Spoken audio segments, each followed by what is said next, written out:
At the Mountains of Madness by H.P. Lovecraft. Read by Wayne June.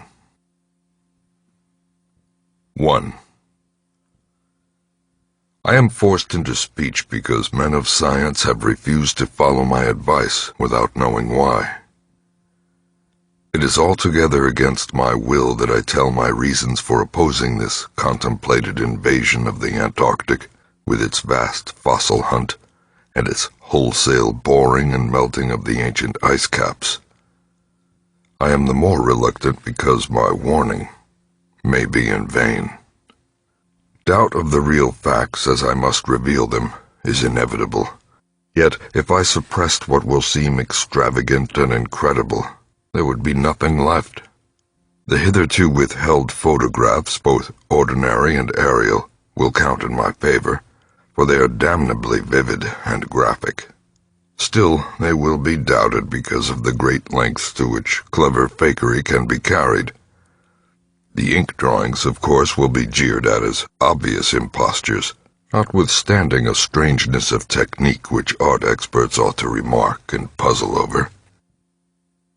In the end, I must rely on the judgment and standing of the few scientific leaders who have, on the one hand, sufficient independence of thought to weigh my data on its own hideously convincing merits, or in the light of certain primordial and highly baffling myth cycles, and on the other hand, sufficient influence to deter the exploring world in general from any rash and overambitious program in the region of those mountains of madness. It is an unfortunate fact that relatively obscure men like myself and my associates, connected only with a small university, have little chance of making an impression where matters of a wildly bizarre or highly controversial nature are concerned. It is further against us that we are not, in the strictest sense, specialists in the fields which came primarily to be concerned. As a geologist, my object in leading the Miskatonic University expedition was wholly that of securing deep-level specimens of rock and soil from various parts of the Antarctic continent, aided by the remarkable drill devised by Professor Frank H. Pavity of our engineering department. I had no wish to be a pioneer in any other field than this, but I did hope that the use of this new mechanical appliance at different points along previously explored paths would bring to light materials of a sort hitherto unreached by the ordinary methods of collection. Pavity's drilling apparatus, as the public already knows from our reports, was unique and radical in its lightness, portability, and capacity to combine the ordinary artesian drill principle with the principle of the small circular rock drill in such a way as to cope quickly with strata of varying hardness. Steel head, jointed rods, gasoline motor, collapsible wooden derrick, dynamiting paraphernalia, cording, rubbish removal auger, and sectional piping for bores 5 inches wide and up to 1,000 feet deep, all formed, with needed accessories, no greater load than 3 7-dog sledges could carry. This was made possible by the clever aluminum alloy of which most of the metal objects were fashioned. 4 large Dornier aeroplanes, designed especially for the tremendous altitude flying necessary on the Antarctic plateau, and with added fuel warming and quick-starting devices worked out by Pavity, could transport our entire expedition from a base at the edge of the Great Ice Barrier to various suitable inland points, and from these points a sufficient quota of dogs would serve us. We planned to cover as great an area as one Antarctic season, or longer if absolutely necessary, would permit, operating mostly in the mountain ranges on the plateau south of Ross Sea, regions explored in varying degree by Shackleton, Amundsen, Scott, and Byrd. With frequent changes of camp made by aeroplane and involving distances great enough to be of geological significance, we expected to unearth a quite unprecedented amount of material, especially in the Precambrian strata of which so narrow a range of Antarctic specimens had previously been secured. We wished also to obtain as great as possible a variety of the upper fossiliferous rocks, since the primal life history of this bleak realm of ice and death is of the highest importance to our knowledge of the Earth's past.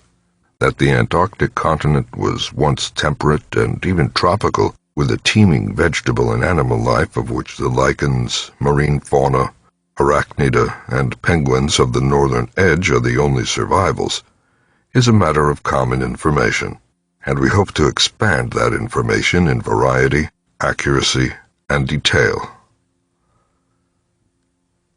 When a simple boring revealed fossiliferous signs, we would enlarge the aperture by blasting, in order to get specimens of suitable size and condition. Our borings, of varying depth according to the promise held out by the upper soil or rock, were to be confined to exposed or nearly exposed land surfaces, these inevitably being slopes and ridges because of the 1 or 2 mile thickness of solid ice overlying the lower levels. We could not afford to waste drilling the depth of any considerable amount of mere glaciation, though Pavity had worked out a plan for sinking copper electrodes in thick clusters of borings and melting off limited areas of ice with current from a gasoline-driven dynamo. It is this plan, which we could not put into effect except experimentally on an expedition such as ours, that the coming Starkweather Moor expedition proposes to follow, despite the warnings I have issued since our return from the Antarctic. The public knows of the Miskatonic expedition through our frequent wireless reports to the Arkham Advertiser and Associated Press, and through the later articles of Pavity and myself.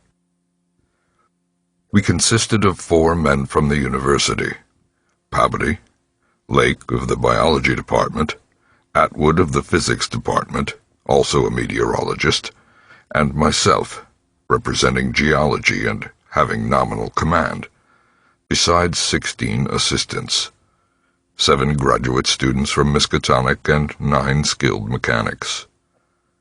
Of these 16, 12 were qualified aeroplane pilots, all but 2 of whom were competent wireless operators. 8 of them understood navigation with compass and sextant, as did Pavity, Atwood, and I. In addition, of course, our 2 ships, wooden ex-whalers reinforced for ice conditions and having auxiliary steam, were fully manned. The Nathaniel Derby Pickman Foundation, aided by a few special contributions, financed the expedition. Hence our preparations were extremely thorough, despite the absence of great publicity. The dogs, sledges, machines, camp materials, and unassembled parts of our 5 planes were delivered in Boston, and there our ships were loaded. We were marvelously well equipped for our specific purposes, and in all matters pertaining to supplies, regimen, transportation, and camp construction, we profited by the excellent example of our many recent and exceptionally brilliant predecessors. It was the unusual number and fame of these predecessors which made our own expedition, ample though it was, so little noticed by the world at large. As the newspapers told, we sailed from Boston Harbor on September 2nd, 1930, taking a leisurely course down the coast and through the Panama Canal, and stopping at Samoa and Hobart, Tasmania, at which latter place we took on final supplies. None of our exploring party had ever been in the polar regions before, hence we all relied greatly on our ship captains, J.B. Douglas, commanding the brig Arkham and serving as commander of the sea party, and George Thorfinson, commanding the bark Miskatonic, both veteran whalers in Antarctic waters. As we left the inhabited world behind, the sun sank lower and lower in the north, and stayed longer and longer above the horizon each day. At about 62 degrees south latitude we sighted our first icebergs, table-like objects with vertical sides, and just before reaching the Antarctic Circle, which we crossed on October 20th with appropriately quaint ceremonies, we were considerably troubled with field ice. The falling temperature bothered me considerably after our long voyage through the tropics, but I tried to brace up for the worse rigors to come.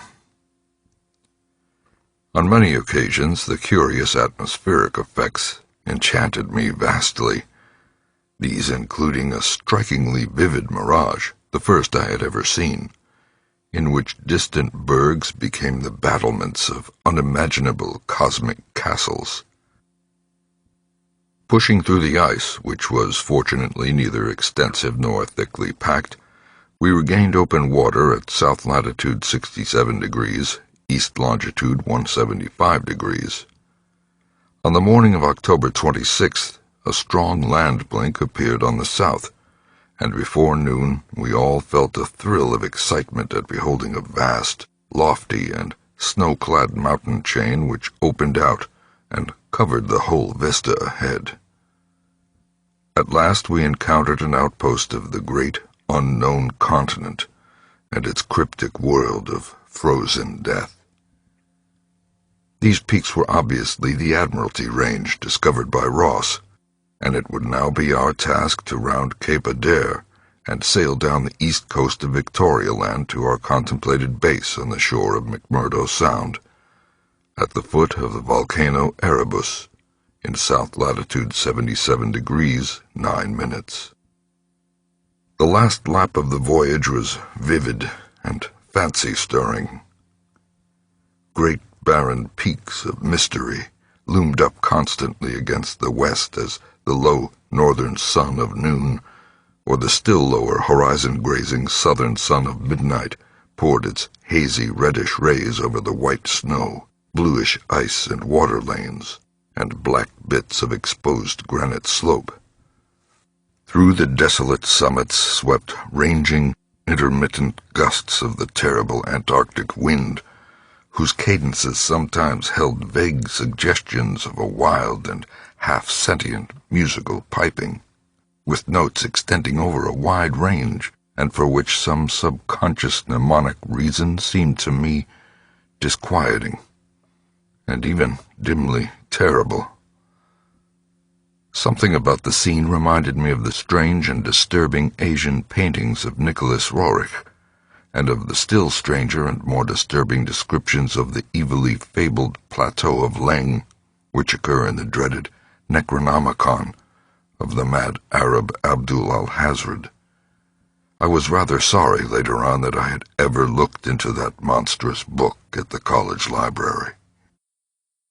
On the 7th of November, sight of the westward range having been temporarily lost, we passed Franklin Island, and the next day descried the cones of Mount Erebus and Terror on Ross Island ahead, with the long line of the Parry Mountains beyond. There now stretched off to the east the low, white line of the Great Ice Barrier, rising perpendicularly to a height of 200 feet like the rocky cliffs of Quebec, and marking the end of southward navigation. In the afternoon we entered McMurdo Sound, and stood off the coast in the lee of the smoking Mount Erebus.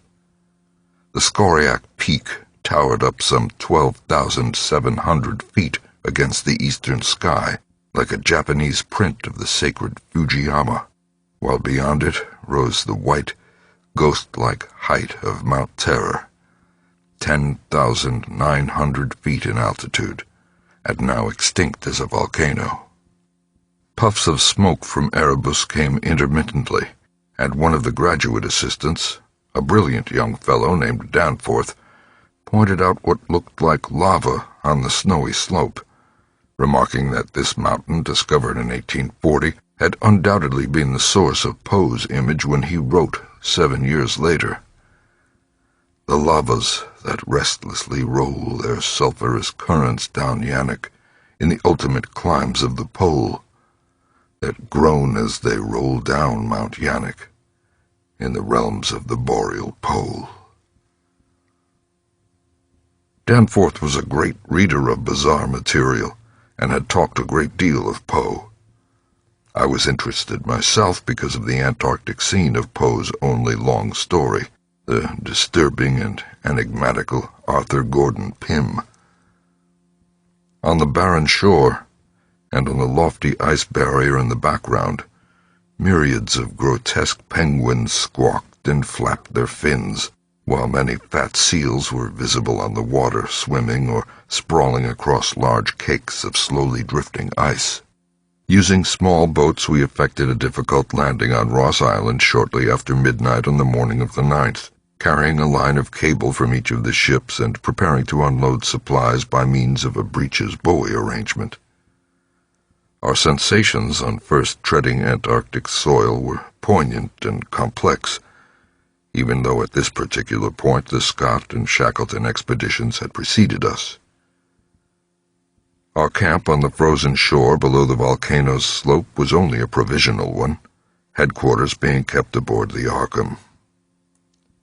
We landed all our drilling apparatus, dogs, sledges, tents, provisions, gasoline tanks, experimental ice-melting outfit, cameras, both ordinary and aerial, aeroplane parts and other accessories, including 3 small portable wireless outfits, besides those in the planes, capable of communicating with the Arkham's large outfit from any part of the Antarctic continent that we would be likely to visit. The ship's outfit, communicating with the outside world, was to convey press reports to the Arkham Advertiser's powerful wireless station on Kingsport Head, Massachusetts. We hoped to complete our work during a single Antarctic summer, but if this proved impossible, we would winter on the Arkham, sending the Miskatonic north before the freezing of the ice for another summer's supplies. I need not repeat what the newspapers have already published about our early work, of our ascent of Mount Erebus, our successful mineral borings at several points on Ross Island, and the singular speed with which Pabody's apparatus accomplished them, even through solid rock layers, our provisional test of the small ice-melting equipment, our perilous ascent of the Great Barrier with sledges and supplies, and our final assembling of 5 huge aeroplanes at the camp atop the barrier. The health of our land party, 20 men and 55 Alaskan sledge dogs, was remarkable, though of course we had so far encountered no really destructive temperatures or windstorms. For the most part, the thermometer varied between 0 and 20 or 25 degrees above, and our experience with New England winters had accustomed us to rigors of this sort.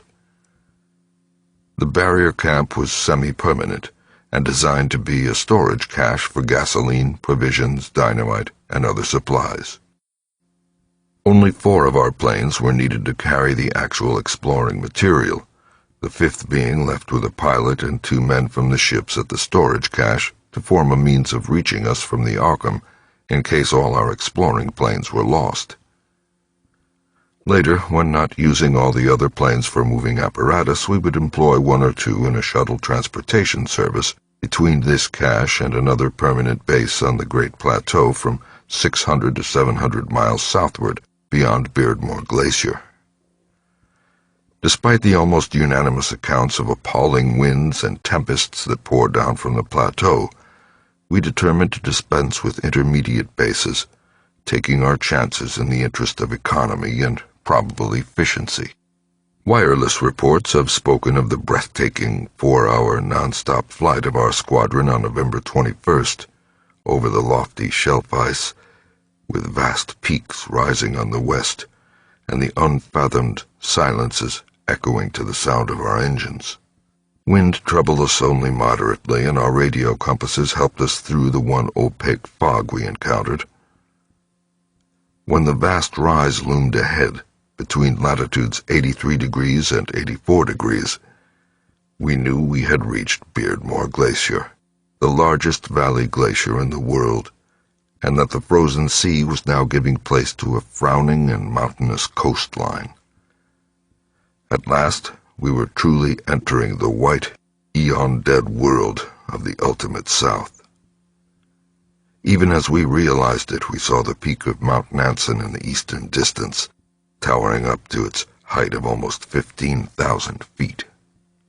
The successful establishment of the southern base above the glacier in latitude 86 degrees 7 minutes, east longitude 174 degrees 23 minutes, and the phenomenally rapid and effective borings and blastings made at various points reached by our sledge trips and short aeroplane flights are matters of history, as is the arduous and triumphant ascent of Mount Nansen by Pavity and two of the graduate students, Gedney and Carroll, on December 13 through 15.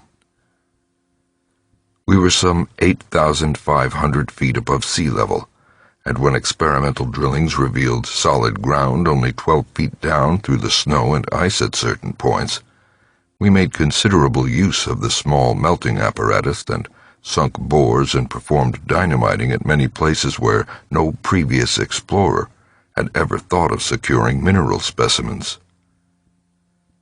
The Precambrian granites and beacon sandstones thus obtained confirmed our belief that this plateau is homogeneous, with the great bulk of the continent to the west, but somewhat different from the parts lying eastward below South America, which we then thought to form a separate and smaller continent divided from the larger one by a frozen junction of Ross and Weddell seas, though Bird has since disproved the hypothesis. In certain of the sandstones, dynamited and chiseled after boring revealed their nature, we found some highly interesting fossil markings and fragments, notably ferns, seaweeds, trilobites, crinoids, and such mollusks as lingualae and gastropods, all of which seemed of real significance in connection with the region's primordial history. There was also a queer, triangular, striated marking, about a foot in greatest diameter, which Lake pieced together from 3 fragments of slate brought up from a deep-blasted aperture. These fragments came from a point to the westward, near the Queen Alexandra Range, and Lake, as a biologist, seemed to find their curious marking unusually puzzling and provocative, though to my geological eye it looked not unlike some of the ripple effects reasonably common in the sedimentary rocks. Since slate is no more than a metamorphic formation into which a sedimentary stratum is pressed, and since the pressure itself produces odd distorting effects on any markings which may exist, I saw no reason for extreme wonder over the striated depression. On January 6, 1931, Lake, Pavity, Danforth, the other 6 students, and myself flew directly over the South Pole in 2 of the Great Plains, being forced down once by a sudden high wind, which, fortunately, did not develop into a typical storm. This was, as the papers have stated, one of several observation flights, during others of which we tried to discern new topographical features in areas unreached by previous explorers. Our early flights were disappointing in this latter respect, though they afforded us some magnificent examples of the richly fantastic and deceptive mirages of the polar regions, of which our sea voyage had given us some brief foretastes. Distant mountains floated in the sky as enchanted cities, and often the whole white world would dissolve into a gold, silver, and scarlet land of Dunsanian dreams and adventurous expectancy under the magic of the low midnight sun. On cloudy days we had considerable trouble flying, owing to the tendency of snowy earth and sky to merge into one mystical opalescent void, with no visible horizon to mark the junction of the two. At length we resolved to carry out our original plan of flying 500 miles eastward with all 4 exploring planes, and establishing a fresh sub-base at a point which would probably be on the smaller continental division, as we mistakenly conceived it. Geological specimens obtained there would be desirable for purposes of comparison. Our health so far had remained excellent, lime juice well offsetting the steady diet of tinned and salted food, and temperatures generally above 0 enabling us to do without our thickest furs.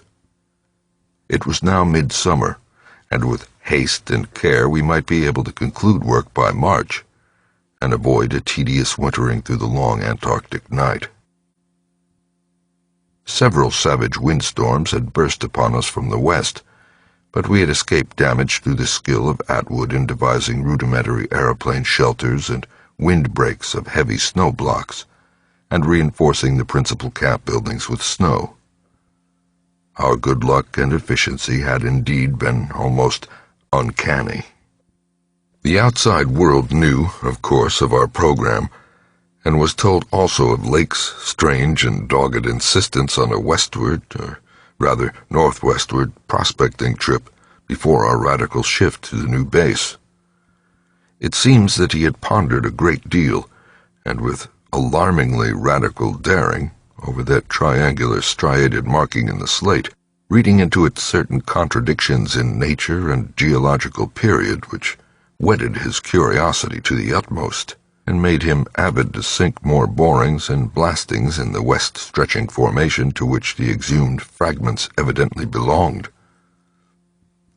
He was strangely convinced that the marking was the print of some bulky, unknown, and radically unclassifiable organism of considerably advanced evolution, notwithstanding that the rock which bore it was of so vastly ancient a date, Cambrian if not actually Precambrian, as to preclude the probable existence not only of all highly evolved life, but of any life at all above the unicellular or at most trilobite stage. These fragments, with their odd marking, must have been 500 million to 1,000 million years old. 2. Popular imagination, I judge, responded actively to our wireless bulletins of Lake's start northwestward into regions never trodden by human foot or penetrated by human imagination, though we did not mention his wild hopes of revolutionizing the entire sciences of biology and geology. His preliminary sledging and boring journey of January 11th to 18th, with Pabodie and 5 others, marred by the loss of 2 dogs in an upset when crossing one of the great pressure ridges in the ice, had brought up more and more of the Archean slate, and even I was interested by the singular profusion of evident fossil markings in that unbelievably ancient stratum. These markings, however, were of very primitive life forms, involving no great paradox, except that any life forms should occur in rock as definitely Precambrian as this seemed to be. Hence I still failed to see the good sense of Lake's demand for an interlude in our time-saving program, an interlude requiring the use of all 4 planes, many men, and the whole of the expedition's mechanical apparatus. I did not, in the end, veto the plan, though I decided not to accompany the northwestward party despite Lake's plea for my geological advice. While they were gone, I would remain at the base with Pabodie and 5 men and work out final plans for the eastward shift. In preparation for this transfer, one of the planes had begun to move up a good gasoline supply from McMurdo Sound, but this could wait temporarily. I kept with me 1 sledge and 9 dogs, since it is unwise to be at any time without possible transportation in an utterly tenantless world of eon-long death. Lake's sub-expedition into the unknown, as everyone will recall, sent out its own reports from the shortwave transmitters on the plains, these being simultaneously picked up by our apparatus at the southern base and by the Arkham at McMurdo Sound, whence they were relayed to the outside world on wavelengths up to 50 meters. The start was made January 22nd at 4 a.m., and the first wireless message we received came only 2 hours later, when Lake spoke of descending and starting a small-scale ice melting and bore at a point some 300 miles away from us. 6 hours after that, a second and very excited message told of the frantic, beaver-like work whereby a shallow shaft had been sunk and blasted, culminating in the discovery of slate fragments with several markings approximately like the one which had caused the original puzzlement. 3 hours later, A brief bulletin announced the resumption of the flight in the teeth of a raw and piercing gale, and when I dispatched a message of protest against further hazards, Lake replied curtly that his new specimens made any hazard worth taking. I saw that his excitement had reached the point of mutiny, and that I could do nothing to check this headlong risk of the whole expedition's success. But it was appalling to think of his plunging deeper and deeper into that treacherous and sinister white immensity of tempests and unfathomed mysteries, which stretched off for some 1,500 miles to the half-known, half-suspected coastline of Queen Mary and Knox Lands. Then, in about an hour and a half more, came that doubly excited message from Lake's moving plane, which almost reversed my sentiments and made me wish I had accompanied the party. 10:05 p.m. On the wing. After snowstorm, have spied mountain range ahead, higher than any hitherto seen. May equal Himalayas, allowing for height of plateau. Probable latitude 76 degrees 15 minutes, longitude 113 degrees 10 minutes east. Reaches as far as can see to right and left. Suspicion of 2 smoking cones. All peaks black and bare of snow. Gale blowing off them impedes navigation. After that, Pavity, the men, and I hung breathlessly over the receiver. Thoughts of this titanic mountain rampart 700 miles away inflamed our deepest sense of adventure, and we rejoiced that our expedition, if not ourselves personally, had been its discoverers. In half an hour, Lake called us again. Moulton's plane forced down on plateau and foothills, but nobody hurt and perhaps can repair. Shall transfer essentials to other 3 for return or further moves if necessary, but no more heavy plane travel needed just now. Mountains surpass anything in imagination. I'm going up scouting in Carroll's plane, with all weight out. You can't imagine anything like this. Highest peaks must go over 35,000 feet. Everest out of the running. Atwood to work out height with theodolite while Carroll and I go up. Probably wrong about cones, for formations looked stratified. Possibly Precambrian slate with other strata mixed in. Queer skyline effects. Regular sections of cubes clinging to the highest peaks. Whole thing marvelous in red-gold light of low sun. Like land of mystery in a dream or gateway to forbidden worlds of untrodden wonder. I wish you were here to study. Though it was technically sleeping time, not one of us listeners thought for a moment of retiring. It must have been a good deal the same at McMurdo Sound, where the supply cache and the Arkham were also getting the messages. For Captain Douglas gave out a call congratulating everybody on the important find, and Sherman, the cache operator, seconded his sentiments. We were sorry, of course, about the damaged aeroplane, but hoped it could be easily mended. Then, at 11 p.m., came another call from Lake. Up with Carroll over the highest foothills. Don't dare try really tall peaks in present weather, but shall later. Frightful work climbing, and hard going at this altitude, but worth it. Great range fairly solid, hence can't get any glimpses beyond. Main summits exceed Himalayas and very queer. Range looks like Precambrian slate, with plain signs of many other upheaved strata. Was wrong about volcanism. Goes farther in either direction than we can see. Swept clear of snow above 21,000 feet. Odd formations on slopes of highest mountains. Great, low, square blocks with exactly vertical sides and rectangular lines of low, vertical ramparts, like the old Asian castles clinging to steep mountains in Roerich's paintings. Impressive from distance. Flew close to some, and Carroll thought they were formed of smaller, separate pieces, but that is probably weathering. Most edges crumbled and rounded off as if exposed to storms and climate changes for millions of years.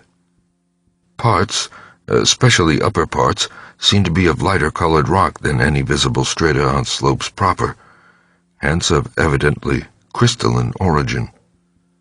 Close flying shows many cave mouths, some unusually regular in outline, square or semicircular. You must come and investigate. Think I saw ramparts squarely on top of one peak. Height seems about 30,000 to 35,000 feet. I'm up 21,500 myself, in devilish, gnawing cold. Wind whistles and pipes through passes and in and out of caves, but no flying danger so far. From then on, for another half hour, Lake kept up a running fire of comment and expressed his intention of climbing some of the peaks on foot. I replied that I would join him as soon as he could send a plane, and that Pabody and I would work out the best gasoline plan. Just where and how to concentrate our supply in view of the expedition's altered character. Obviously, Lake's boring operations, as well as his aeroplane activities, would require a great deal for the new base which he planned to establish at the foot of the mountains, and it was possible that the eastward flight might not be made after all this season. In connection with this business, I called Captain Douglas and asked him to get as much as possible out of the ships and up the barrier with our single dog team we had left there. A direct route across the unknown region between Lake and McMurdo Sound was what we really ought to establish. Lake called me later to say that he had decided to let the camp stay where Moulton's plane had been forced down and where repairs had already progressed somewhat. The ice sheet was very thin, with dark ground here and there visible, and he would sink some borings and blasts at that very point before making any sledge trips or climbing expeditions. He spoke of the ineffable majesty of the whole scene, and the queer state of his sensations at being in the lee of vast, silent pinnacles, whose ranks shot up like a wall reaching the sky at the world's rim. Atwood's theodolite observations had placed the height of the 5 tallest peaks at from 30,000 to 34,000 feet. The wind-swept nature of the terrain clearly disturbed Lake, for it argued the occasional existence of prodigious gales, violent beyond anything we had so far encountered. His camp lay a little more than 5 miles from where the higher foothills rose abruptly. I could almost trace a note of subconscious alarm in his words, flashed across a glacial void of 700 miles, as he urged that we all hasten with the matter and get the strange, new region disposed of as soon as possible. He was about to rest now, after a continuous day's work of almost unparalleled speed, strenuousness, and results. In the morning I had a 3-cornered wireless talk with Lake and Captain Douglas at their widely separated bases. It was agreed that one of Lake's planes would come to my base for Pabody, the 5 men, and myself, as well as for all the fuel it could carry.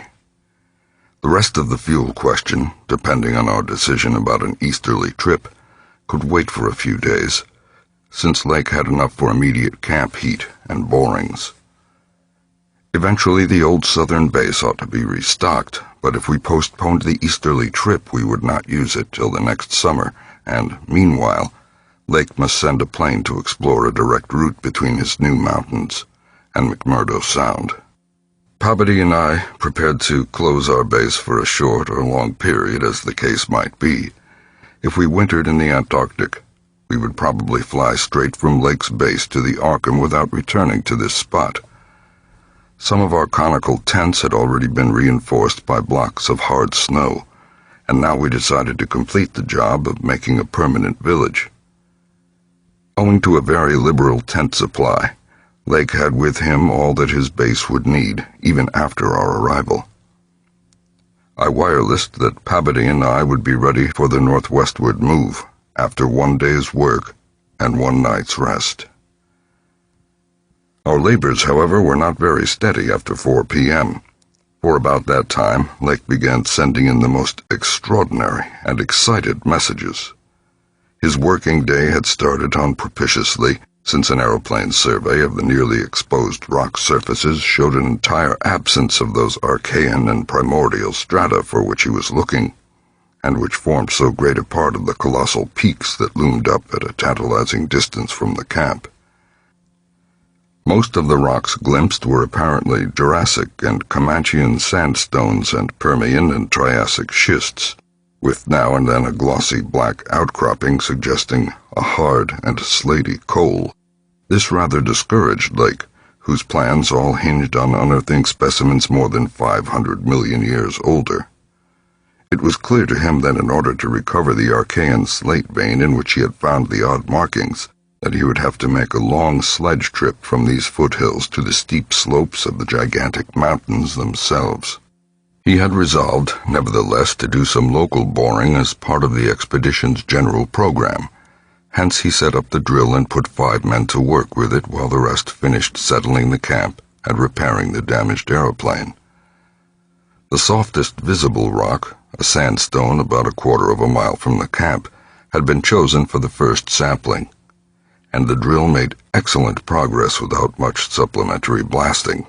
It was about 3 hours afterward, following the first really heavy blast of the operation, that the shouting of the drill crew was heard, and that young Gedney, the acting foreman, rushed into the camp with the startling news.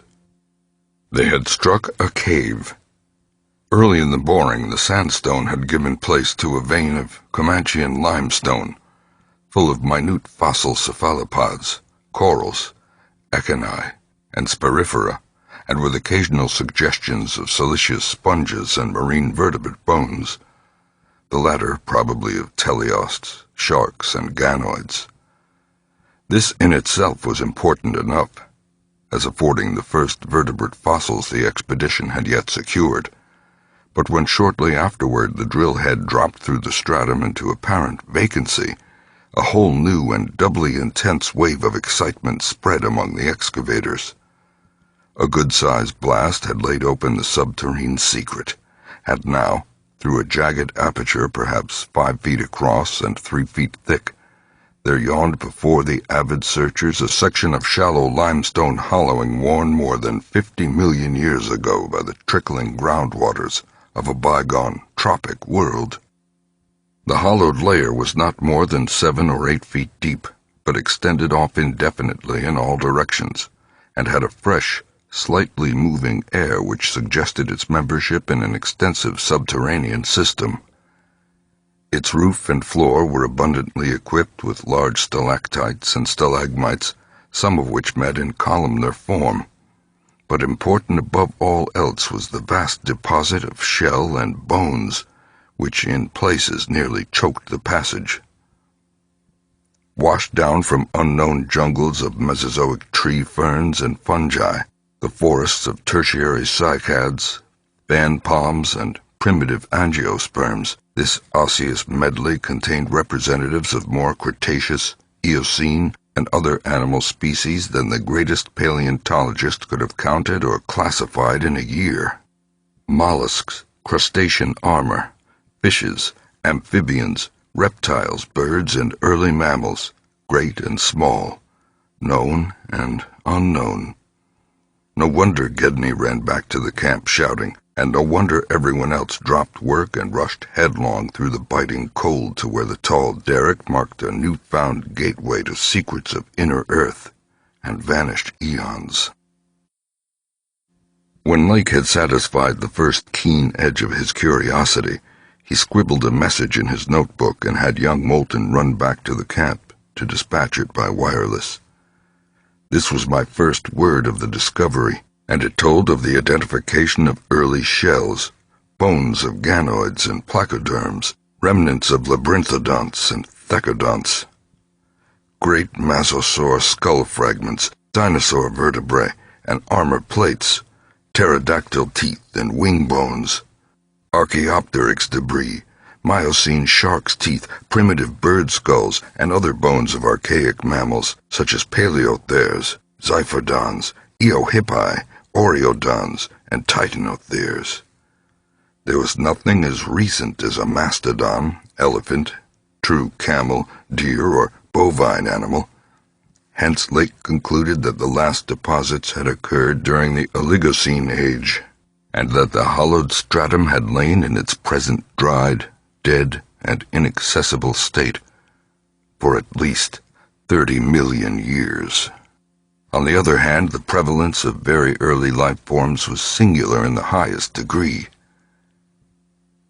Though the limestone formation was, on the evidence of such typical embedded fossils as ventriculites, positively and unmistakably Comanchean and not a particle earlier, the free fragments in the hollow space included a surprising proportion from organisms hitherto considered as peculiar to far older periods. Even rudimentary fishes, mollusks, and corals as remote as the Silurian or Ordovician. The inevitable inference was that in this part of the world there had been a remarkable and unique degree of continuity between life of over 300 million years ago and that of only 30 million years ago. How far this continuity had extended beyond the Oligocene age when the cavern was closed was, of course, past all speculation. In any event, the coming of the frightful ice in the Pleistocene some 500,000 years ago, a mere yesterday as compared with the age of this cavity, must have put an end to any of the primal forms which had locally managed to outlive their common terms. Lake was not content to let his first message stand, but had another bulletin written and dispatched across the snow to the camp before Moulton could get back. After that, Moulton stayed at the wireless in one of the planes, transmitting to me, and to the Arkham for relaying to the outside world, the frequent postscripts which Lake sent him by a succession of messengers. Those who followed the newspapers will remember the excitement created among men of science by that afternoon's reports which have finally led, after all these years, to the organization of that very Starkweather Moor expedition which I am so anxious to dissuade from its purposes. I had better give the messages literally, as Lake sent them, and as our base operator McTeague translated them from the pencil shorthand. Fowler makes discovery of highest importance in sandstone and limestone fragments from blasts. Several distinct triangular striated prints like those in the Archean slate, proving that those survived from over 600 million years ago to Comanchean times without more than moderate morphological changes and decrease in average size. Comanchean prints apparently more primitive or decadent, if anything, than older ones. Emphasize importance of discovery in press will mean to biology what Einstein has meant to mathematics and physics, joins up with my previous work and amplifies conclusions. Appears to indicate, as I suspected, that Earth has seen whole cycle or cycles of organic life before known one that begins with archaeozoic cells, was evolved and specialized not later than 1,000 million years ago, when planet was young, and recently uninhabited for any life forms or normal protoplasmic structure. Question arises when, where, and how development took place. Later, examining certain skeletal fragments of large land and marine saurians and primitive animals, find singular local wounds or injuries to bony structure not attributable to any known predatory or carnivorous animal of any period, of two sorts, straight, penetrant bores, and apparently hacking incisions. One or two cases of cleanly severed bones. Not many specimens affected. Am sending to camp for electric torches. Will extend search area underground by hacking away stalactites.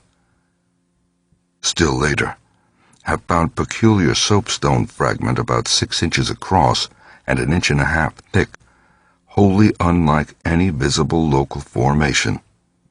Greenish, but no evidences to place its period. Has curious smoothness and regularity. shaped like a five-pointed star with tips broken off, and signs of other cleavage at inward angles and in center of surface. Small, smooth depression in center of unbroken surface arouses much curiosity as to source and weathering. Probably some freak of water action. Carroll, with magnifier, thinks he can make out additional markings of geologic significance, groups of tiny dots in regular patterns. Dogs growing uneasy as we work and seem to hate this soapstone. Must see if it has any peculiar odor. We'll report again when Mills gets back with light and we start on underground area. 10:15 p.m. Important discovery. Orendorff and Watkins, working underground at 9:45 with light, found monstrous barrel-shaped fossil of wholly unknown nature, probably vegetable unless overgrown specimen of unknown marine radiata. Tissue evidently preserved by mineral salts. Tough as leather, but astonishing flexibility retained in places. Marks of broken off parts at ends and around sides. 6 feet end to end, 3 5/10 feet central diameter, tapering to 1 foot at each end. Like a barrel with 5 bulging ridges in place of staves. Lateral breakages as of thinnish stalks are at equator and middle of these ridges. In furrows between ridges are curious growths, combs or wings that fold up and spread out like fans. All greatly damaged but one, which gives almost 7-foot wingspread. Arrangement reminds one of certain monsters of primal myth, especially fabled elder things in Necronomicon. Their wings seem to be membranous, stretched on framework of glandular tubing. Apparent minute orifices in frame tubing at wingtips. Ends of body shriveled, giving no clue to interior or what has been broken off there. Must dissect when we get back to camp. Can't decide whether vegetable or animal. Many features obviously of almost incredible primitiveness. Have set all hands cutting stalactites and looking for further specimens. Additional scarred bones found, but these must wait.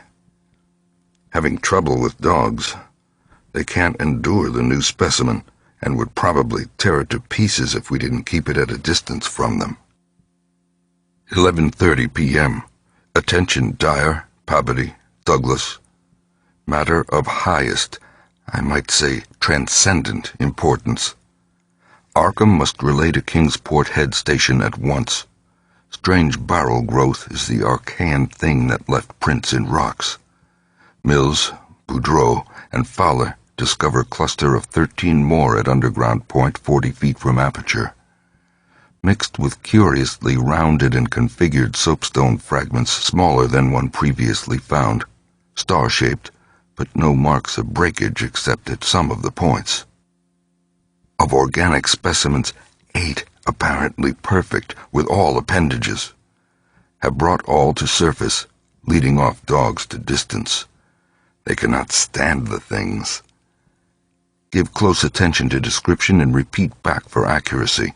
Papers must get this right. Objects are 8 feet long all over, 6 foot, 5-ridged barrel torso, 3 5/10 feet central diameter, 1 foot end diameters. Dark gray, flexible, and infinitely tough. 7-foot membranous wings of same color found folded, spread out of furrows between ridges. Wing framework tubular or glandular, of lighter gray, with orifices at wingtips. Spread wings have serrated edge.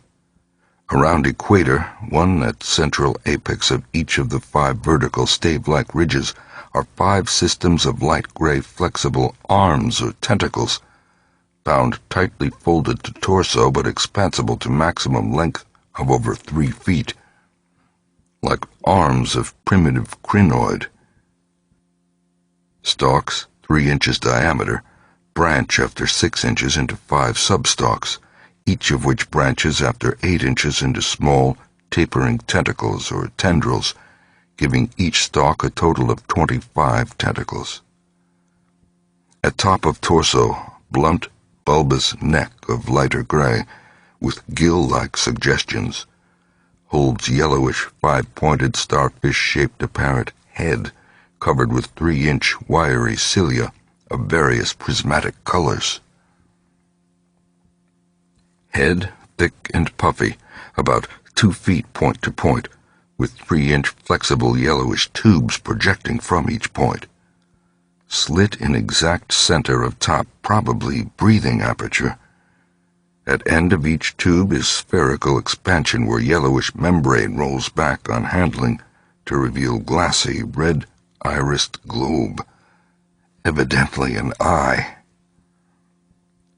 5 slightly longer reddish tubes start from inner angles of starfish-shaped head and end in sac-like swellings of same color, which, upon pressure, open to bell-shaped orifices 2 inches maximum diameter and lined with sharp, white tooth-like projections, probably mouths. All these tubes, cilia, and points of starfish head found folded tightly down, tubes and points clinging to bulbous neck and torso. Flexibility surprising despite vast toughness. At bottom of torso, rough but similarly functioning counterparts of head arrangements exist. Bulbous light gray pseudo-neck without gill suggestions holds greenish 5-pointed starfish arrangement. Tough, muscular arms, 4 feet long and tapering from 7 inches diameter at base to about 2 5/10 at point. To each point is attached small end of a greenish 5-veined membranous triangle, 8 inches long and 6 wide at farther end. This is the paddle or fin or pseudo-foot which has made prints in rocks from 1,000 million to 50 or 60 million years old. From inner angles of starfish arrangement project 2-foot reddish tubes tapering from 3 inches diameter at base to 1 at tip. Orifices at tips. All these parts infinitely tough and leathery, but extremely flexible. 4-foot arms with paddles undoubtedly used for locomotion of some sort, marine or otherwise. When moved, display suggestions of exaggerated muscularity. As found, all these projections tightly folded over pseudo-neck and end of torso, corresponding to projections at other end.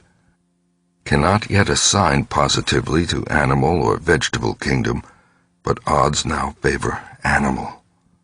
Probably represents incredibly advanced evolution of radiata without loss of certain primitive features. Echinoderm resemblance is unmistakable despite local contradictory evidences. Wing structure puzzles in view of probable marine habitat, but may have use in water navigation. Symmetry is curiously vegetable-like, suggesting vegetables' essential up and down structure, rather than animals' fore and aft structure. Fabulously early date of evolution, preceding even simplest Archaean protozoa hitherto known, baffles all conjecture as to origin. Complete specimens have such uncanny resemblance to certain creatures of primal myth that suggestion of ancient existence outside Antarctic becomes inevitable. Dyer and Pabodie have read Necronomicon and seen Clark Ashton Smith's nightmare paintings based on text, and will understand when I speak of elder things supposed to have created all Earth life as jest or mistake. Students have always thought conception formed from morbid imaginative treatment of very ancient tropical radiata. Also, like prehistoric folklore, things Wilmarth has spoken of, Cthulhu cult appendages, etc. Vast field of study opened. Deposits probably of late Cretaceous or early Eocene period, judging from associated specimens. Massive stalagmites deposited above them. Hard work hewing out, but toughness prevented damage. State of preservation miraculous, evidently owing to limestone action. No more found so far, but we'll resume search later.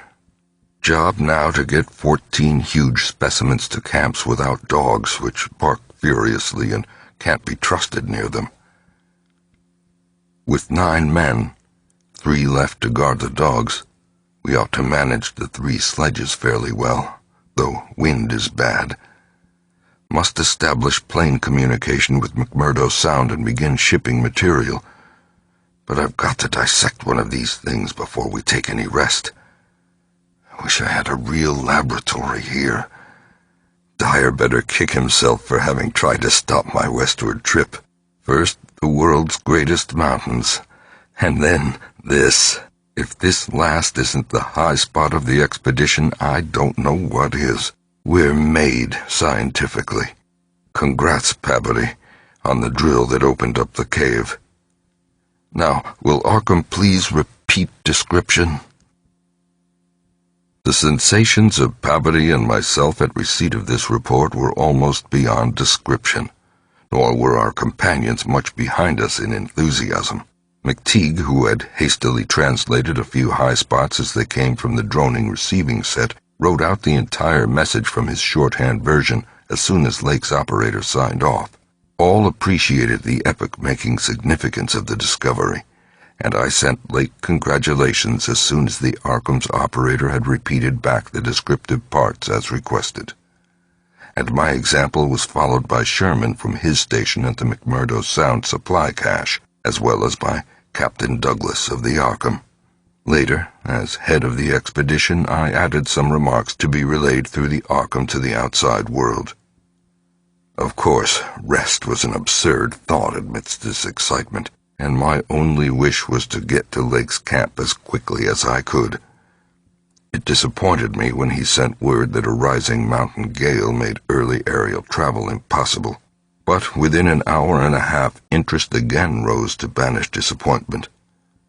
Lake, sending more messages, told of the completely successful transportation of the 14 great specimens to the camp. It had been a hard pull, for the things were surprisingly heavy, but 9 men had accomplished it very neatly. Now, some of the party were hurriedly building a snow corral at a safe distance from the camp, to which the dogs could be brought for greater convenience in feeding. The specimens were laid out on the hard snow near the camp, save for one on which Lake was making crude attempts at dissection.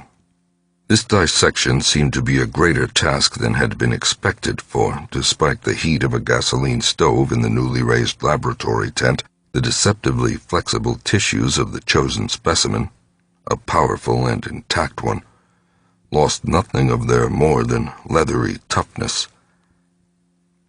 Lake was puzzled as to how he might make the requisite incisions without violence destructive enough to upset all the structural niceties he was looking for. He had, it is true, 7 more perfect specimens, but these were too few to use up recklessly unless the cave might later yield an unlimited supply.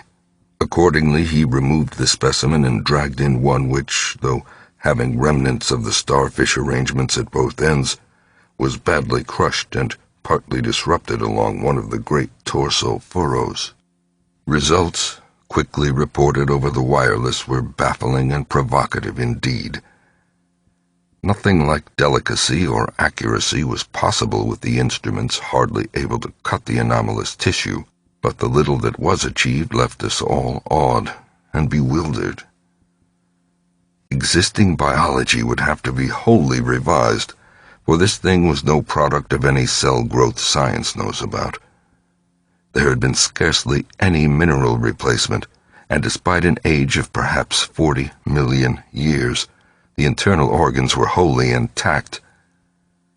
The leathery, undeteriorative, and almost indestructible quality was an inherent attribute of the thing's form of organization, and pertained to some Paleogean cycle of invertebrate evolution utterly beyond our powers of speculation.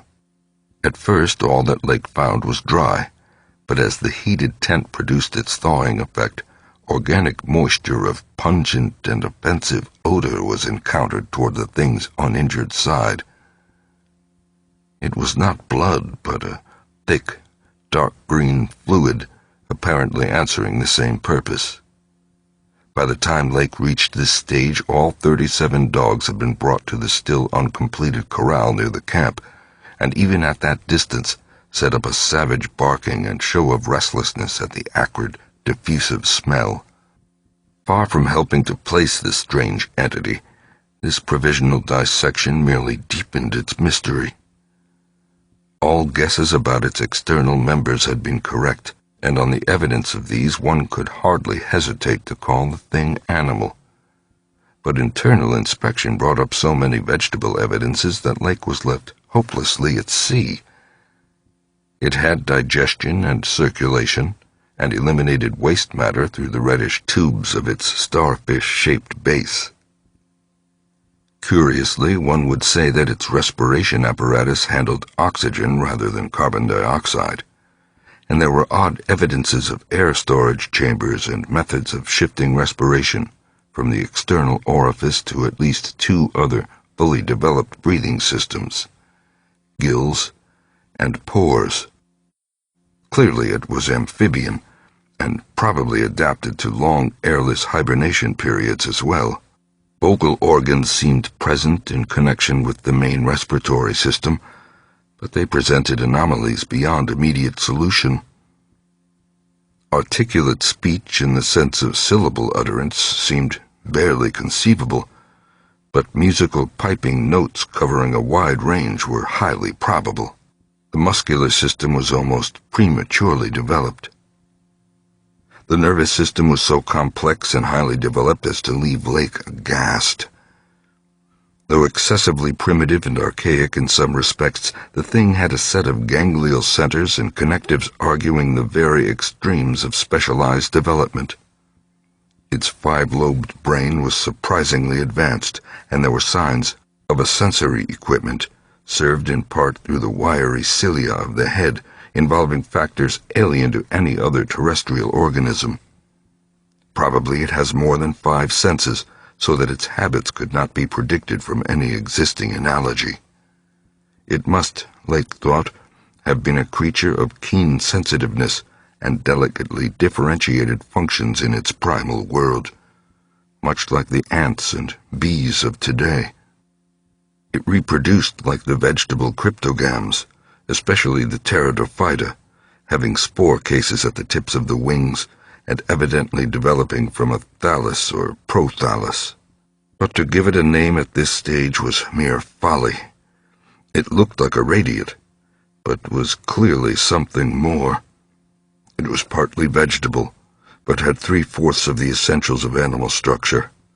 That it was marine in origin, its symmetrical contour and certain other attributes clearly indicated, yet one could not be exact as to the limit of its later adaptations. The wings, after all, held a persistent suggestion of the aerial. How could it have undergone its tremendously complex evolution on a newborn Earth in time to leave prints in Archean rocks was so far beyond conception as to make Lake whimsically recall the primal myths about great old ones who filtered down from the stars and concocted Earth life as a joke or mistake, and the wild tales of cosmic hill things from outside told by a folklorist colleague in Miskatonic's English department. Naturally, he considered the possibility of the Precambrian prints having been made by a less evolved ancestor of the present specimens, but quickly rejected this too facile theory upon considering the advanced structural qualities of the older fossils. If anything, the later contours showed decadence rather than higher evolution. The size of the pseudofeet had decreased, and the whole morphology seemed coarsened and simplified. Moreover, the nerves and organs just examined held singular suggestions of retrogression from forms still more complex. Atrophied and vestigial parts were surprisingly prevalent, Altogether, little could be said to have been solved, and Lake fell back on mythology for a provisional name, jocosely dubbing his finds the Elder Ones. At about 2:30 a.m., having decided to postpone further work and get a little rest, he covered the dissected organism with a tarpaulin, emerged from the laboratory tent, and studied the intact specimens with renewed interest. The ceaseless Antarctic sun had begun to limber up their tissues a trifle, so that the head points and tubes of 2 or 3 showed signs of unfolding. But Lake did not believe that there was any danger of immediate decomposition in the almost sub-zero air.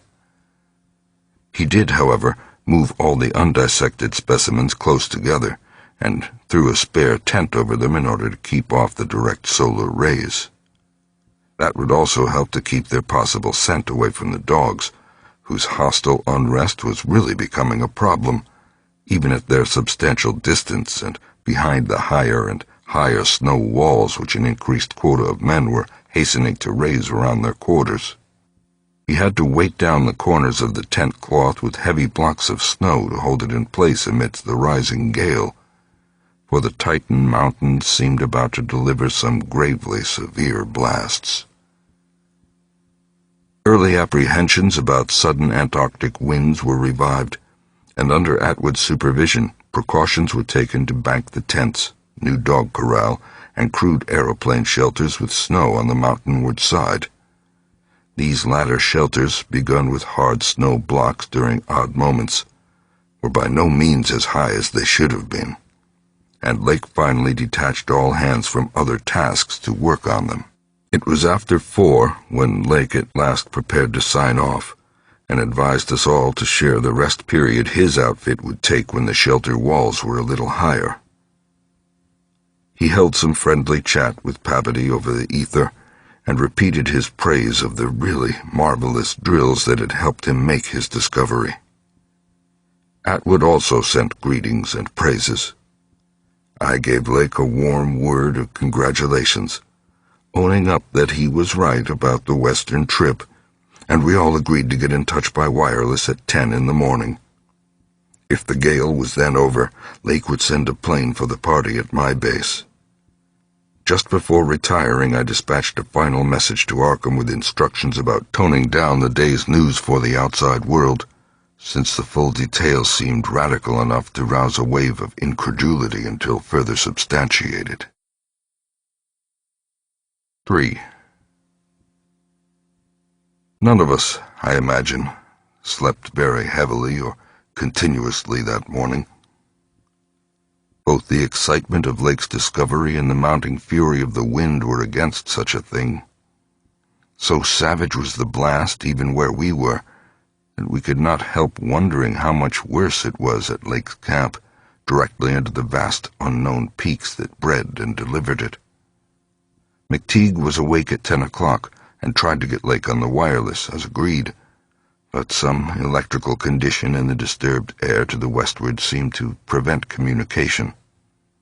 We did, however, get the Arkham, and Douglas told me that he had likewise been vainly trying to reach Lake. He had not known about the wind, for very little was blowing at McMurdo Sound, despite its persistent rage where we were. Throughout the day we all listened anxiously and tried to get Lake at intervals, but invariably without results.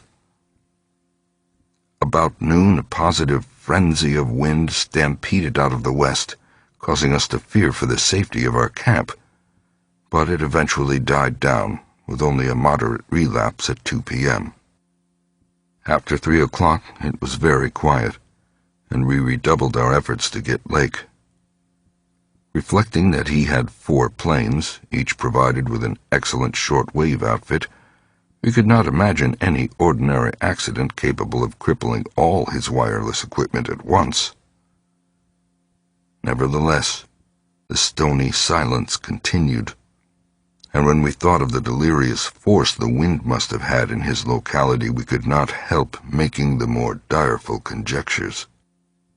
By 6 o'clock our fears had become more intense and definite, and after a wireless consultation with Douglas and Thorfinson, I resolved to take steps toward investigation. The fifth aeroplane, which we had left at the McMurdo Sound supply cache with Sherman and 2 sailors, was in good shape and ready for instant use, and it seemed that the very emergency for which it had been saved was now upon us. I got Sherman by wireless and ordered him to join me with the plane and the 2 sailors at the southern base as quickly as possible, the air conditions being apparently highly favorable.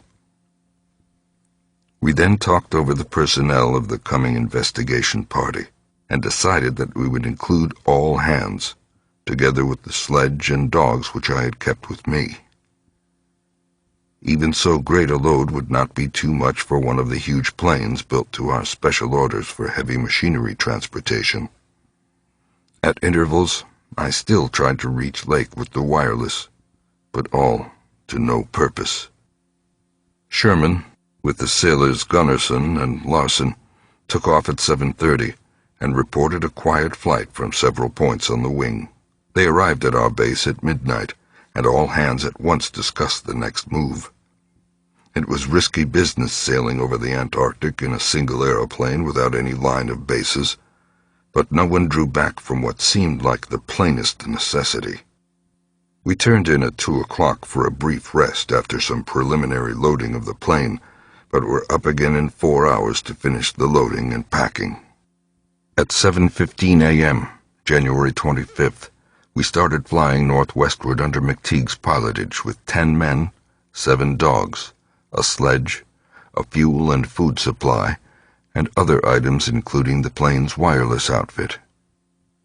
The atmosphere was clear, fairly quiet, and relatively mild in temperature, and we anticipated very little trouble in reaching the latitude and longitude designated by Lake as the site of his camp. Our apprehensions were over what we might find or fail to find at the end of our journey, for silence continued to answer all calls dispatched to the camp. Every incident of that 4.5-hour flight is burned into my recollection because of its crucial position in my life. It marked my loss, at the age of 54, of all that peace and balance which the normal mind possesses through its accustomed conception of external nature and nature's laws. Thenceforward the 10 of us, but the student Danforth and myself above all others, were to face a hideously amplified world of lurking horrors which nothing can erase from our emotions, and which we would refrain from sharing with mankind in general if we could. The newspapers have printed the bulletins we sent from the moving plane, telling of our non-stop course, our 2 battles with treacherous upper-air gales, our glimpse of the broken surface where Lake had sunk his mid-journey shaft 3 days before, and our sight of a group of those strange, fluffy snow cylinders noted by Amundsen and Bird as rolling in the wind across the endless leagues of frozen plateau. There came a point, though, when our sensations could not be conveyed in any words the press would understand, and a latter point when we had to adopt an actual rule of strict censorship. The sailor Larson was the first to spy the jagged line of witch-like cones and pinnacles ahead, and his shouts sent everyone to the windows of the great cabined plane. Despite our speed, they were very slow in gaining prominence, hence we knew that they must be infinitely far off and visible only because of their abnormal height. Little by little, however, they rose grimly into the western sky, allowing us to distinguish various bare, bleak, blackish summits, and to catch the curious sense of fantasy which they inspired, as seen in the reddish Antarctic light against the provocative background of iridescent ice dust clouds. In the whole spectacle, there was a persistent, pervasive hint of stupendous secrecy and potential revelation. It was as if these stark nightmare spires marked the pylons of a frightful gateway into forbidden spheres of dream and complex gulfs of remote time, space, and ultradimensionality. I could not help feeling that they were evil things, mountains of madness, whose farther slopes looked out over some accursed ultimate abyss.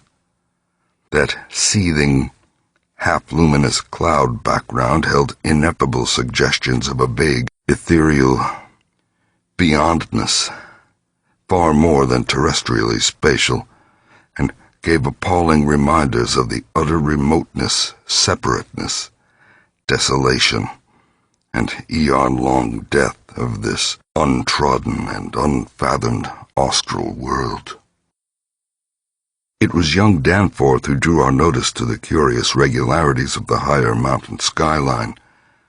Regularities like clinging fragments of perfect cubes, which Lake had mentioned in his messages and which indeed justified his comparison with the dreamlike suggestions of primordial temple ruins on cloudy Asian mountaintops, so subtly and strangely painted by Rorik. There was indeed something hauntingly Rorik-like about this whole unearthly continent of mountainous mystery. I had felt it in October when we first caught sight of Victoria Land, and I felt it afresh now. I felt, too, another wave of uneasy consciousness of archaean mythical resemblances, of how disturbingly this lethal realm corresponded to the evilly famed plateau of Leng in the primal writings. Mythologists have placed Leng in Central Asia, but the racial memory of man, or of his predecessors, is long, and it may well be that certain tales have come down from lands and mountains and temples of horror earlier than Asia, and earlier than any human world we know. A few daring mystics have hinted at a pre-Pleistocene origin for the fragmentary Akkadic manuscripts, and have suggested that the devotees of Tsathoggua were as alien to mankind as Tsathoggua itself. Leng, wherever in space or time it might brood, was not a region I would care to be in or near, nor did I relish the proximity of a world that had ever bred such ambiguous and archaean monstrosities as those Lake had just mentioned. At the moment I felt sorry that I had ever read the abhorred Necronomicon, or talked so much with that unpleasantly erudite folklorist Wilmoth at the university. This mood undoubtedly served to aggravate my reaction to the bizarre mirage which burst upon us from the increasingly opalescent zenith as we drew near the mountains and began to make out the cumulative undulations of the foothills. I had seen dozens of polar mirages during the preceding weeks, some of them quite as uncanny and fantastically vivid as the present example, but this one had a wholly novel and obscure quality of menacing symbolism, and I shuddered as the seething labyrinth of fabulous walls and towers and minarets loomed out of the troubled ice vapors above our heads. The effect was that of a cyclopean city, of no architecture known to man or to human imagination, with vast aggregations of night-black masonry embodying monstrous perversions of geometrical laws. There were truncated cones, sometimes terraced or fluted, surmounted by tall cylindrical shafts here and there bulbously enlarged and often capped with tiers of thinnish scalloped discs, and strange, beetling, table-like constructions suggesting piles of multitudinous rectangular slabs or circular plates or five-pointed stars with each one overlapping the one beneath. There were composite cones and pyramids either alone or surmounting cylinders or cubes or flatter truncated cones and pyramids, and occasional needle-like spires in curious clusters of five. All of these febrile structures seemed knit together by tubular bridges crossing from one to the other at various dizzy heights, and the implied scale of the whole was terrifying and oppressive in its sheer gigantism. The general type of mirage was not unlike some of the wilder forms observed and drawn by the Arctic whaler Scoresby in 1820. But at this time and place, with those dark, unknown mountain peaks soaring stupendously ahead, that anomalous elder-world discovery in our minds, and the pall of probable disaster enveloping the greater part of our expedition, we all seemed to find in it a taint of latent malignity and infinitely evil portent. I was glad when the mirage began to break up, though in the process the various nightmare turrets and cones assumed distorted, temporary forms of even vaster hideousness. As the whole illusion dissolved to churning opalescence, we began to look earthward again and saw that our journey's end was not far off. The unknown mountains ahead rose dizzily up like a fearsome rampart of giants, their curious regularities showing with startling clearness even without a field glass. We were over the lowest foothills now, and could see amidst the snow, ice, and bare patches of their main plateau a couple of darkish spots which we took to be Lakes Camp and Boring. The higher foothills shot up between 5 and 6 miles away, forming a range almost distinct from the terrifying line of the more than Himalayan peaks beyond them. At length, Ropes, the student who had relieved McTeague at the controls, began to head downward toward the left-hand dark spot whose size marked it as the camp. As he did so, McTeague sent out the last uncensored wireless message the world was to receive from our expedition. Everyone, of course, has read the brief and unsatisfying bulletins of the rest of our Antarctic sojourn. Some hours after our landing, we sent a guarded report of the tragedy we found, and reluctantly announced the wiping out of the whole lake party by the frightful wind of the preceding day or of the night before that. 11 known dead, young Gedney missing. People pardoned our hazy lack of details through realization of the shock the sad event must have caused us, and believed us when we explained that the mangling action of the wind had rendered all 11 bodies unsuitable for transportation outside. Indeed, I flatter myself that even in the midst of our distress, utter bewilderment, and soul-clutching horror, we scarcely went beyond the truth in any specific instance. The tremendous significance lies in what we dared not tell, what I would not tell now, but for the need of warning others off from nameless terrors. It is a fact that the wind had brought dreadful havoc. Whether all could have lived through it, even without the other thing, is gravely open to doubt.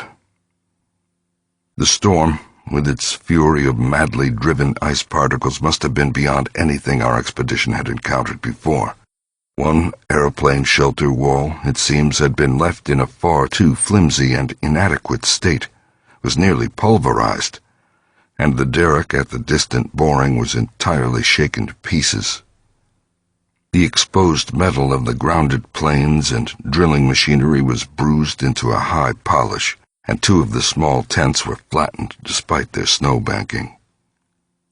Wooden surfaces left out in the blaster were pitted and denuded of paint, and all signs of tracks in the snow were completely obliterated. It is also true that we found none of the archaean biological objects in a condition to take outside as a whole. We did gather some minerals from a vast, tumbled pile, including several of the greenish soapstone fragments whose odd, 5-pointed rounding and faint patterns of grouped dots caused so many doubtful comparisons, and some fossil bones, among which were the most typical of the curiously injured specimens. None of the dogs survived, their hurriedly built snow enclosure near the camp being almost wholly destroyed. The wind may have done that, though the greater breakage on the side next to camp, which was not the windward one, suggests an outward leap or break of the frantic beasts themselves. All 3 sledges were gone, and we have tried to explain that the wind may have blown them off into the unknown. The drill and ice-melting machinery at the boring were too badly damaged to warrant salvage, so we used them to choke up that subtly disturbing gateway to the past which Lake had blasted. We likewise left at the camp the 2 most shaken up of the planes, since our surviving party had only 4 real pilots, Sherman, Danforth, McTeague, and Ropes, in all, with Danforth in a poor, nervous shape to navigate. We brought back all the books, scientific equipment, and other incidentals we could find, though much was rather unaccountably blown away. Spare tents and furs were either missing or badly out of condition. It was approximately 4 p.m. after wide plain cruising had forced us to give Gedney up for lost, that we sent our guarded message to the Arkham for relaying, and I think we did well to keep it as calm and non-committal as we succeeded in doing. The most we said about agitation concerned our dogs, whose frantic uneasiness near the biological specimens was to be expected from poor Lake's accounts. We did not mention, I think, their display of the same uneasiness when sniffing around the queer greenish soapstones and certain other objects in the disordered region. Objects including scientific instruments, aeroplanes, and machinery, both at the camp and the boring, whose parts had been loosened, moved, or otherwise tampered with by winds that must have harbored singular curiosity and investigativeness. About the 14 biological specimens we were pardonably indefinite. We said that the only ones we discovered were damaged, but that enough was left of them to prove Lake's description wholly and impressively accurate. It was hard work keeping our personal emotions out of this matter, and we did not mention numbers or say exactly how we had found those things which we did. We had by that time agreed not to transmit anything suggesting madness on the part of Lake's men. But it surely looked like madness to find 6 imperfect monstrosities carefully buried upright in 9-foot snow graves under 5-pointed mounds punched over with groups of dots in patterns exactly those on the queer greenish soapstones dug up from Mesozoic or Tertiary times. The 8 perfect specimens mentioned by Lake seemed to have been completely blown away. We were careful, too, about the public's general peace of mind. Hence Danforth and I said little about that frightful trip over the mountains the next day. It was the fact that only a radically lightened plane could possibly cross a range of such height, which mercifully limited that scouting tour to the 2 of us. On our return at 1 a.m., Danforth was close to hysterics, but kept an admirably stiff upper lip. It took no persuasion to make him promise not to show our sketches and other things we had brought away in our pockets, not to say anything more to the others than what we had agreed to relay outside, and to hide our camera films for private development later on. So that part of my present story will be as new to Papity, McTeague, Ropes, Sherman, and the rest as it will be to the world in general. Indeed, Danforth is closer mouthed than I, for he saw, or thinks he saw, one thing he will not even tell me. As all know, our report included a tale of a hard ascent, a confirmation of Lake's opinion that the great peaks are of Archean slate and other very primal crumpled strata unchanged since at least Middle Comanchean times, a conventional comment on the regularity of the clinging cube and rampart formations, a decision that the cave mouths indicate dissolved calcareous veins, a conjecture that certain slopes and passes would permit the scaling and crossing of the entire range by seasoned mountaineers. and a remark that the mysterious other side holds a lofty and immense super-plateau as ancient and unchanging as the mountains themselves, 20,000 feet in elevation, with grotesque rock formations protruding through a thin glacial layer, and with low, gradual foothills between the general plateau surface and the sheer precipices of the highest peaks. This body of data is in every respect true, so far as it goes, and it completely satisfied the men at the camp. We laid our absence of 16 hours, a longer time than our announced flying, landing, reconnoitering, and rock-collecting program called for, to a long mythical spell of adverse wind conditions, and told truly of our landing on the farther foothills. Fortunately, our tale sounded realistic and prosaic enough not to tempt any of the others into emulating our flight. Had any tried to do that, I would have used every ounce of my persuasion to stop them, and I do not know what Danforth would have done. While we were gone, Pabody, Sherman, Ropes, McTeague, and Williamson had worked like beavers over Lake's two best planes, fitting them again for use despite the altogether unaccountable juggling of their operative mechanism. We decided to load all the planes the next morning and start back for our old base as soon as possible, even though, indirect, that was the safest way to work toward McMurdo Sound, for a straight-line flight across the most utterly unknown stretches of the eon-dead continent would involve many additional hazards. Further exploration was hardly feasible in view of our tragic decimation and the ruin of our drilling machinery. The doubts and horrors around us, which we did not reveal, made us wish only to escape from this austral world of desolation and brooding madness as swiftly as we could. As the public knows, our return to the world was accomplished without further disasters. All planes reached the old base on the evening of the next day, January 27th, after a swift, non-stop flight, and on the 28th we made McMurdo Sound in 2 laps, the one pause being very brief and occasioned by a faulty rudder and the furious wind over the ice shelf after we had cleared the Great Plateau. In 5 days more, the Arkham and Miskatonic, with all hands and equipment on board, were shaking clear of the thickening field ice and working up Ross Sea with the mocking mountains of Victoria Land looming westward against a troubled Antarctic sky, and twisting the wind's wails into a wide-ranged musical piping which chilled my soul to the quick. Less than a fortnight later we left the last hint of polar land behind us, and thanked heaven that we were clear of a haunted, accursed realm where life and death, space and time, have made black and blasphemous alliances in the unknown epochs since matter first writhed and swam on the planet's scarce-cooled crust. Since our return, we have all constantly worked to discourage Antarctic exploration, and have kept certain doubts and guesses to ourselves, with splendid unity and faithfulness. Even young Danforth, with his nervous breakdown, had not flinched or babbled to his doctors. Indeed, as I have said, there is one thing he thinks he alone saw which he will not even tell me, even though I think it would help his psychological state if he would consent to do so.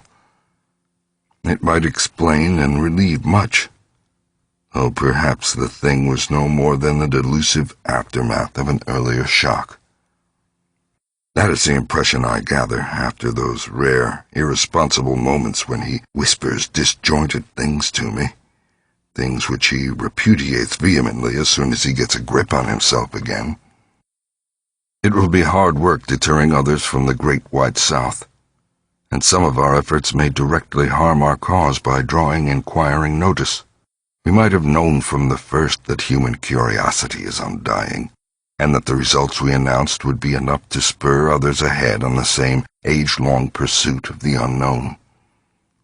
Lake's reports of those biological monstrosities had aroused naturalists and paleontologists to the highest pitch, though we were sensible enough not to show the detached parts we'd taken from the actual buried specimens, or our photographs of those specimens as they were found. We also refrained from showing the more puzzling of the scarred bones and greenish soapstones, while Danforth and I have closely guarded the pictures we took or drew on the super plateau across the range, and the crumpled things we smoothed, studied in terror, and brought away in our pockets. But now that stark Weathermoor party is organizing, and with a thoroughness far beyond anything our outfit attempted. If not dissuaded, they will get to the innermost nucleus of the Antarctic and melt and bore till they bring up that which we know may end the world. So I must break through all reticences at last, even about that ultimate, nameless thing beyond the mountains of madness. It is only with vast hesitancy and repugnance that I let my mind go back to Lake's camp and what we really found there, and to that other thing beyond the mountains of madness. I am constantly tempted to shirk the details, and to let hints stand for actual facts and ineluctable deductions. I hope I have said enough already to let me glide briefly over the rest. The rest, that is, of the horror at the camp. I have told of the wind-ravaged terrain, the damaged shelters, the disarranged machinery, the varied uneasiness of our dogs, the missing sledges and other items, the deaths of men and dogs, the absence of Gedney, and the 6 insanely buried biological specimens, strangely sound in texture for all their structural injuries, from a world 40 million years dead. I do not recall whether I mentioned that upon checking on the canine bodies we found 1 dog missing. We did not think much about that till later. Indeed, only Danforth and I have thought of it at all. The principal things I have been keeping back relate to the bodies, and to certain subtle points which may or may not lend a hideous and incredible kind of rationale to the apparent chaos. At the time, I tried to keep the men's minds off those points, for it was so much simpler, so much more normal, to lay everything to an outbreak of madness on the part of some of Lake's party. From the look of things, that demon mountain wind must have been enough to drive any man mad in the midst of the center of all this earthly mystery and desolation. The crowning abnormality, of course, was the condition of the bodies, men and dogs alike. They had all been in some terrible kind of conflict, were torn and mangled in fiendish and altogether inexplicable ways. Death, so far as we could judge, had in each case come from strangulation or laceration. The dogs had evidently started the trouble, for the state of their ill-built corral bore witness to its forcible breakage from within. It had been set some distance from the camp because of the hatred of the animals for those hellish archaean organisms, but the precaution seems to have been taken in vain. When left alone in that monstrous wind behind flimsy walls of insufficient height, they must have stampeded, whether from the wind itself or from some subtle, increasing odor emitted by the nightmare specimens, one could not say. But whatever had happened, it was hideous and revolting enough. Perhaps I had better put squeamishness aside, and tell the worst at last, though with a categorical statement of opinion, based on the first-hand observations and most rigid deductions of both Danforth and myself, that the then-missing Gedney was in no way responsible for the loathsome horrors we found. I have said that the bodies were frightfully mangled. Now I must add that some were incised and subtracted from, in the most curious, cold-blooded, and inhuman fashion. It was the same with dogs and men. All the healthier, fatter bodies, quadrupedal or bipedal, had had their most solid masses of tissue cut out and removed as by a careful butcher, and around them was a strange sprinkling of salt, taken from the ravaged provision chests on the plains, which conjured up the most horrible associations. The thing had occurred in one of the crude aeroplane shelters from which the plane had been dragged out, and subsequent winds had effaced all tracks which could have supplied any plausible theory. Scattered bits of clothing, roughly slashed from the human incision subjects, hinted no clues. It is useless to bring up the half-impression of certain faint snow prints in one shielded corner of the ruined enclosure, because that impression did not concern human prints at all, but was clearly mixed up with all the talk of fossil prints which poor Lake had been giving throughout the preceding weeks. One had to be careful of one's imagination in lee of those overshadowing mountains of madness. As I have indicated, Gedney and one dog turned out to be missing in the end. When we came on that terrible shelter, we had missed 2 dogs and 2 men, but the fairly unharmed dissecting tent, which we entered after investigating the monstrous graves, had something to reveal. It was not as Lake had left it, for the covered parts of the primal monstrosity had been removed from the improvised table. Indeed, we had already realized that one of the 6 imperfect and insanely buried things we had found, the one with the trace of a peculiarly hateful odor, must represent the collected sections of the entity which Lake had tried to analyze. On and around that laboratory table were strewn other things, and it did not take long for us to guess that those things were the carefully, though oddly and inexpertly dissected parts of one man and one dog. I shall spare the feelings of survivors by omitting mention of the man's identity. Lake's anatomical instruments were missing, but there were evidences of their careful cleansing. The gasoline stove was also gone, though around it we found a curious litter of matches. We buried the human parts beside the other 10 men, and the canine parts with the other 35 dogs. Concerning the bizarre smudges on the laboratory table and on the jumble of roughly handled illustrated books scattered near it, we were much too bewildered to speculate. This formed the worst of the camp horror. But other things were equally perplexing. The disappearance of Gedney, the one dog, the 8 uninjured biological specimens, the 3 sledges and certain instruments, illustrated technical and scientific books, writing materials, electric torches and batteries, food and fuel, heating apparatus, spare tents, fur suits, and the like, was utterly beyond sane conjecture, as were likewise the spatter-fringed ink blots on certain pieces of paper, and the evidences of curious, alien fumbling and experimentation around the planes, and all other mechanical devices both at the camp and at the boring. The dogs seemed to abhor this oddly disordered machinery. Then, too, there was the upsetting of the larder, the disappearances of certain staples, and the jarringly comical heap of tin cans pried open in the most unlikely ways and at the most unlikely places. The profusion of scattered matches, intact, broken, or spent, formed another minor enigma, as did the 2 or 3 tent cloths and fur suits which we found lying about with peculiar and unorthodox slashings, conceivably due to clumsy efforts at unimaginable adaptations. The maltreatment of the human and canine bodies and the crazy burial of the damaged Archaean specimens were all of a piece with this apparent disintegrative madness.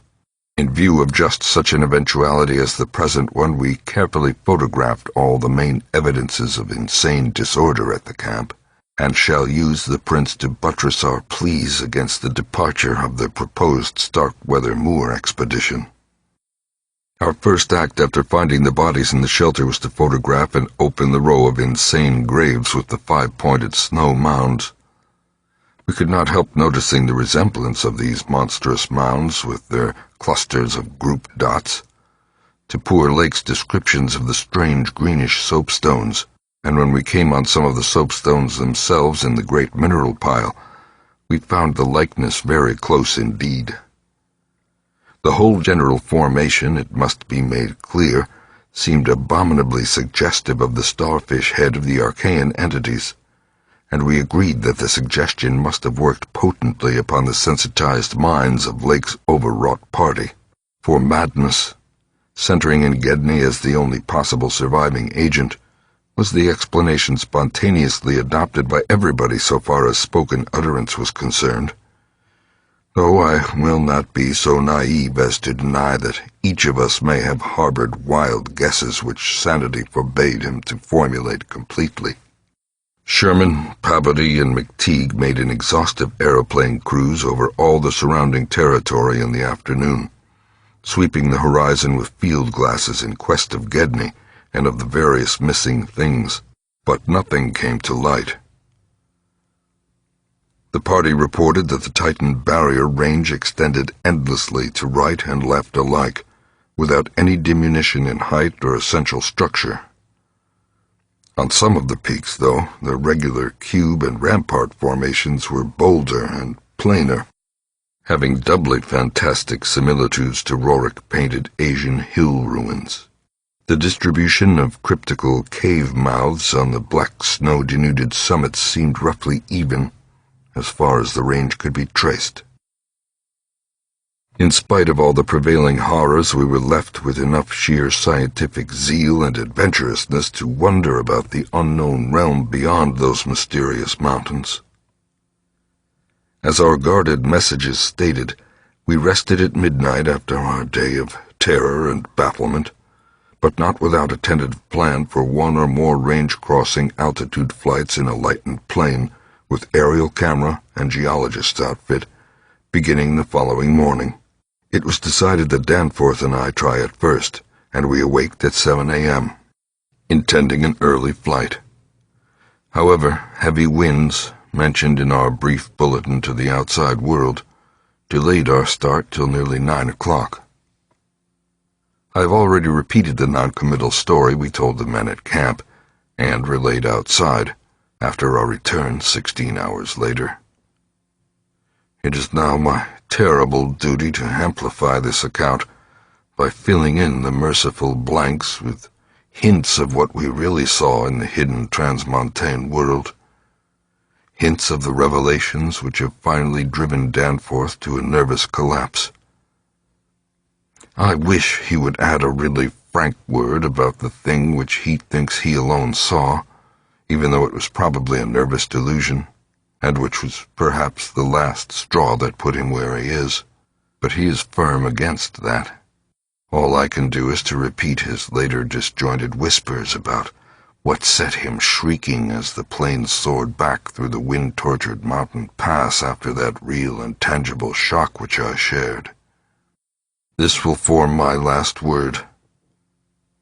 If the plain signs of surviving elder horrors in what I disclose will not be enough to keep others from meddling with the inner Antarctic, or at least from prying too deeply beneath the surface of that ultimate waste of forbidden secrets and inhuman, eon-accursed desolation, the responsibility for unnameable and perhaps immeasurable evils will not be mine. Danforth and I, studying the notes made by Pabodie in his afternoon flight and checking up with the sextant, had calculated that the lowest available pass in the range lay somewhat to the right of us, within sight of camp, and about 23,000 to 24,000 feet above sea level. For this point, then, we first headed in the lightened plane as we embarked on our flight of discovery. The camp itself, on foothills which sprang from a high continental plateau, was some 12,000 feet in altitude. Hence, the actual height increase necessary was not so vast as it might seem. Nevertheless, we were acutely conscious of the rarefied air and intense cold as we rose, for on account of visibility conditions we had to leave the cabin windows open. We were dressed, of course, in our heaviest furs.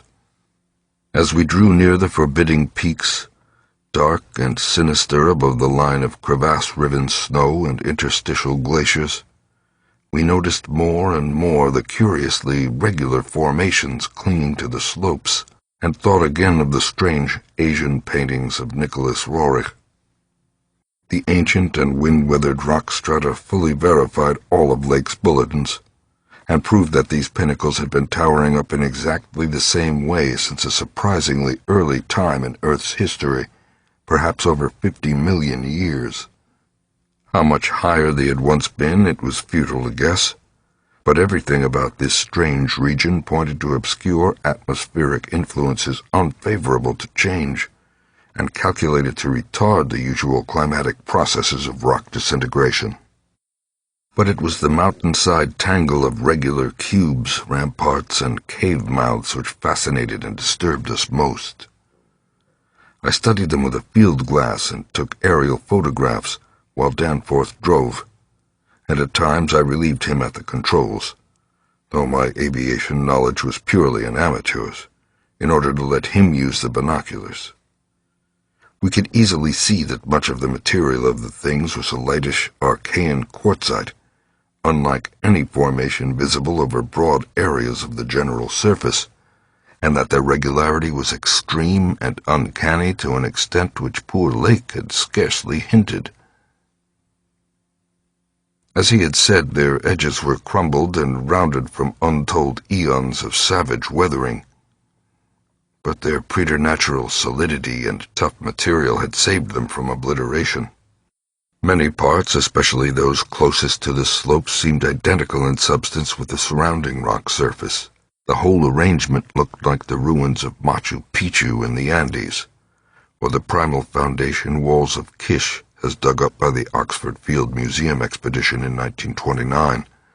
And both Danforth and I obtained that occasional impression of separate cyclopean blocks which Lake had attributed to his flight companion Carol. How to account for such things in this place was frankly beyond me, and I felt queerly humbled as a geologist. Igneous formations often have strange regularities, like the famous Giant's Causeway in Ireland, but this stupendous range, despite Lake's original suspicion of smoking cones, was above all else non-volcanic and evident structure. The curious cave mouths near which the odd formations seemed most abundant presented another, albeit a lesser, puzzle because of their regularity of outline. They were, as Lake's bulletin had said, often approximately square or semicircular, as if the natural orifices had been shaped to greater symmetry by some magic hand. Their numerousness and wide distribution were remarkable, and suggested that the whole region was honeycombed with tunnels dissolved out of limestone strata. Such glimpses as we secured did not extend far within the caverns, but we saw that they were apparently clear of stalactites and stalagmites. Outside, those parts of the mountain slopes adjoining the apertures seemed invariably smooth and regular, and Danforth thought that the slight cracks and pittings of the weathering tended toward unusual patterns. Filled as he was with the horrors and strangenesses discovered at the camp, he hinted that the pittings vaguely resembled those baffling groups of dots sprinkled over the primeval greenish soapstones, so hideously duplicated on the madly conceived snow mounds above those 6 varied monstrosities. We had risen gradually in flying over the higher foothills and along toward the relatively low pass we had selected. As we advanced, we occasionally looked down at the snow and ice of the land route, wondering whether we could have attempted the trip with the simpler equipment of earlier days. Somewhat to our surprise, we saw that the terrain was far from difficult as such things go, and that despite the crevasses and other bad spots, it would not have been likely to deter the sledges of a Scott, a Shackleton, or an Amundsen. Some of the glaciers appeared to lead up to wind-bared passes of unusual continuity, and upon reaching our chosen pass, we found that its case formed no exception. Our sensations of tense expectancy as we prepared to round the crest and peer out over an untrodden world can hardly be described on paper, even though we had no cause to think the regions beyond the range essentially different from those already seen and traversed.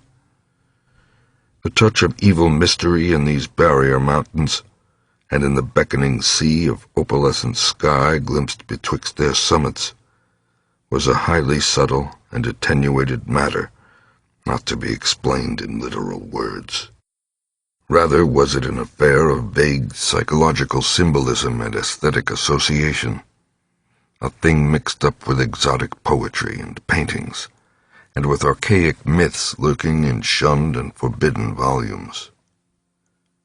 Even the wind's burden held a peculiar strain of conscious malignity, and for a second it seemed that the composite sound included a bizarre musical whistling or piping over a wide range as the blast swept in and out of the omnipresent and resonant cave mouths.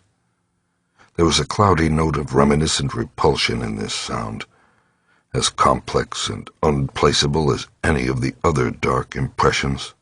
We were now, after a slow ascent, at a height of 23,570 feet according to the aneroid, and had left the region of clinging snow definitely below us.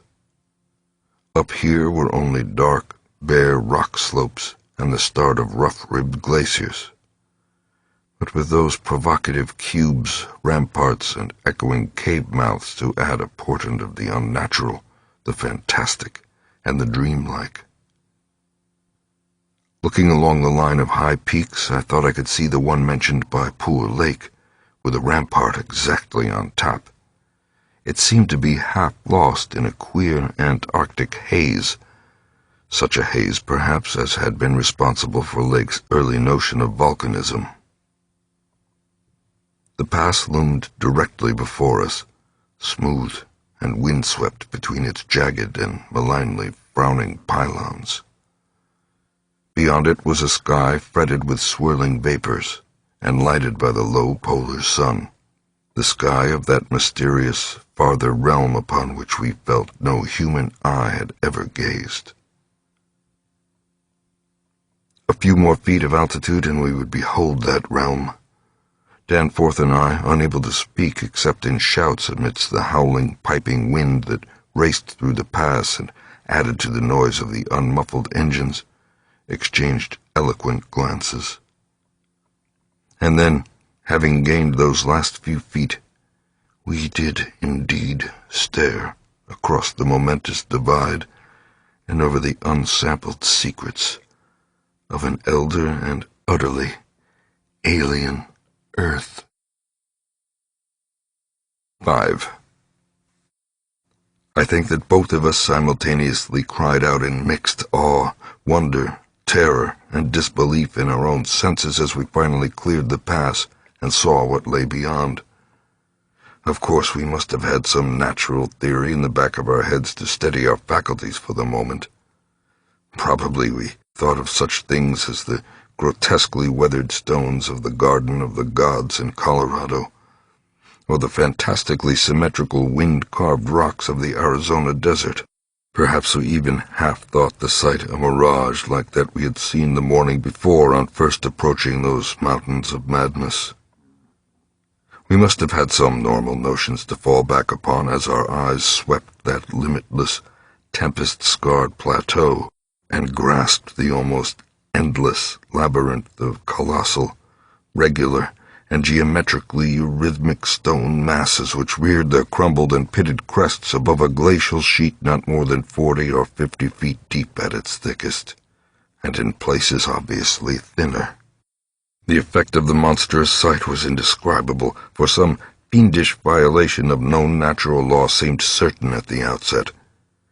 Here, on a hellishly ancient tableland fully 20,000 feet high, and in a climate deadly to habitation since a pre-human age not less than 500,000 years ago, there stretched nearly to the vision's limit a tangle of orderly stone which only the desperation of mental self-defense could possibly attribute to any but conscious and artificial cause.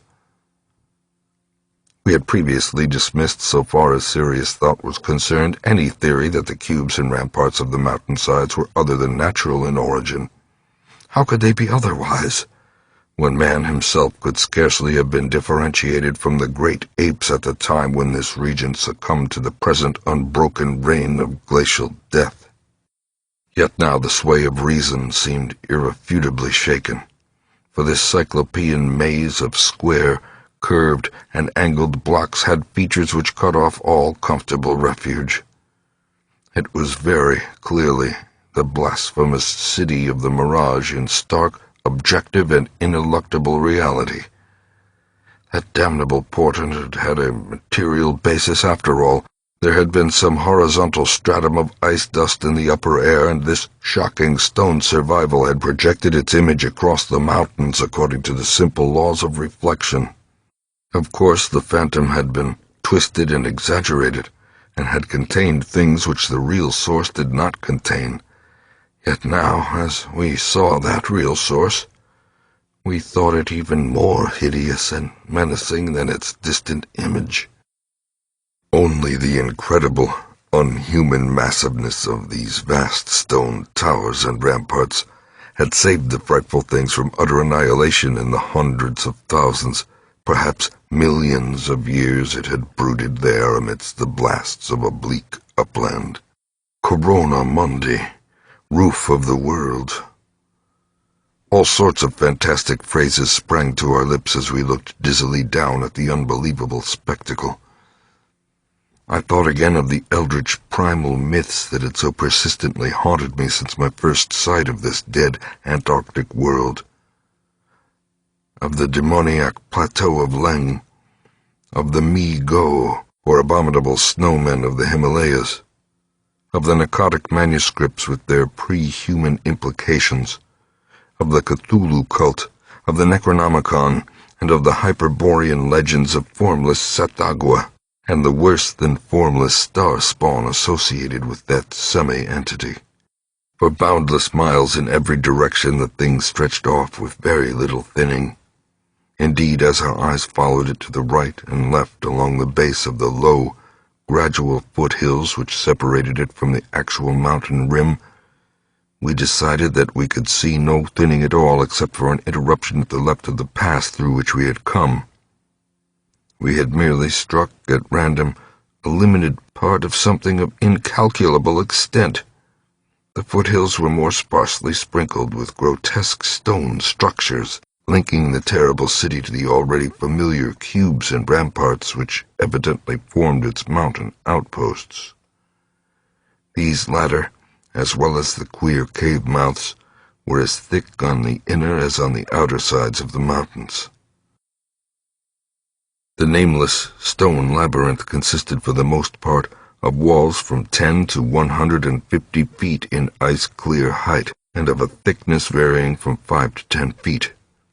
It was composed mostly of prodigious blocks of dark primordial slate, schist, and sandstone, blocks in many cases as large as 4 by 6 by 8 feet, though in several places it seemed to be carved out of a solid, uneven bedrock of Precambrian slate.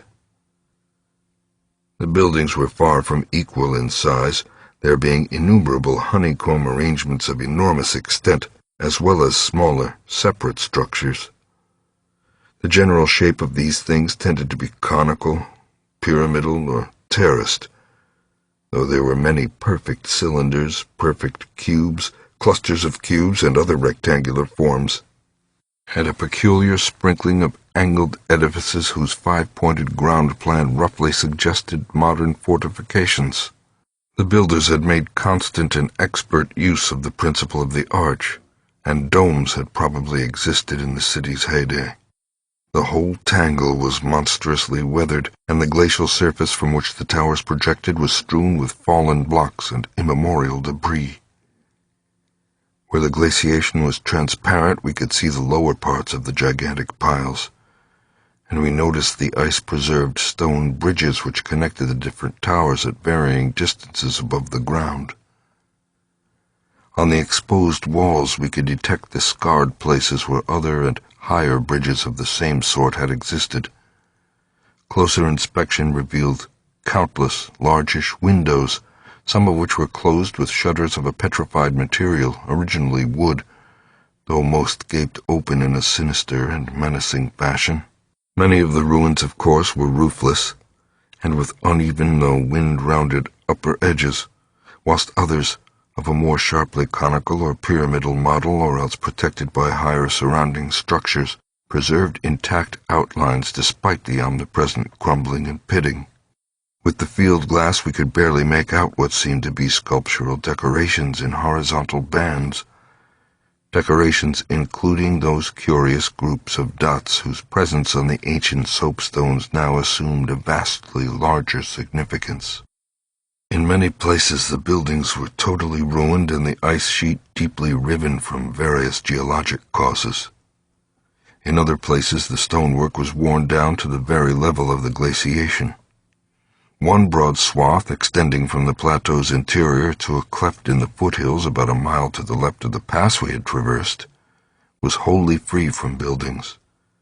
It probably represented, we concluded, the course of some great river which in tertiary times, millions of years ago, had poured through the city and into some prodigious subterranean abyss of the Great Barrier Range. Certainly this was above all a region of caves, gulfs, and underground secrets beyond human penetration. Looking back to our sensations and recalling our dazedness at viewing this monstrous survival from eons we had thought pre-human, I can only wonder that we preserved the semblance of equilibrium which we did.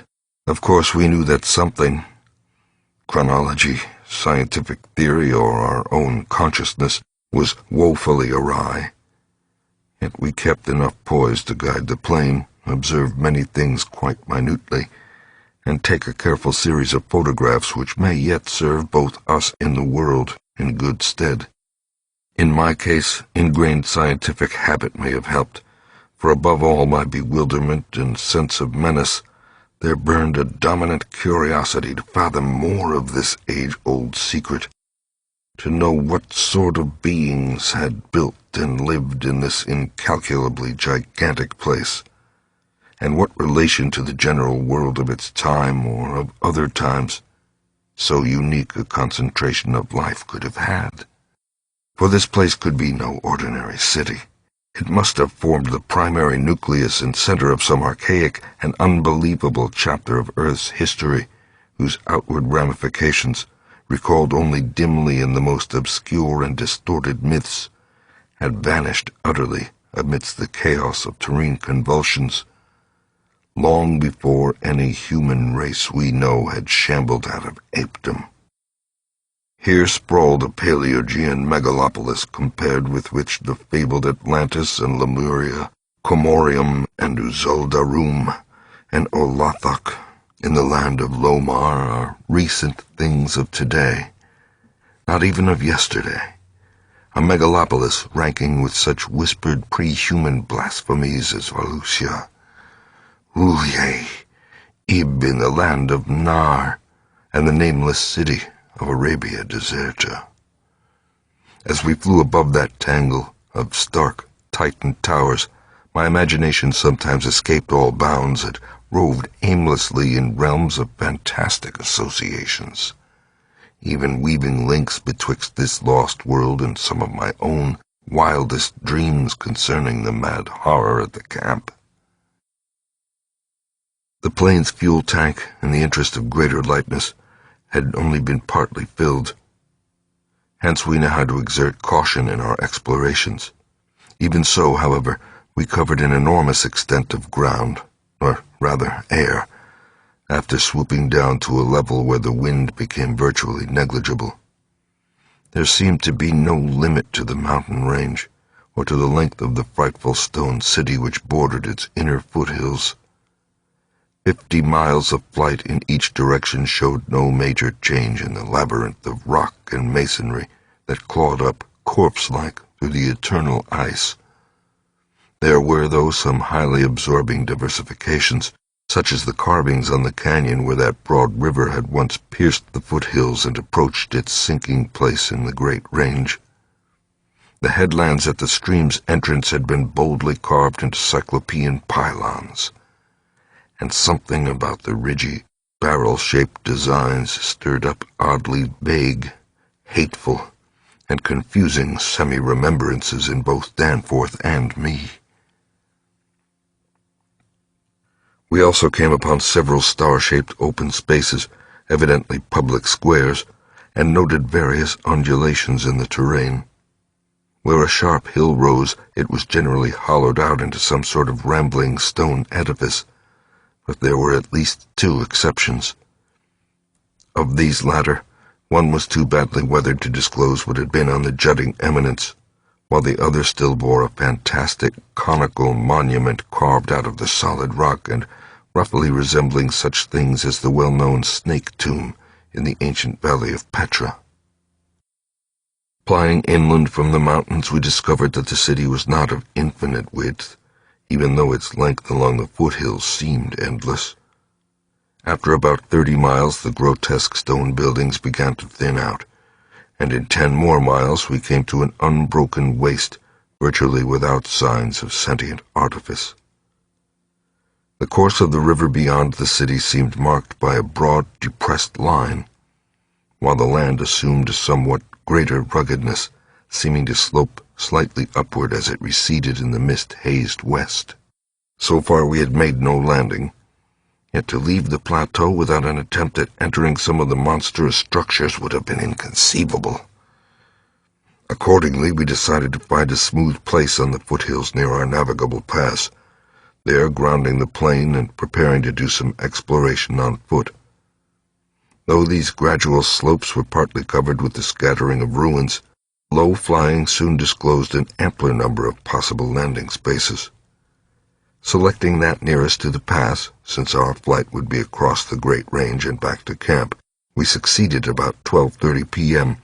in effecting a landing on a smooth, hard, snowy field, wholly devoid of obstacles and well adapted to a swift and favorable takeoff later on. It did not seem necessary to protect the plane with a snowbanking for so brief a time and in so comfortable an absence of high winds at this level. Hence we merely saw that the landing skis were safely lodged, and that the vital parts of the mechanism were guarded against the cold. For our foot journey we discarded the heaviest of our flying furs, and took with us a small outfit consisting of pocket compass, hand camera, light provisions, voluminous notebooks and paper, geologist's hammer and chisel, specimen bags, coil of climbing rope, and powerful electric torches with extra batteries. This equipment having been carried in the plane on the chance that we might be able to effect a landing, take ground pictures, make drawings and topographical sketches, and obtain rock specimens from some bare slope, outcropping, or mountain cave. Fortunately, we had a supply of extra paper to tear up, place in a spare specimen bag, and use on the ancient principle of hare and hounds for marking our course in any interior mazes we might be able to penetrate. This had been brought in case we found some cave system with air quiet enough to allow such a rapid and easy method in place of the usual rock-chipping method of trailblazing. Walking cautiously downhill over the crusted snow toward the stupendous stone labyrinth that loomed against the opalescent west, we felt almost as keen a sense of imminent marvels as we had felt on approaching the unfathomed mountain pass 4 hours previously. True, we had become visually familiar with the incredible secret concealed by the barrier peaks, yet the prospect of actually entering primordial walls reared by conscious beings, perhaps millions of years ago, before any known race of men could have existed, was nonetheless awesome and potentially terrible in its implications of cosmic abnormality. Though the thinness of the air at this prodigious altitude made exertion somewhat more difficult than usual, both Danforth and I found ourselves bearing up very well, and felt equal to almost any task which might fall to our lot. It took only a few steps to bring us to a shapeless, ruin-worn level with the snow, while 10 or 15 rods farther on there was a huge, roofless rampart, still complete in its gigantic 5-pointed outline, and rising to an irregular height of 10 or 11 feet. For this latter we headed, and when at last we were actually able to touch its weathered cyclopean blocks, we felt that we had established an unprecedented and almost blasphemous link with forgotten eons, normally closed to our species. This rampart, shaped like a star and perhaps 300 feet from point to point, was built of Jurassic sandstone blocks of irregular size, averaging 6 by 8 feet in surface. There was a row of arched loopholes or windows about 4 feet wide and 5 feet high, spaced quite symmetrically along the points of the star and at its inner angles, and with the bottoms about 4 feet from the glaciated surface. Looking through these, we could see that the masonry was fully 5 feet thick, that there were no partitions remaining within, and that there were traces of banded carvings or bas-reliefs on the interior walls, facts we had indeed guessed before when flying low over this rampart and others like it. Though lower parts must have originally existed, all traces of such things were now wholly obscured by the deep layer of ice and snow at this point. We crawled through one of the windows and vainly tried to decipher the nearly effaced mural designs, but did not attempt to disturb the glaciated floor. Our orientation flights had indicated that many buildings in the city proper were less ice-choked, and that we might perhaps find wholly clear interiors leading down to the true ground level if we entered those structures still roofed at the top. Before we left the rampart, we photographed it carefully and studied its mortarless cyclopean masonry with complete bewilderment. We wished that Papady were present, for his engineering knowledge might have helped us guess how such titanic blocks could have been handled in that unbelievably remote age when the city and its outskirts were built up. The half-mile walk down to the actual city, with the upper wind shrieking vainly and savagely through the skyward peaks in the background, was something of which the smallest details will always remain engraved on my mind. Only in fantastic nightmares could any human beings but Danforth and me conceive of such optical effects. Between us and the churning vapors of the west lay that monstrous tangle of dark stone towers, its outre and incredible forms impressing us afresh at every new angle of vision. It was a mirage in solid stone, and were it not for the photographs, I would still doubt that such a thing could be. The general type of masonry was identical with that of the rampart we had examined, but the extravagant shapes which this masonry took in its urban manifestations were past all description. Even the pictures illustrate only one or two phases of its endless variety, preternatural massiveness and utterly alien exoticism. There were geometrical forms for which an Euclid would scarcely find a name, cones of all degrees of irregularity and truncation, terraces of every sort of provocative disproportion, shafts with odd bulbous enlargements, broken columns in curious groups, and 5-pointed or 5-ridged arrangements of mad grotesqueness. As we drew nearer, we could see beneath certain transparent parts of the ice sheet and detect some of the tubular stone bridges that connected the crazily sprinkled structures at various heights. Of orderly streets there seemed to be none, the only broad open swath being a mile to the left, where the ancient river had doubtless flowed through the town into the mountains. Our field glasses showed the external horizontal bands of nearly effaced sculptures and dot groups to be very prevalent, and we could half imagine what the city must once have looked like, even though most of the roofs and tower tops had necessarily perished. As a whole, it had been a complex tangle of twisted lanes and alleys, all of them deep canyons, and some little better than tunnels because of the overhanging masonry or overarching bridges. Now, outspread below us, it loomed like a dream fantasy against a westward mist through whose northern end the low, reddish Antarctic sun of early afternoon was struggling to shine. And when, for a moment, that sun encountered a denser obstruction and plunged the scene into temporary shadow, the effect was subtly menacing in a way I can never hope to depict. Even the faint howling and piping of the unfelt wind in the great mountain passes behind us took on a wilder note of purposeful malignity. The last stage of our descent to the town was unusually steep and abrupt, and a rock outcropping at the edge where the grade changed led us to think that an artificial terrace had once existed there. Under the glaciation, we believed, there must be a flight of steps or its equivalent.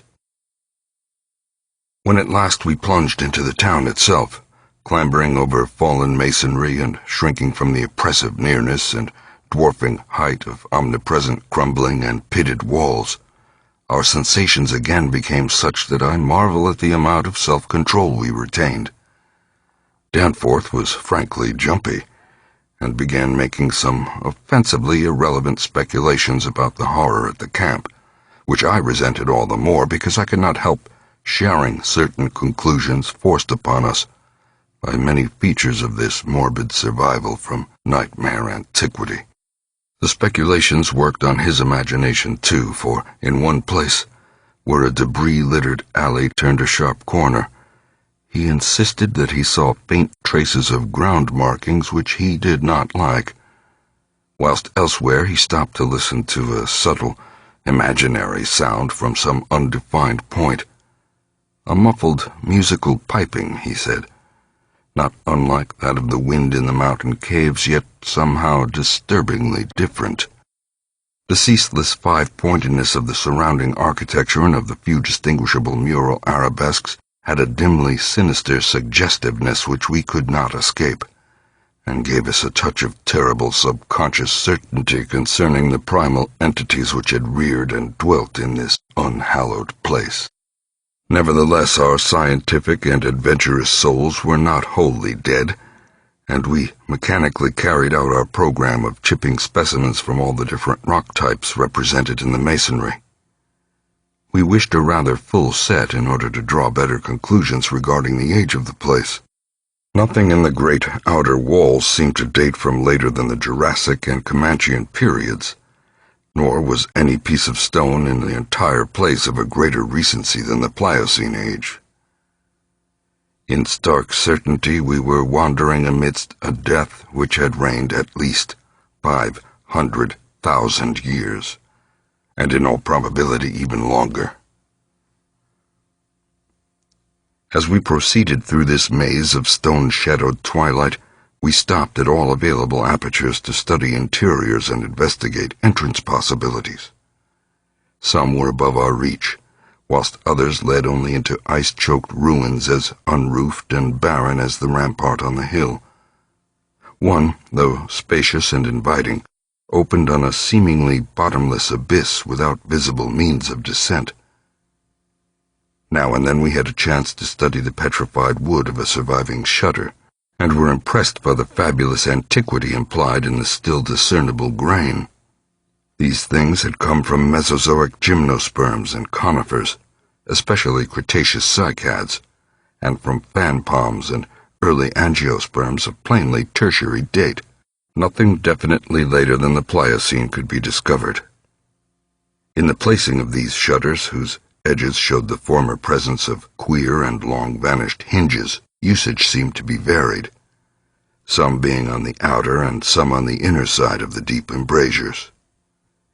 They seemed to have become wedged in place, thus surviving the rusting of their former and probably metallic fixtures and fastenings.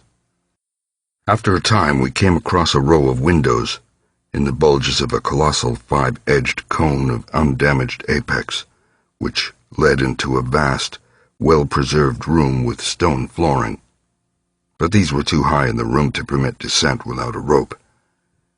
We had a rope with us, but did not wish to bother with this 20-foot drop unless obliged to, especially in this thin plateau air where great demands were made upon the heart action.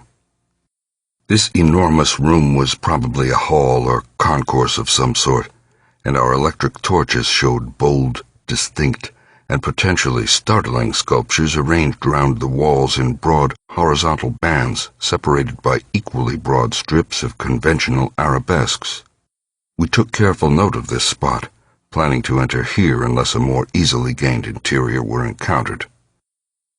Finally, though, we did encounter exactly the opening we wished, an archway about 6 feet wide and 10 feet high, marking the former end of an aerial bridge which had spanned an alley about 5 feet above the present level of glaciation. These archways, of course, were flush with upper-story floors, and in this case, one of the floors still existed. The building thus accessible was a series of rectangular terraces on our left facing westward. Across Across the alley, where the other archway yawned, was a decrepit cylinder with no windows and with a curious bulge about 10 feet above the aperture. It was totally dark inside, and the archway seemed to open on a well of illimitable emptiness. Heaped debris made the entrance to the vast left-hand building doubly easy, yet for a moment we hesitated before taking advantage of the long-wished chance. For though we had penetrated into this tangle of archaic mystery, it required fresh resolution to carry us actually inside a complete and surviving building of a fabulous elder world whose nature was becoming more and more hideously plain to us. In the end, however, we made the plunge and scrambled up over the rubble into the gaping embrasure. The floor beyond was of great slate slabs and seemed to form the outlet of a long, high corridor with sculptured walls. Observing the many inner archways which led off from it, and realizing the probable complexity of the nest of apartments within, we decided that we must begin our system of hare and hound trailblazing. Hitherto our compasses, together with frequent glimpses of the vast mountain range between the towers in our rear, had been enough to prevent our losing our way. But from now on, the artificial substitute would be necessary. Accordingly, we reduced our extra paper to shreds of suitable size, placed these in a bag to be carried by Danforth, and prepared to use them as economically as safety would allow. This method would probably gain us immunity from straying, since there did not appear to be any strong air currents inside the primordial masonry. If such should develop, or if our paper supply should give out, we could, of course, fall back on the more secure, though more tedious and retarding method of rock chipping. Just how extensive a territory we had opened up it was impossible to guess without a trial. The close and frequent connection of the different buildings made it likely that we might cross from one to another on bridges underneath the ice, except where impeded by local collapses and geologic rifts, for very little glaciation seemed to have entered the massive constructions. Almost all the areas of transparent ice had revealed the submerged windows as tightly shuttered, as if the town had been left in that uniform state until the glacial sheet came to crystallize the lower part for all succeeding time. Indeed, one gained a curious impression that this place had been deliberately closed and deserted in some dim, bygone eon, rather than overwhelmed by any sudden calamity or even gradual decay. Had the coming of the ice been foreseen, and had a nameless population left en masse to seek a less doomed abode? The precise physiographic conditions attending the formation of the ice sheet at this point would have to wait for later solution. It had not, very plainly, been a grinding drive. Perhaps the pressure of accumulated snows had been responsible, and perhaps some flood from the river, or from the bursting of some ancient glacial dam in the Great Range, had helped to create the special state now observable. Imagination could conceive almost anything in connection with this place. 6. It would be cumbrous to give a detailed, consecutive account of our wanderings inside that cavernous, eon-dead honeycomb of primal masonry, that monstrous lair of elder secrets which now echoed for the first time, after uncounted epochs, to the tread of human feet. This is especially true because so much of the horrible drama and revelation came from a mere study of the omnipresent mural carvings. Our flashlight photographs of those carvings will do much toward proving the truth of what we are now disclosing, and it is lamentable that we had not a larger film supply with us. As it was, we made crude notebook sketches of certain salient features after all our films were used up.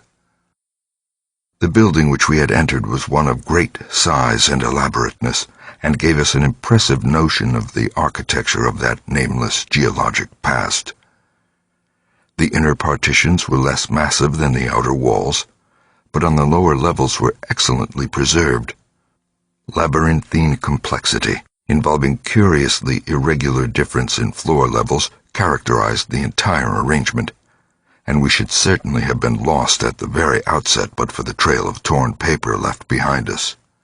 We decided to explore the more decrepit upper parts first of all, hence climbed aloft in the maze for a distance of some 100 feet to where the topmost tier of chambers yawned snowily and ruinously open to the polar sky.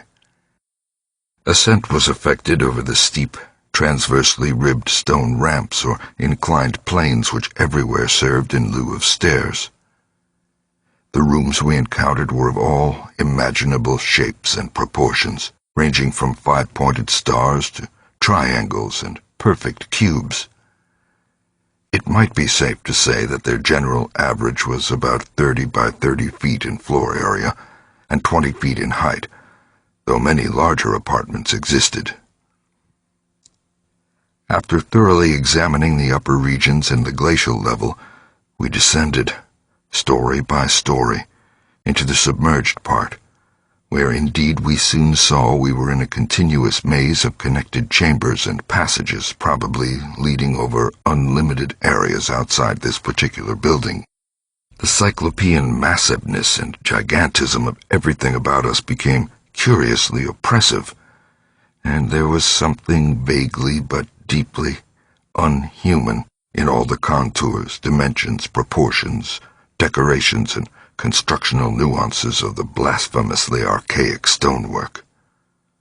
We soon realized, from what the carvings revealed, that this monstrous city was many million years old. We cannot yet explain the engineering principles used in the anomalous balancing and adjustment of the vast rock masses, though the function of the arch was clearly much relied on. The rooms we visited were wholly bare of all portable contents, a circumstance which sustained our belief in the city's deliberate desertion. The prime decorative feature was the almost universal system of mural sculpture, which tended to run in continuous horizontal bands 3 feet wide and arranged from floor to ceiling in alternation with bands of equal width given over to geometrical arabesques. There were exceptions to this rule of arrangement, but its preponderance was overwhelming. Often, however, a series of smooth cartouches containing oddly patterned groups of dots would be sunk along one of the arabesque bands. The technique we soon saw was mature, accomplished, and aesthetically evolved to the highest degree of civilized mastery, though utterly alien in every detail to any known art tradition of the human race. In delicacy of execution, no sculpture I have ever seen could approach it. The minutest details of elaborate vegetation or of animal life were rendered with astonishing vividness, despite the bold scale of the carvings, whilst the conventional designs were marvels of skillful intricacy. The arabesques displayed a profound use of mathematical principles, and were made up of obscurely symmetrical curves and angles based on the quantity of 5. The pictorial bands followed a highly formalized tradition and involved a peculiar treatment of perspective, but had an artistic force that moved us profoundly, notwithstanding the intervening gulf of vast geologic periods. Their method of design hinged on a singular juxtaposition of the cross-section with the two-dimensional silhouette, and embodied an analytical psychology beyond that of any known race of antiquity. It is useless to try to compare this art with any represented in our museums. Those who see our photographs will probably find its closest analog in certain grotesque conceptions of the most daring futurists. The arabesque tracery consisted altogether of depressed lines, whose depth on unweathered walls varied from 1 to 2 inches. When cartouches with dot groups appeared, evidently as inscriptions in some unknown and primordial language and alphabet, the depression of the smooth surface was perhaps 1.5 inches, and of their dots perhaps 1/2 inch more. The pictorial bands were in countersunk low relief, their background being depressed about 2 inches from the original wall surface. In some specimens, marks of a former coloration could be detected, though for the most part the untold eons had disintegrated and banished any pigments which may have been applied. The more one studied the marvelous techniques, the more one admired the things. Beneath their strict conventionalization, one could grasp the minute and accurate observation and graphic skill of the artists, and indeed the very conventions themselves served to symbolize and accentuate the real essence or vital differentiation of every object delineated. We felt, too, that besides these recognizable excellences there were others lurking beyond the reach of our perceptions. Certain touches here and there gave vague hints of latent symbols and stimuli which another mental and emotional background and a fuller or different sensory equipment might have made a profound and poignant significance to us. The subject matter of the sculptures obviously came from the life of the vanished epoch of their creation, and contained a large proportion of evident history. It is this abnormal historic-mindedness of the primal race, a chance circumstance operating through coincidence miraculously in our favor, which made the carvings so awesomely informative to us, and which caused us to place their photography and transcription above all other considerations. In certain rooms, the dominant arrangement was varied by the presence of maps, astronomical charts, and other scientific designs of an enlarged scale, these things giving a naive and terrible corroboration to what we gathered from the pictorial friezes and dados. In hinting at what the whole revealed, I can only hope that my account will not arouse a curiosity greater than sane caution on the part of those who believe me at all.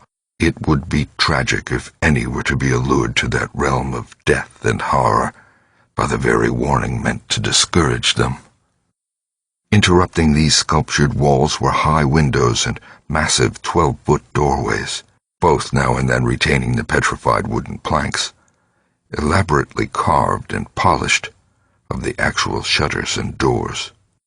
All metal fixtures had long ago vanished, but some of the doors remained in place and had to be forced aside as we progressed from room to room.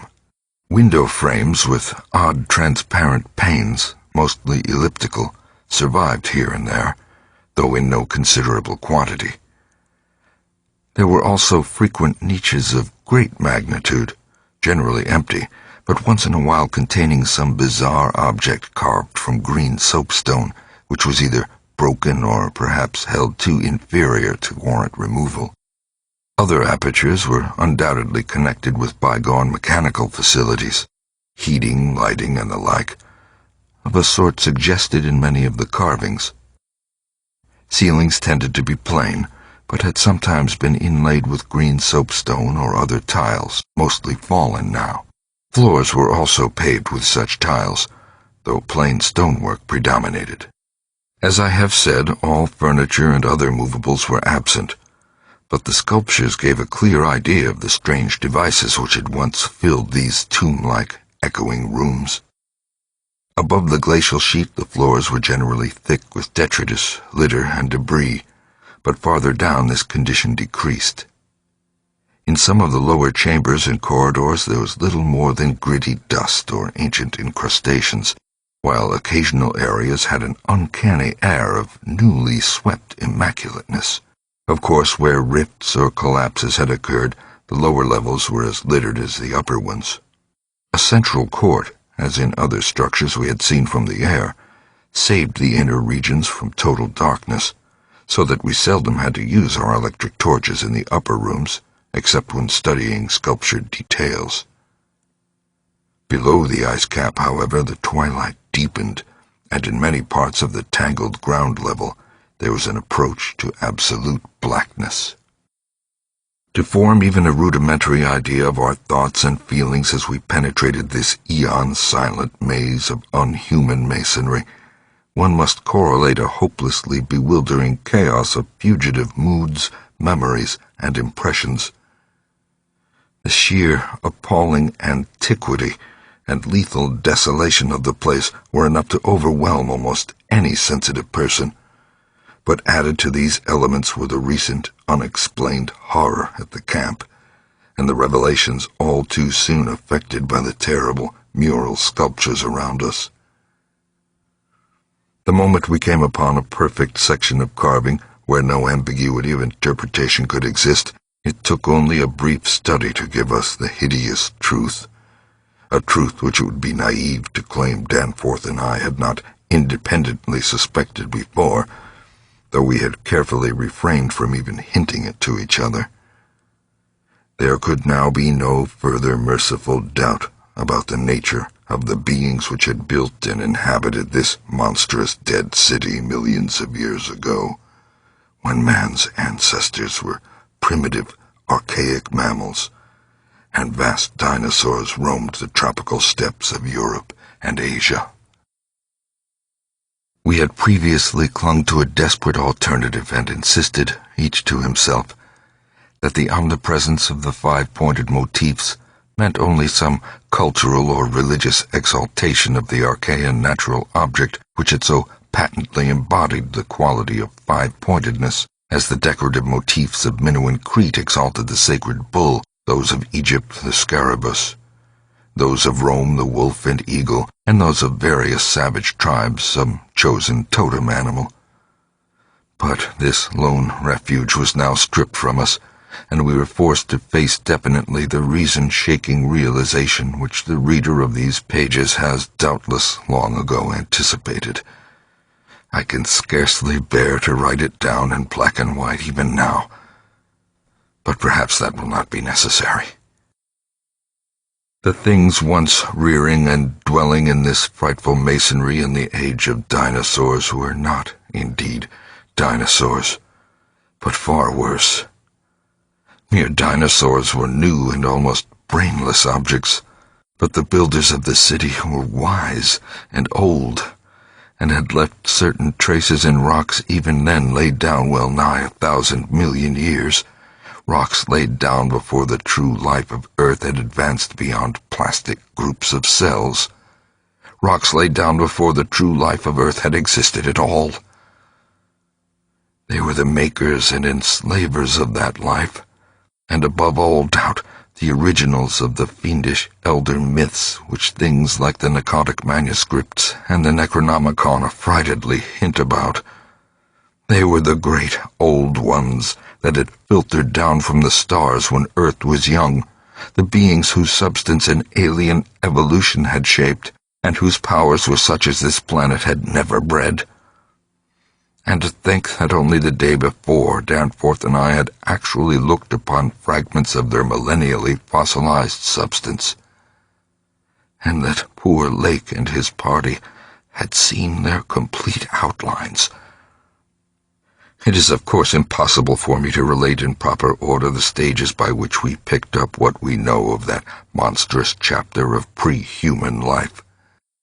After the first shock of the certain revelation, we had to pause a while to recuperate, and it was fully 3 o'clock before we got started on our actual tour of systematic research. The sculptures in the building we entered were of relatively late date, perhaps 2 million years ago, as checked up by geological, biological, and astronomical features, and embodied an art which would be called decadent in comparison to that of specimens we found in older buildings after crossing bridges under the glacial sheet. One edifice hewn from the solid rock seemed to go back 40 or possibly even 50 million years, to the lower Eocene or Upper Cretaceous, and contained bas-reliefs of an artistry surpassing anything else, with one tremendous exception that we encountered. That was, we have since agreed, the oldest domestic structure we traversed. Were it not for the support of those flashlights soon to be made public, I would refrain from telling what I found and inferred lest I be confined as a madman. Of course, the infinitely early parts of the patchwork tale, representing the pre-terrestrial life of the star-headed beings on other planets, in other galaxies, and in other universes, can readily be interpreted as the fantastic mythology of those beings themselves. Yet such parts sometimes involve designs and diagrams so uncannily close to the latest findings of mathematics and astrophysics that I scarcely know what to think. Let others judge when they see the photographs I shall publish. Naturally, no one set of carvings which we encountered told more than a fraction of any connected story, nor did we even begin to come upon the various stages of that story in their proper order. Some of the vast rooms were independent units so far as their designs were concerned, whilst in other cases a continuous chronicle would be carried through a whole series of rooms and corridors. The best of the maps and diagrams were on the walls of a frightful abyss below even the ancient ground level, a cavern perhaps 200 feet square and 60 feet high, which had almost undoubtedly been an educational center of some sort. There were many provoking repetitions of the same material in different rooms and buildings, since certain chapters of experience and certain summaries or phases of racial history had evidently been favorites with different decorators or dwellers. Sometimes, though, variant versions of the same theme proved useful in settling debatable points and filling up gaps. I still wonder that we deduced so much in the short time at our disposal. Of course, we even now have only the barest outline, and much of that was obtained later on from a study of the photographs and sketches we made. It may be the effect of this later study, the revived memories and vague impressions acting in conjunction with his general sensitiveness and with that final supposed horror glimpse, whose essence he will not reveal even to me, which has been the immediate source of Danforth's present breakdown. But it had to be, for we could not issue our warning intelligently without the fullest possible information, and the issuance of that warning is a prime necessity. Certain lingering influences in that unknown Antarctic world of disordered time and alien natural law make it imperative that further exploration be discouraged. 7. The full story, so far as deciphered, will eventually appear in an official bulletin of Miskatonic University. Here I shall sketch only the salient highlights in a formless, rambling way. Myth or otherwise, the sculptures told of the coming of those star-headed things to the nascent, lifeless earth and of cosmic space. Their coming, and the coming of many other alien entities such as at certain times embark upon spatial pioneering.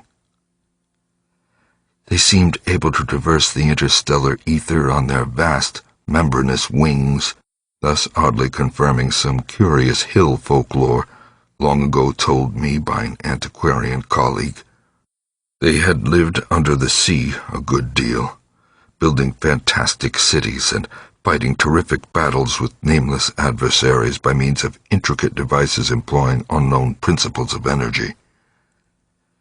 Evidently their scientific and mechanical knowledge far surpassed man's today, even though they made use of its more widespread and elaborate forms only when obliged to.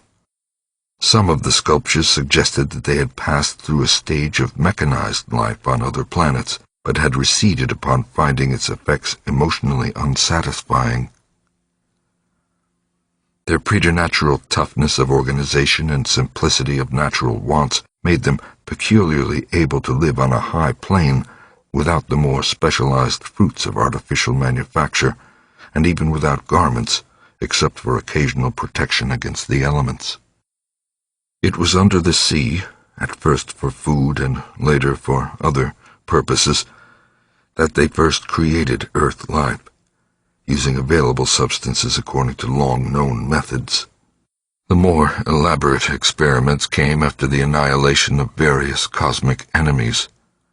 They had done the same thing on other planets, having manufactured not only necessary foods but certain multicellular protoplasmic masses capable of molding their tissues into all sorts of temporary organs under hypnotic influence, and therefore forming ideal slaves to perform the heavy work of the community.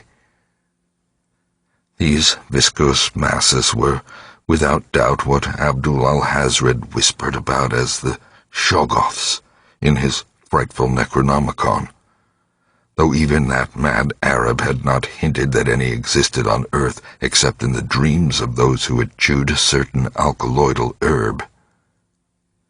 When the star-headed Old Ones on this planet had synthesized their simple food forms and bred a good supply of Shoggoths, they allowed other cell groups to develop into other forms of animal or vegetable life for sundry purposes, extirpating any whose presence became troublesome. With the aid of the Shoggoths, whose expansions could be made to lift prodigious weights, the small, low cities under the sea grew to vast and imposing labyrinths of stone, not unlike those which later rose on land. Indeed, the highly adaptable Old Ones had lived much on land in other parts of the universe, and probably retained many traditions of land construction. As we studied the architecture of all these sculptured Paleogean cities, including that whose eon-dead corridors we were even then traversing, we were impressed by a curious coincidence which we have not yet tried to explain, even to ourselves.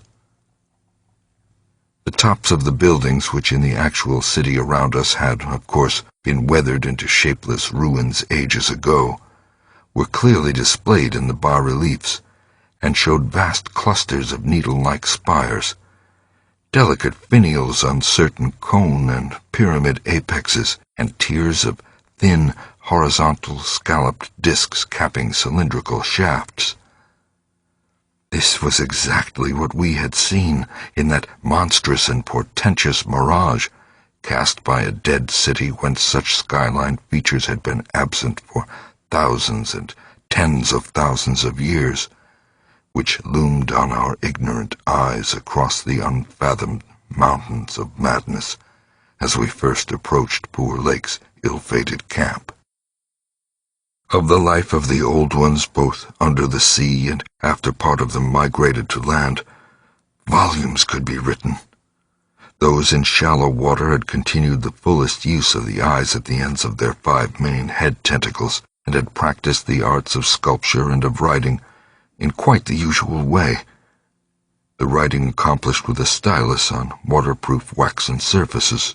Those lower down in the ocean depths, though they used a curious phosphorescent organism to furnish light, pieced out their vision with obscure special senses operating through the prismatic cilia on their heads, senses which rendered all the Old Ones partly independent of light in emergencies. Their forms of sculpture and writing had changed curiously during the descent, embodying certain apparently chemical coding processes, probably to secure phosphorescence, which the bas-reliefs could not make clear to us. The beings moved in the sea partly by swimming, using the lateral crinoid arms, and partly by wriggling with the lower tier of tentacles containing the pseudo-feet. Occasionally they accomplished long swoops with the auxiliary use of 2 or more sets of their fan-like folding wings. On land they locally used the pseudo-feet, but now and then flew to great heights over long distances with their wings. The many slender tentacles into which the crinoid arms branched were infinitely delicate, flexible, strong, and accurate in muscular nervous coordination, ensuring the utmost skill and dexterity in all artistic and other manual operations. The toughness of the things was almost incredible. Even the terrific pressure of the deepest sea bottoms appeared powerless to harm them. Very few seemed to die at all, except by violence, and their burial places were very limited. The fact that they covered their vertically inhumed dead with 5-pointed inscribed mounds set up thoughts in Danforth and me which made a fresh pause and recuperation necessary after the sculptures revealed it. The beings multiplied by means of spores, like vegetable pteridophytes, as Lake had suspected, but, owing to their prodigious toughness and longevity, and consequent lack of replacement needs, they did not encourage the large-scale development of new prothalia except when they had new regions to colonize. The young matured swiftly, and received an education evidently beyond any standard we can imagine. The prevailing intellectual and aesthetic life was highly evolved and produced a tenaciously enduring set of customs and institutions which I shall describe more fully in my coming monograph. These varied slightly according to sea or land residence, but had the same foundations and essentials. Though able, like vegetables, to derive nourishment from inorganic substances, they vastly preferred organic and especially animal food. They ate uncooked marine life under the sea, but cooked their viands on land.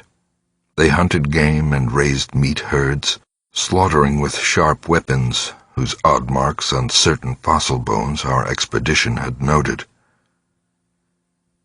They resisted all ordinary temperatures marvelously, and in their natural state could live in water down to freezing. When the great chill of the Pleistocene drew on, however, nearly 1 million years ago, the land dwellers had to resort to special measures, including artificial heating, until at last the deadly cold appears to have driven them back into the sea.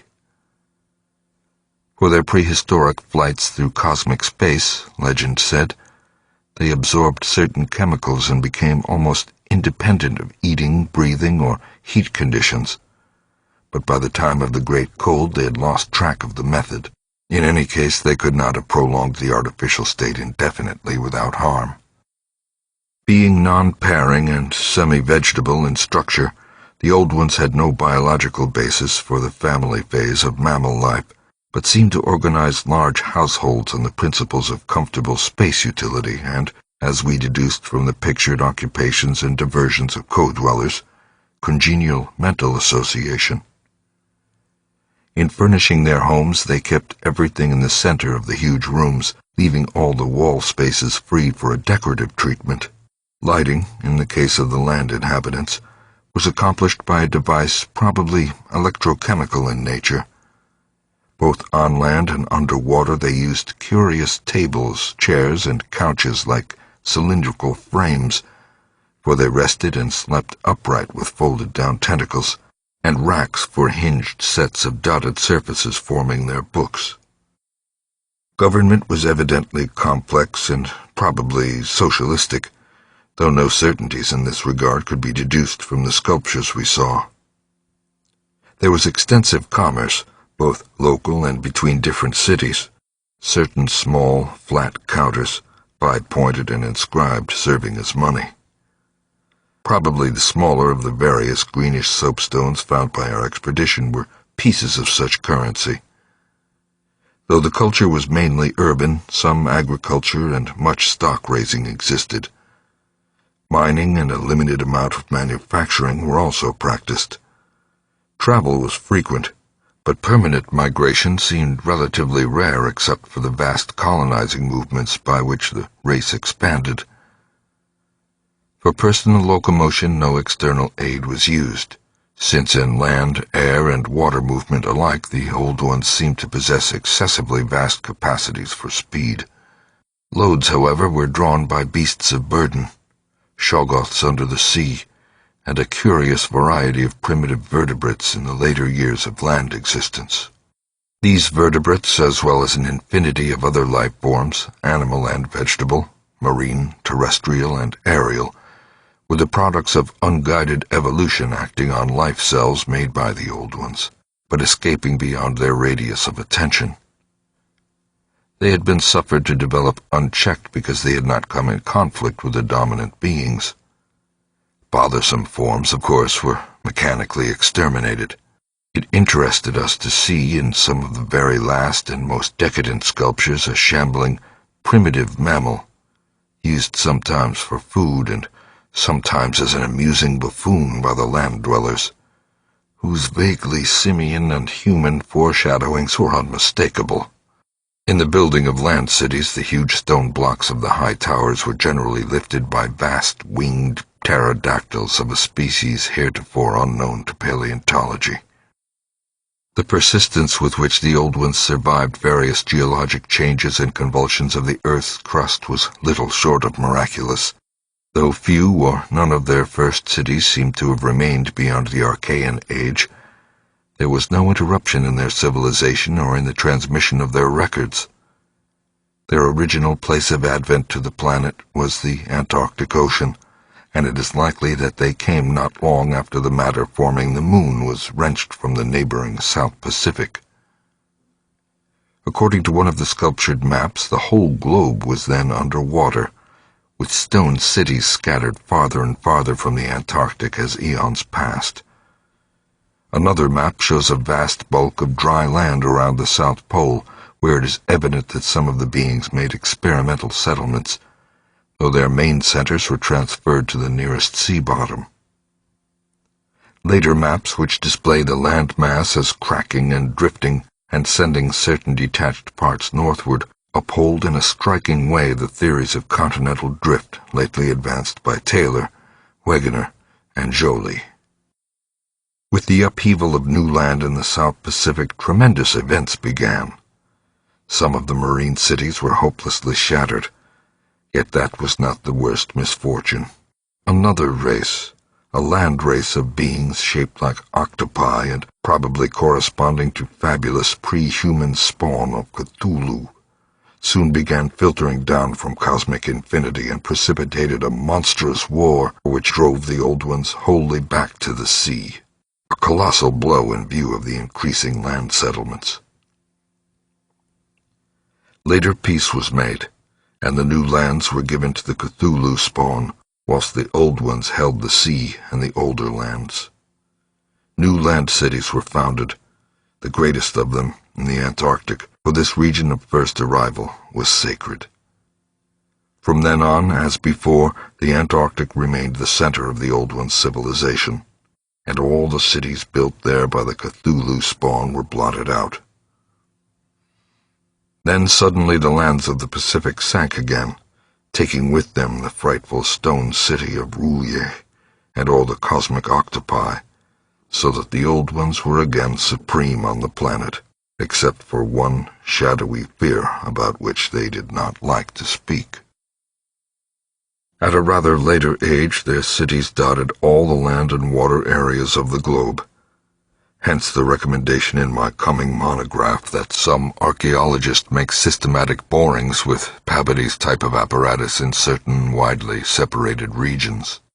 The steady trend down the ages was from water to land, a movement encouraged by the rise of new land masses, though the ocean was never wholly deserted. Another cause of the landward movement was the new difficulty in breeding and managing the Shoggoths, upon which successful sea life depended.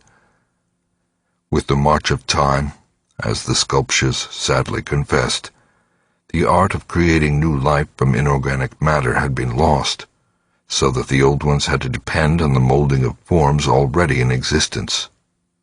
On land, the great reptiles proved highly tractable, but the Shoggoths of the sea, reproducing by fission and acquiring a dangerous degree of accidental intelligence, presented for a time a formidable problem. They had always been controlled through the hypnotic suggestions of the Old Ones, and had modeled their tough plasticity into various useful temporary limbs and organs. But now their self-modeling powers were sometimes exercised independently and in various imitative forms implanted by past suggestion. They had, it seems, developed a semi-stable brain whose separate and occasionally stubborn volition echoed the will of the Old Ones without always obeying it. Sculptured images of these Shoggoths filled Danforth and me with horror and loathing. They were normally shapeless entities composed of a viscous jelly which looked like an agglutination of bubbles, and averaged about 15 feet in diameter when a sphere. They had, however, a constantly shifting shape and volume, throwing out temporary developments or forming apparent organs of sight, hearing, and speech in imitation of their masters, either spontaneously or according to suggestion. They seem to have become peculiarly intractable toward the middle of the Permian Age, perhaps 150 million years ago, when a veritable war of resubjugation was waged upon them by the marine Old Ones. Pictures of this war and of the headless, slime-coated fashion in which the Shoggoths typically left their slain victims held a marvelously fearsome quality despite the intervening abyss of untold ages. The Old Ones had used curious weapons of molecular and atomic disturbances against the rebel entities, and in the end had achieved a complete victory. Thereafter, the sculptures showed a period in which Shoggoths were tamed and broken by armed Old Ones, as the wild horses of the American West were tamed by the cowboys. Though during the rebellion the Shoggoths had shown an ability to live out of water, this transition was not encouraged, since their usefulness on land would hardly have been commensurate with the trouble of their management. During the Jurassic Age, the Old Ones met fresh adversity in the form of a new invasion from outer space, this time by half-fungus, half-crustacean creatures undoubtedly the same as those figuring in certain whispered hill legends of the North, and remembered in the Himalayas as the Mi-Go, or abominable snowmen. To fight these beings, the Old Ones attempted, for the first time since their terrene advent, to sally forth again into the planetary ether, but despite all traditional preparations found it no longer possible to leave the Earth's atmosphere. Whatever the secret of interstellar travel had been, it was now definitely lost to the race. In the end, the Mi-Go drove the Old Ones out of all the northern lands, though they were powerless to disturb those in the sea. Little by little, the slow retreat of the elder race to their original Antarctic habitat was beginning.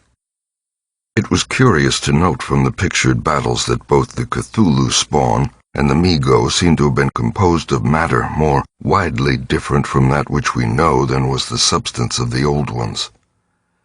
They were able to undergo transformations and reintegrations impossible for their adversaries, and seemed therefore to have originally come from even remoter gulfs of the cosmic space. The Old Ones, but for their abnormal toughness and peculiar vital properties, were strictly material, and must have had their absolute origin within the known space-time continuum, whereas the first sources of the other beings can only be guessed at with bated breath. All this, of course, assuming that the non-terrestrial linkages and the anomalies ascribed to the invading foes are not pure mythology. Conceivably, the Old Ones might have invented a cosmic framework to account for their occasional defeats, since historical interest and pride obviously formed their chief psychological element.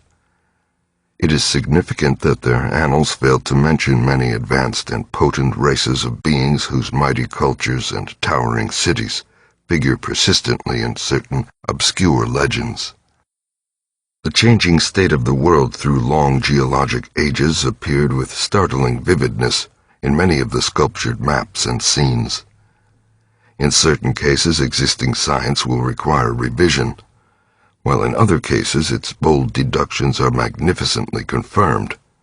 As I have said, the hypothesis of Taylor, Wegner, and Joly that all the continents are fragments of an original Antarctic landmass which cracked from centrifugal force and drifted apart over a technically viscous lower surface, an hypothesis suggested by such things as the complementary outlines of Africa and South America, and the way the great mountain chains are rolled and shoved up, receives striking support from this uncanny source.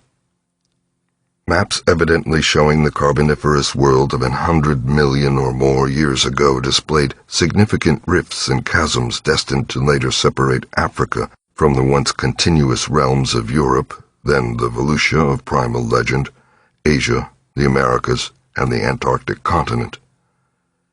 Other charts, and most significantly one in connection with the founding 50 million years ago of this vast dead city around us, showed all the present continents well differentiated. And in the latest discoverable specimen, dating perhaps from the Pliocene age, the approximate world of today appeared quite clearly despite the linkage of Alaska with Siberia, of North America with Europe through Greenland, and of South America with the Antarctic continent through Graham Land. In the Carboniferous map, the whole globe ocean floor and rifted landmass alike bore symbols of the Old Ones' vast stone cities. But in the later charts, the gradual recession toward the Antarctic became very plain. The final Pliocene specimen showed no land cities except on the Antarctic continent and the tip of South America, nor any ocean cities north of the 50th parallel of south latitude. Knowledge and interest in the northern world, save for a study of coastlines probably made during long exploration flights on those fan-like membranous wings, had evidently declined to zero among the old ones. Destruction of cities through the upthrust of mountains, the centrifugal rending of continents, the seismic convulsions of land or sea bottom, and other natural causes was a matter of common record, and it was curious to observe how fewer and fewer replacements were made as the ages wore on. The vast, dead megalopolis that yawned around us seemed to be the last general center of the race, built early in the Cretaceous age after a titanic earth buckling had obliterated a still vaster predecessor not far distant. It appeared that this general region was the most sacred spot of all, where reputedly the first old ones had settled on a primal sea bottom. In the new city, many of whose features we could recognize in the sculptures, but which stretched fully 100 miles along the mountain range in each direction beyond the farthest limits of our aerial survey, there were reputed to be preserved certain sacred stones forming part of the first sea-bottom city, which thrust up to light after long epochs in the course of the general crumbling of strata. 8.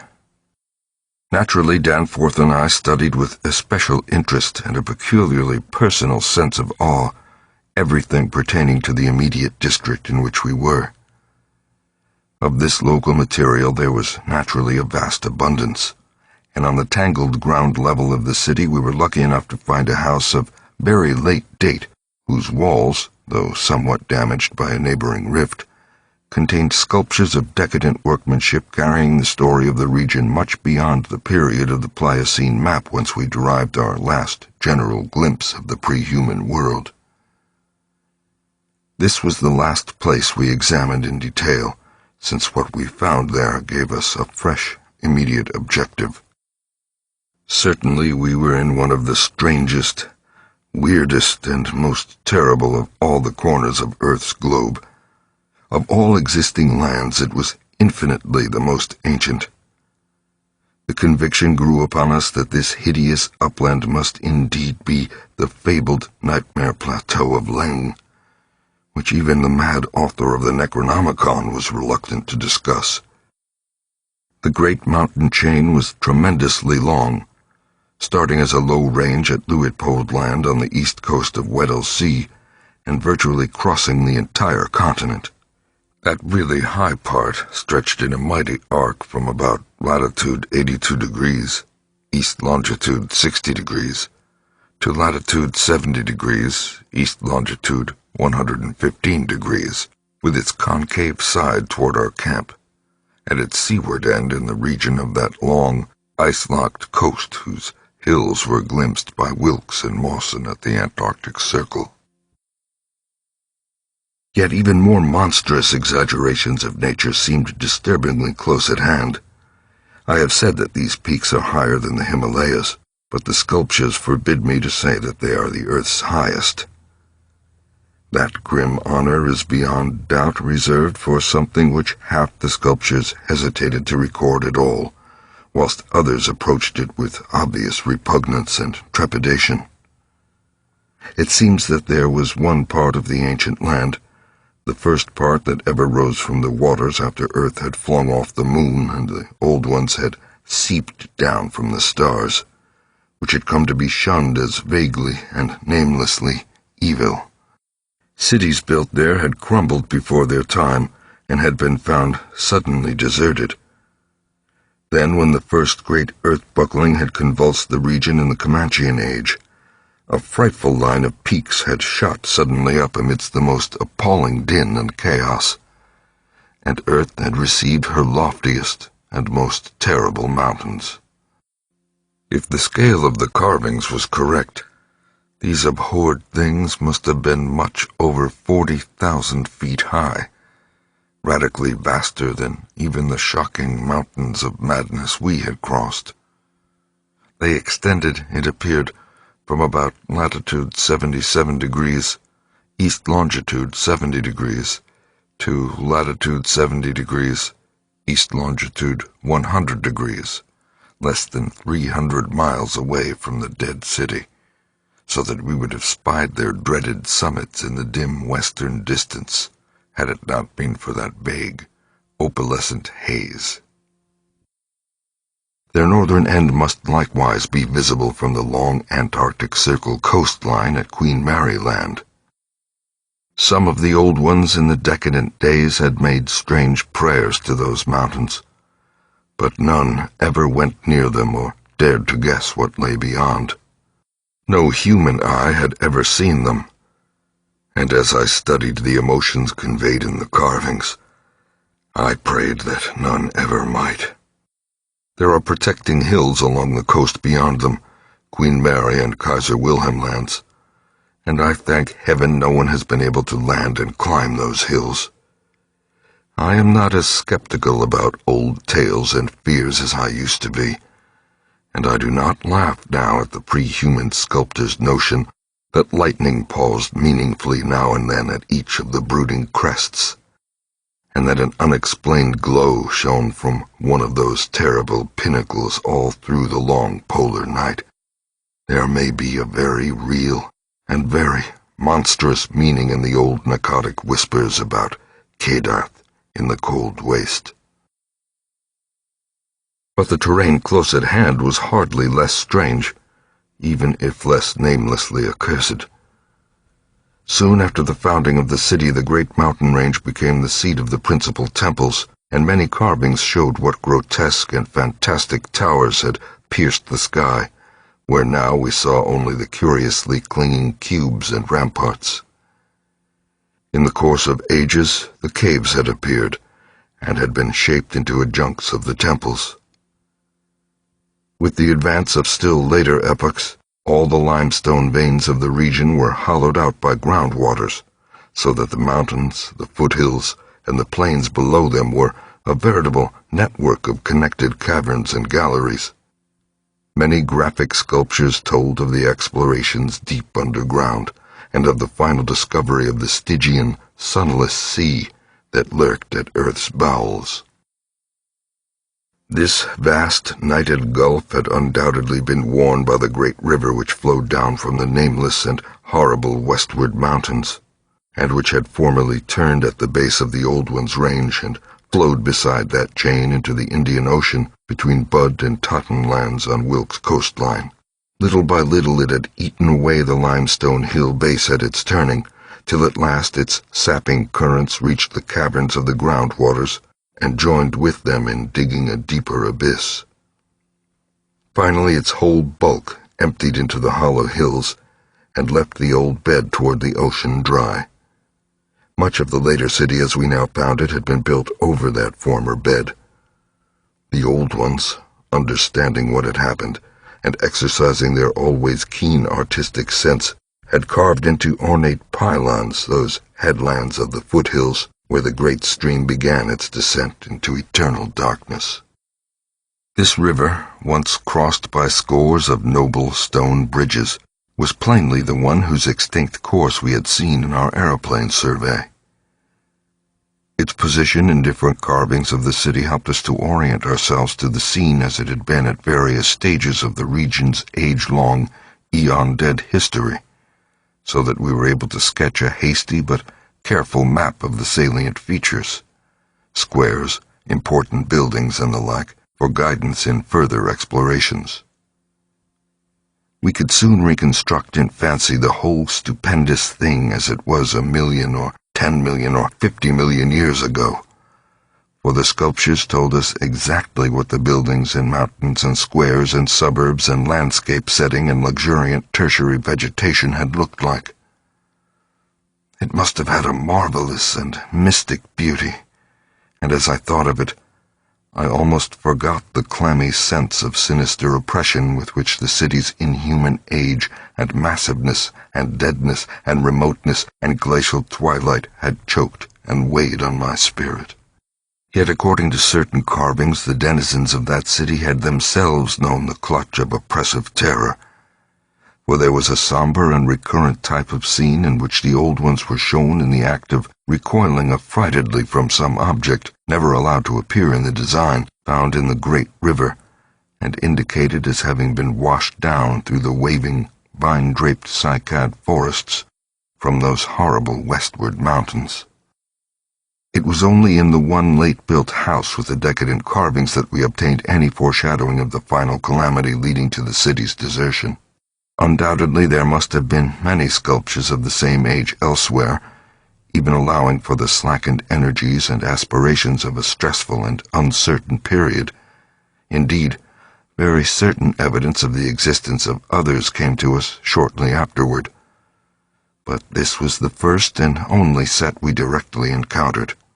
We meant to look farther on, but as I have said, immediate conditions dictated another present objective.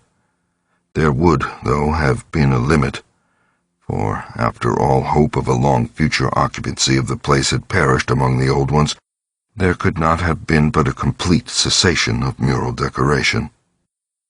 The ultimate blow, of course, was the coming of the great cold which once held most of the earth in thrall, and which had never departed from the ill-fated poles.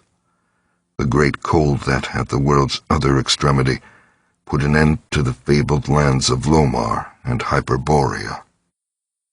Just when this tendency began in the Antarctic it would be hard to say in terms of exact years.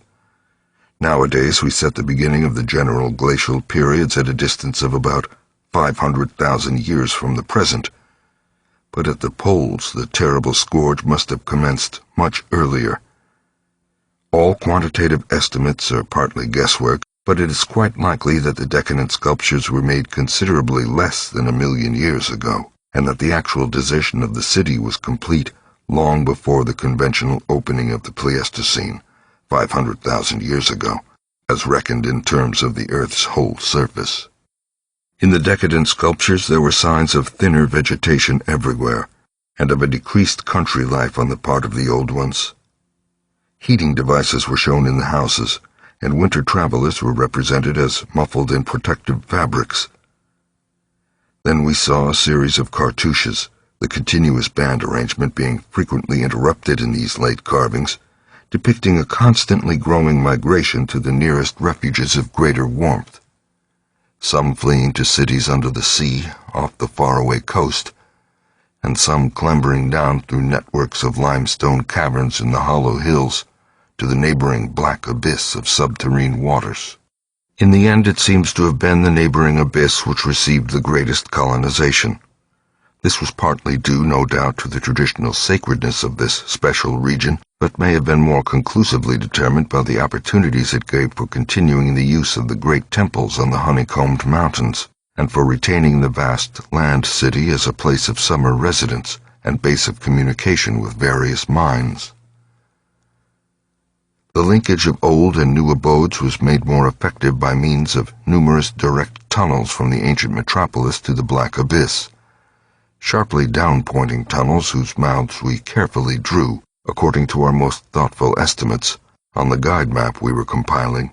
It was obvious that at least 2 of these tunnels lay within a reasonable exploring distance of where we were, both being on the mountainward edge of the city, one less than a quarter of a mile toward the ancient river course, and the other perhaps twice that distance in the opposite direction. The abyss, it seems, had shelving shores of dry land at certain places, but the old ones built their new city underwater, no doubt because of its greater certainty of uniform warmth. The depth of the hidden sea appears to have been very great, so that the Earth's internal heat could ensure its habitability for an indefinite period. The beings seem to have had no trouble in adapting themselves to part-time and eventually, of course, whole-time residence underwater, since they had never allowed their gill systems to atrophy. There were many sculptures which showed how they had always frequently visited their submarine kinsfolk elsewhere, and how they had habitually bathed on the deep bottom of their great river.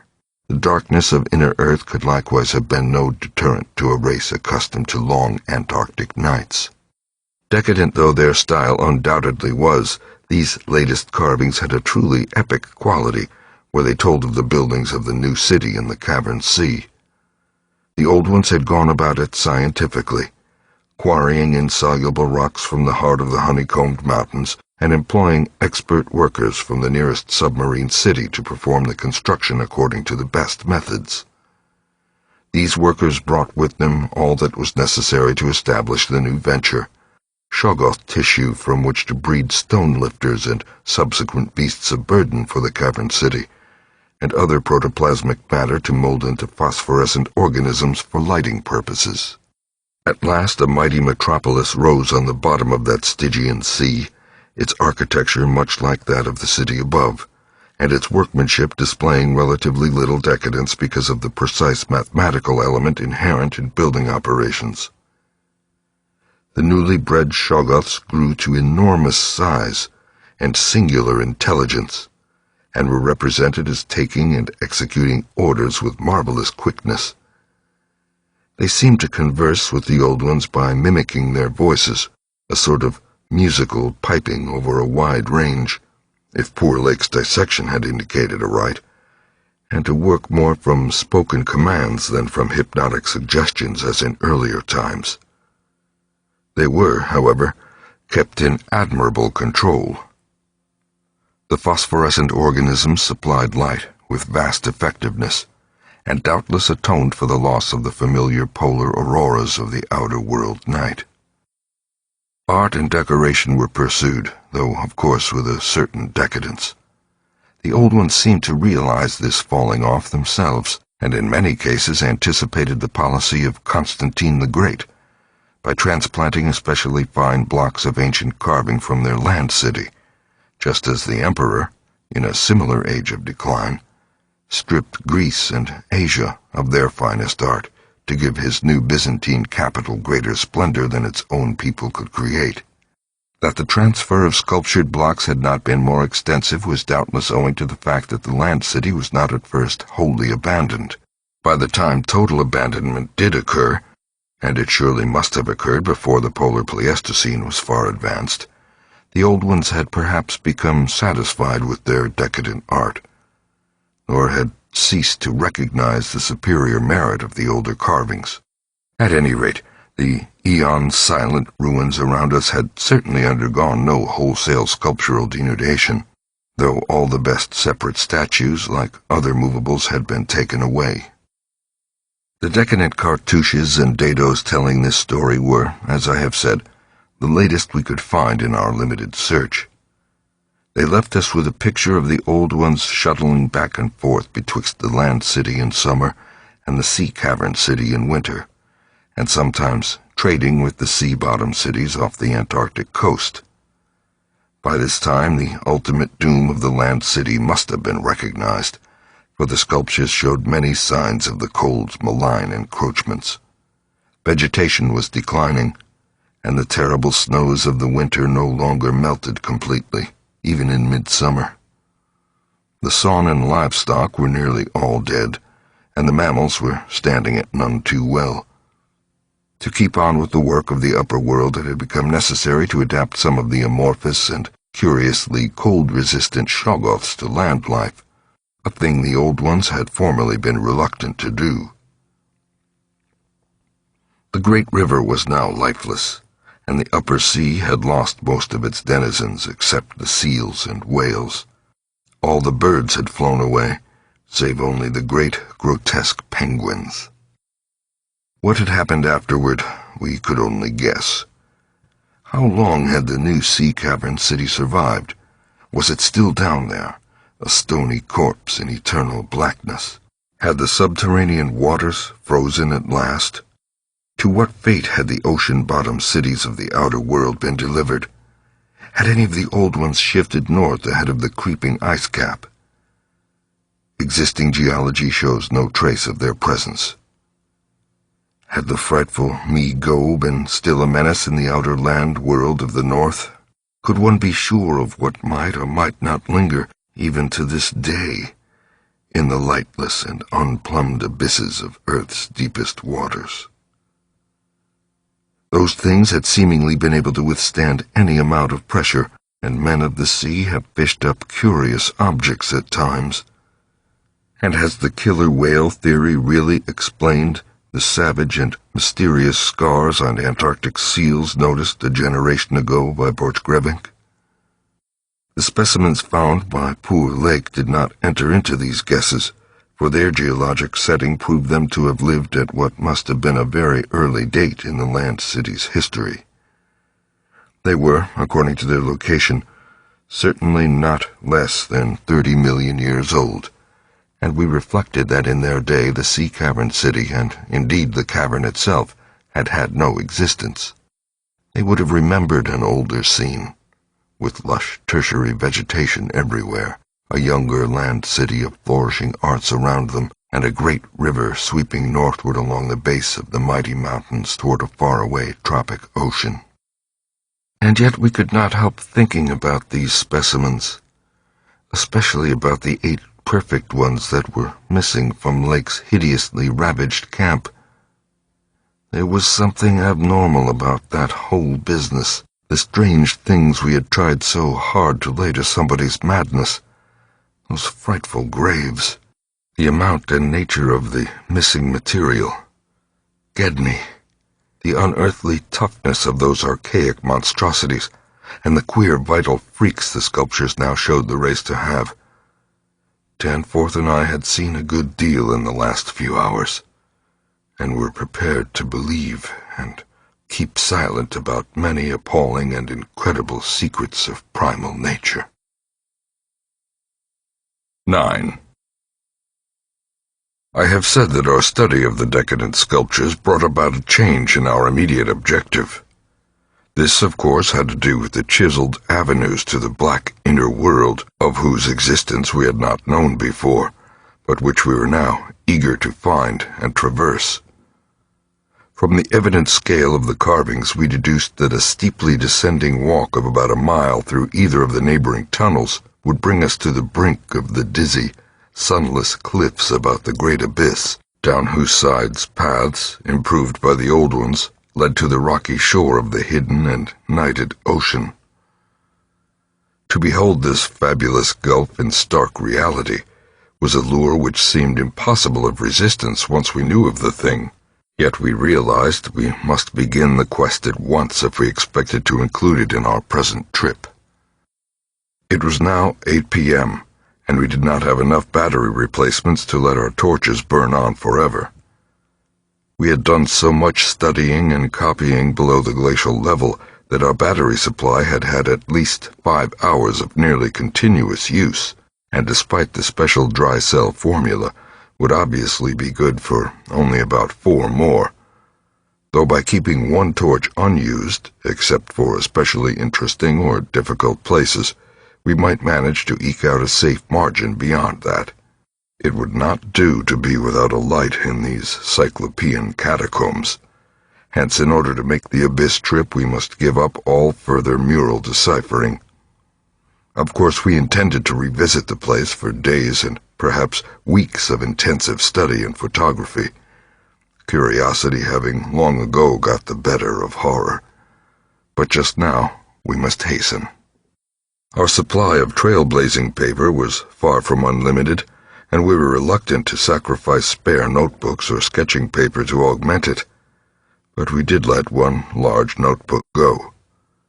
If worst came to worst, we could resort to rock chipping, and of course it would be possible, even in case of really lost direction, to work up to full daylight by one channel or another if granted sufficient time for plentiful trial and error. So at last we set off eagerly in the indicated direction of the nearest tunnel.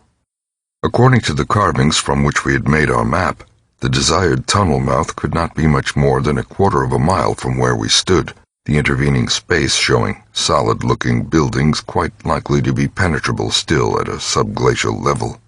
The opening itself would be in the basement, on the angle nearest the foothills, of a vast 5-pointed structure of evidently public and perhaps ceremonial nature, which we tried to identify from our aerial survey of the ruins. No such structure came to our minds as we recalled our flight, hence we concluded that its upper parts had been greatly damaged, or that it had been totally shattered in an ice rift we had noticed. In the latter case, the tunnel would probably turn out to be choked, so that we would have to try the next nearest one, the one less than a mile to the north. The intervening river course prevented our trying any of the more southern tunnels on this trip, and, indeed, if both of the neighboring ones were choked, it was doubtful whether our batteries would warrant an attempt on the next northerly one, about a mile beyond our second choice.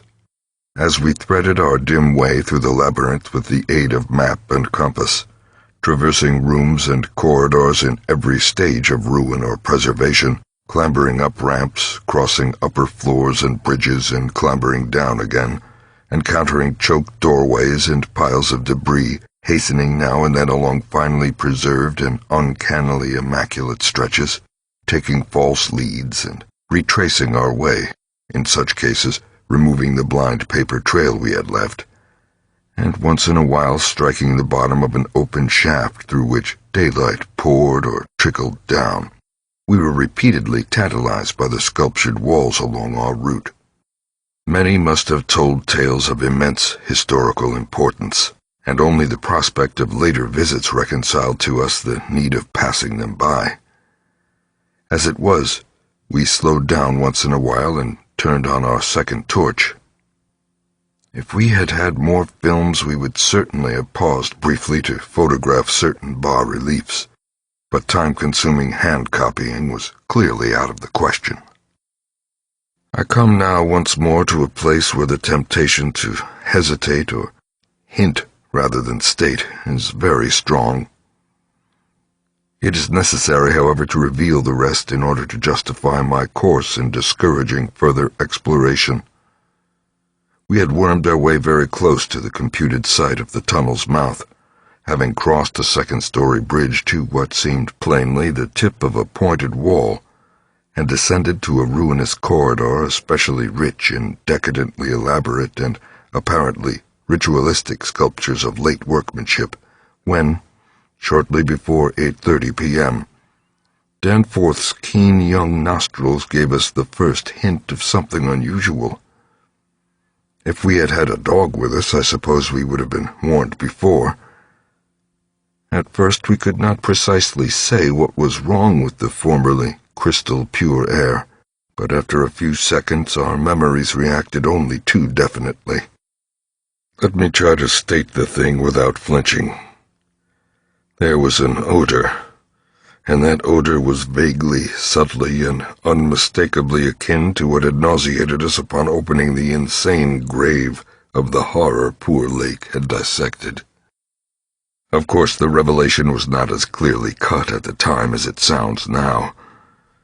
There were several conceivable explanations, and we did a good deal of indecisive whispering.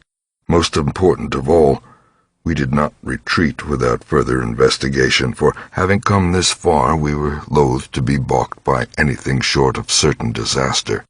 Anyway, what we must have suspected was altogether too wild to believe. Such things did not happen in any normal world.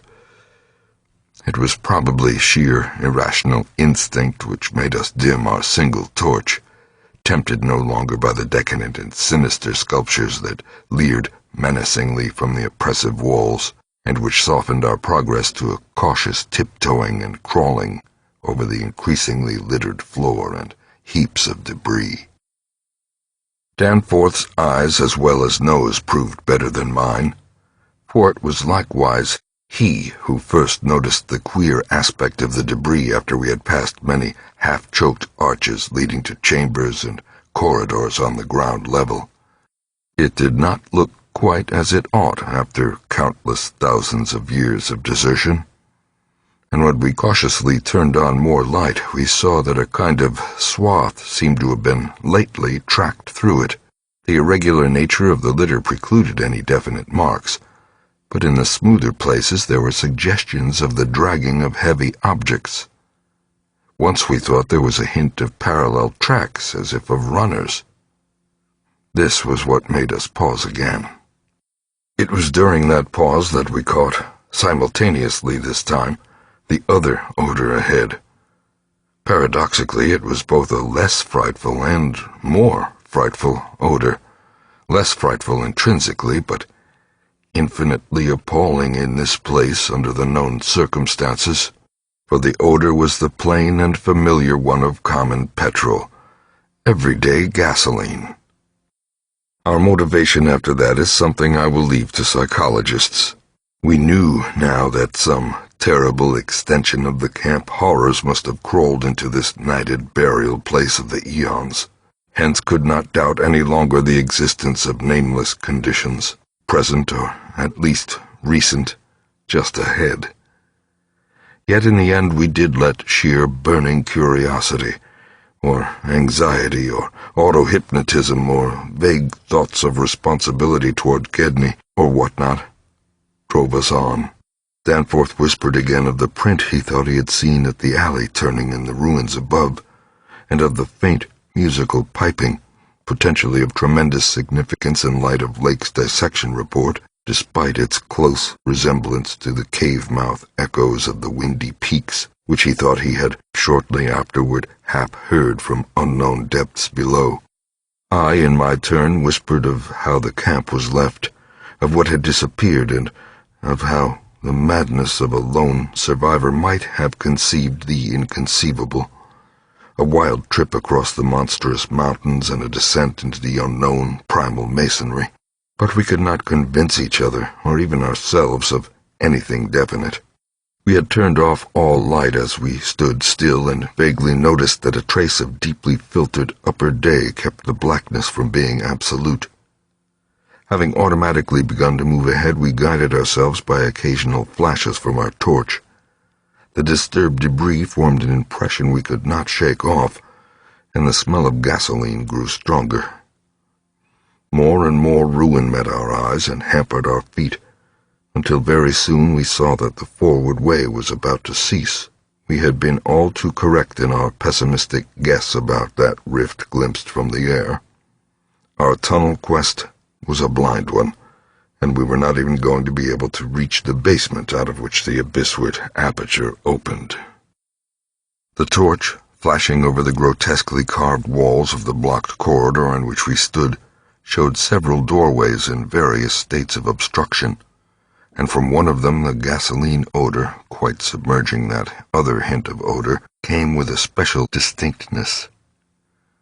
As we looked more steadily, we saw that beyond a doubt there had been a slight and recent clearing away of debris from that particular opening. Whatever the lurking horror might be, we believed the direct avenue toward it was now plainly manifest. I do not think anyone will wonder that we waited an appreciable time before making any further motion. And yet when we did venture inside that black arch, our first impression was one of anticlimax. For amidst the littered expanse of that sculptured crypt, a perfect cube with sides of about 20 feet, there remained no recent object of instantly discernible size, so that we looked instinctively, though in vain, for a farther doorway. In another moment, however, Danforth's sharp vision had descried a place where the floor debris had been disturbed, and we turned on both torches full strength. Though what we saw in that light was actually simple and trifling, I am nonetheless reluctant to tell of it because of what it implied. It was a rough leveling of the debris, upon which several small objects lay carelessly scattered, and at one corner of which a considerable amount of gasoline must have been spilled lately enough to leave a strong odor even at this extreme superplateau altitude. In other words, it could not be other than a sort of camp, a camp made by questing beings who, like us, had been turned back by the unexpectedly choked way to the abyss. Let me be plain. The scattered objects were, so far as substance was concerned, all from Lake's camp, and consisted of tin cans as queerly opened as those we had seen at the ravaged place, many spent matches, 3 illustrated books more or less curiously smudged, an empty ink bottle with its pictorial and instructional carton, a broken fountain pen, some oddly snipped fragments of fur and tent cloth, a used electric battery with circular of directions, a folder that came with our type of tent heater, and a sprinkling of crumpled papers. It was all bad enough, but when we smoothed out the papers and looked at what was on them, we felt we had come to the worst. We had found certain inexplicably blotted papers at the camp which might have prepared us, yet the effect of the sight down there in the pre-human vaults of a nightmare city was almost too much to bear. A mad Gedney might have made the groups of dots in imitation of those found on the greenish soapstones, just as the dots on those insane five-pointed grave mounds might have been made, and he might conceivably have prepared rough, hasty sketches, varying in their accuracy or lack of it, which outlined the neighboring parts of the city and traced the way from a circularly represented place outside our previous route, a place we identified as a great cylindrical tower in the carvings and as a vast circular gulf glimpsed in our aerial survey, to the present five-pointed structure and the tunnel mouth therein.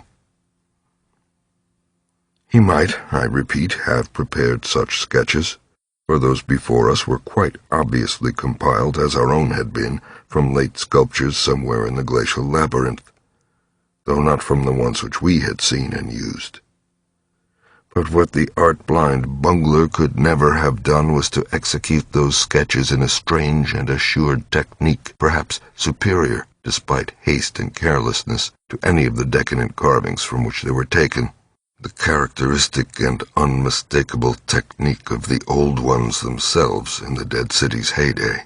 There are those who will say Danforth and I were utterly mad not to flee for our lives after that, since our conclusions were now, notwithstanding their wildness, completely fixed, and of a nature I need not mention to those who have read my account as far as this. Perhaps we were mad, for have I not said those horrible peaks were mountains of madness? But I think I can detect something of the same spirit, albeit in a less extreme form, in the men who stalk deadly beasts through African jungles to photograph them or study their habits. Half-paralyzed with terror though we were, there was nevertheless fanned within us a blazing flame of awe and curiosity which triumphed in the end. Of course, we did not mean to face that, or those which we knew had been there, but we felt that they must be gone by now. They would by this time have found the other neighboring entrance to the abyss, and have passed within to whatever night-black fragments of the past might await them in the ultimate gulf they had never seen. Or if that entrance too was blocked, they would have gone on to the north, seeking another. They were, we remembered, partly independent of light. Looking back to that moment, I can scarcely recall just what precise form our new emotions took, just what change of immediate objective it was that so sharpened our sense of expectancy. We certainly did not mean to face what we feared. Yet I will not deny that we may have had a lurking, unconscious wish to spy certain things from some hidden vantage point. Probably we had not given up our zeal to glimpse the abyss itself, though there was interposed a new goal in the form of that great circular place shown on the crumpled sketches we had found. We had at once recognized it as a monstrous cylindrical tower, figuring in the very earliest carvings, but appearing only as a prodigious round aperture from above. Something about the impressiveness of its rendering, even in these hasty diagrams, made us think that its subglacial levels must still form a feature of peculiar importance. Perhaps it embodied architectural marvels as yet unencountered by us. It was certainly of incredible age according to the sculptures in which it figured, being indeed among the first things built in the city. Its carvings, if preserved, could not but be highly significant. Moreover, it might form a good present link with the upper world, a shorter route than the one we were so carefully blazing, and probably that by which those others had descended. At any rate, the thing we did was to study the terrible sketches, which quite perfectly confirmed our own, and start back over the indicated course to the circular place, the course which our nameless predecessors must have traversed twice before us. The other neighboring gate to the abyss would lie beyond that. I need not speak of our journey, during which we continued to leave an economical trail of paper, for it was precisely the same in kind as that by which we had reached the cul-de-sac, except that it tended to adhere more closely to the ground level and even descend to basement corridors. Every now and then we could trace certain disturbing marks in the debris or litter underfoot, and after we had passed outside the radius of the gasoline scent, we were again faintly conscious, spasmodically, of that more hideous and more persistent scent. After the way had branched from our former course, we sometimes gave the rays of our single torch a furtive sweep along the walls, noting in almost every case the well-nigh omnipresent sculptures which seemed to have formed a main aesthetic outlet for the old ones. About 9:30 p.m., while traversing a long vaulted corridor whose increasingly glaciated floor seemed somewhat below the ground level and whose roof grew lower as we advanced, we began to see strong daylight ahead and were able to turn off our torch.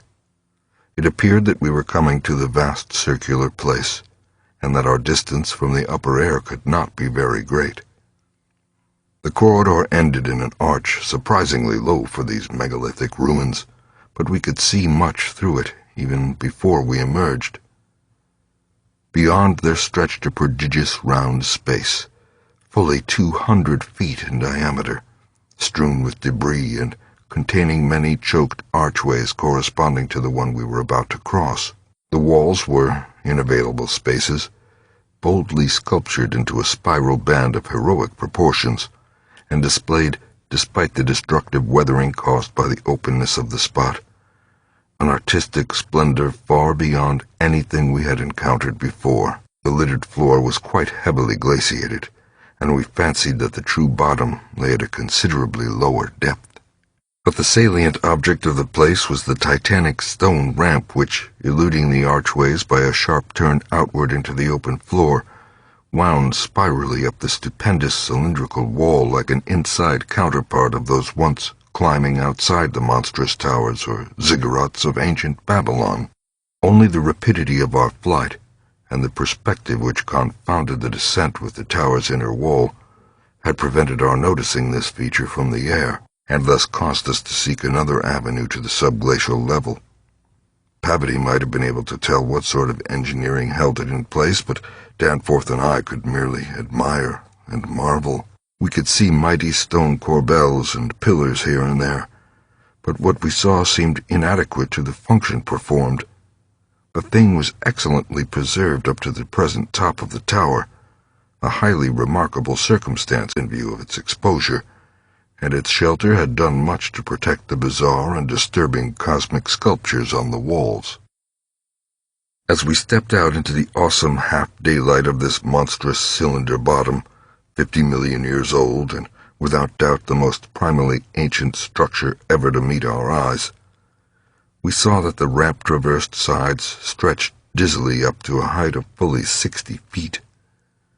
This, we recalled from our aerial survey, meant an outside glaciation of some 40 feet, since the yawning gulf we had seen from the plain had been at the top of an approximately 20-foot mound of crumbled masonry, somewhat sheltered for 3/4 of its circumference by the massive, curving walls of a line of higher ruins. According to the sculptures, the original tower had stood in the center of an immense circular plaza, and had been perhaps 500 or 600 feet high, with tiers of horizontal discs near the top and a row of needle-like spires along the upper rim. Most of the masonry had obviously toppled outward rather than inward, a fortunate happening, since otherwise the ramp might have been shattered and the whole interior choked. As it was, the ramp showed sad battering, whilst the choking was such that all the archways at the bottom seemed to have been recently cleared. It took us only a moment to conclude that this was indeed the route by which those others had descended, and that this would be the logical route for our own ascent, despite the long trail of paper we had left elsewhere.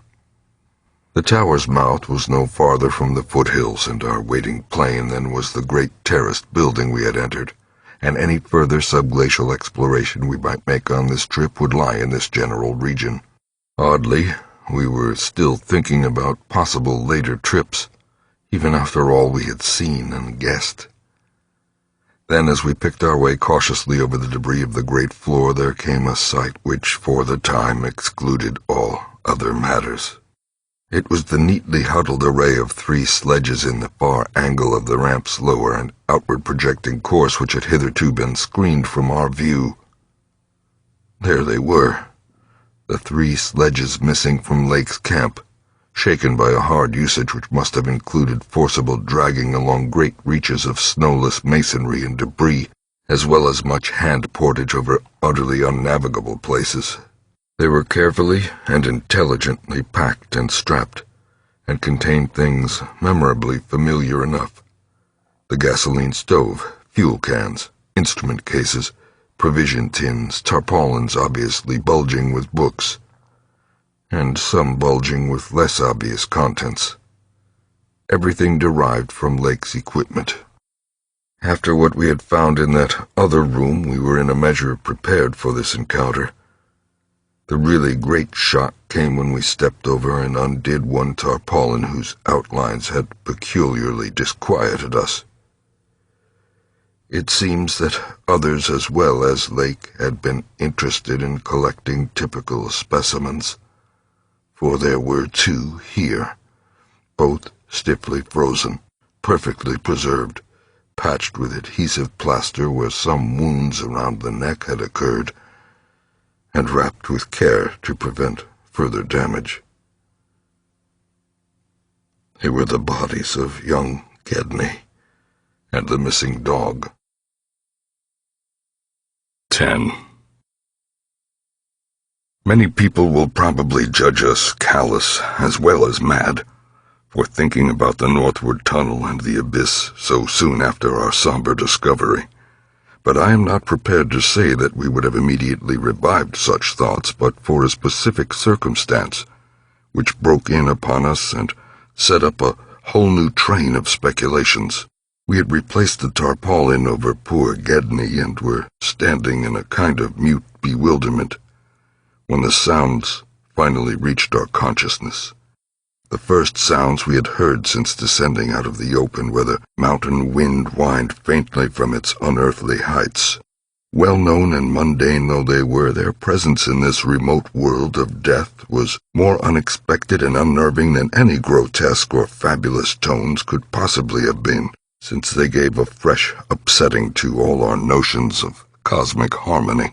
Had it been some trace of that bizarre musical piping over a wide range which Lake's dissection report had led us to expect in those others, and which indeed our overwrought fancies had been reading into every wind howl we had heard since coming on the camp horror, it would have had a kind of hellish congruity with the eon-dead region around us.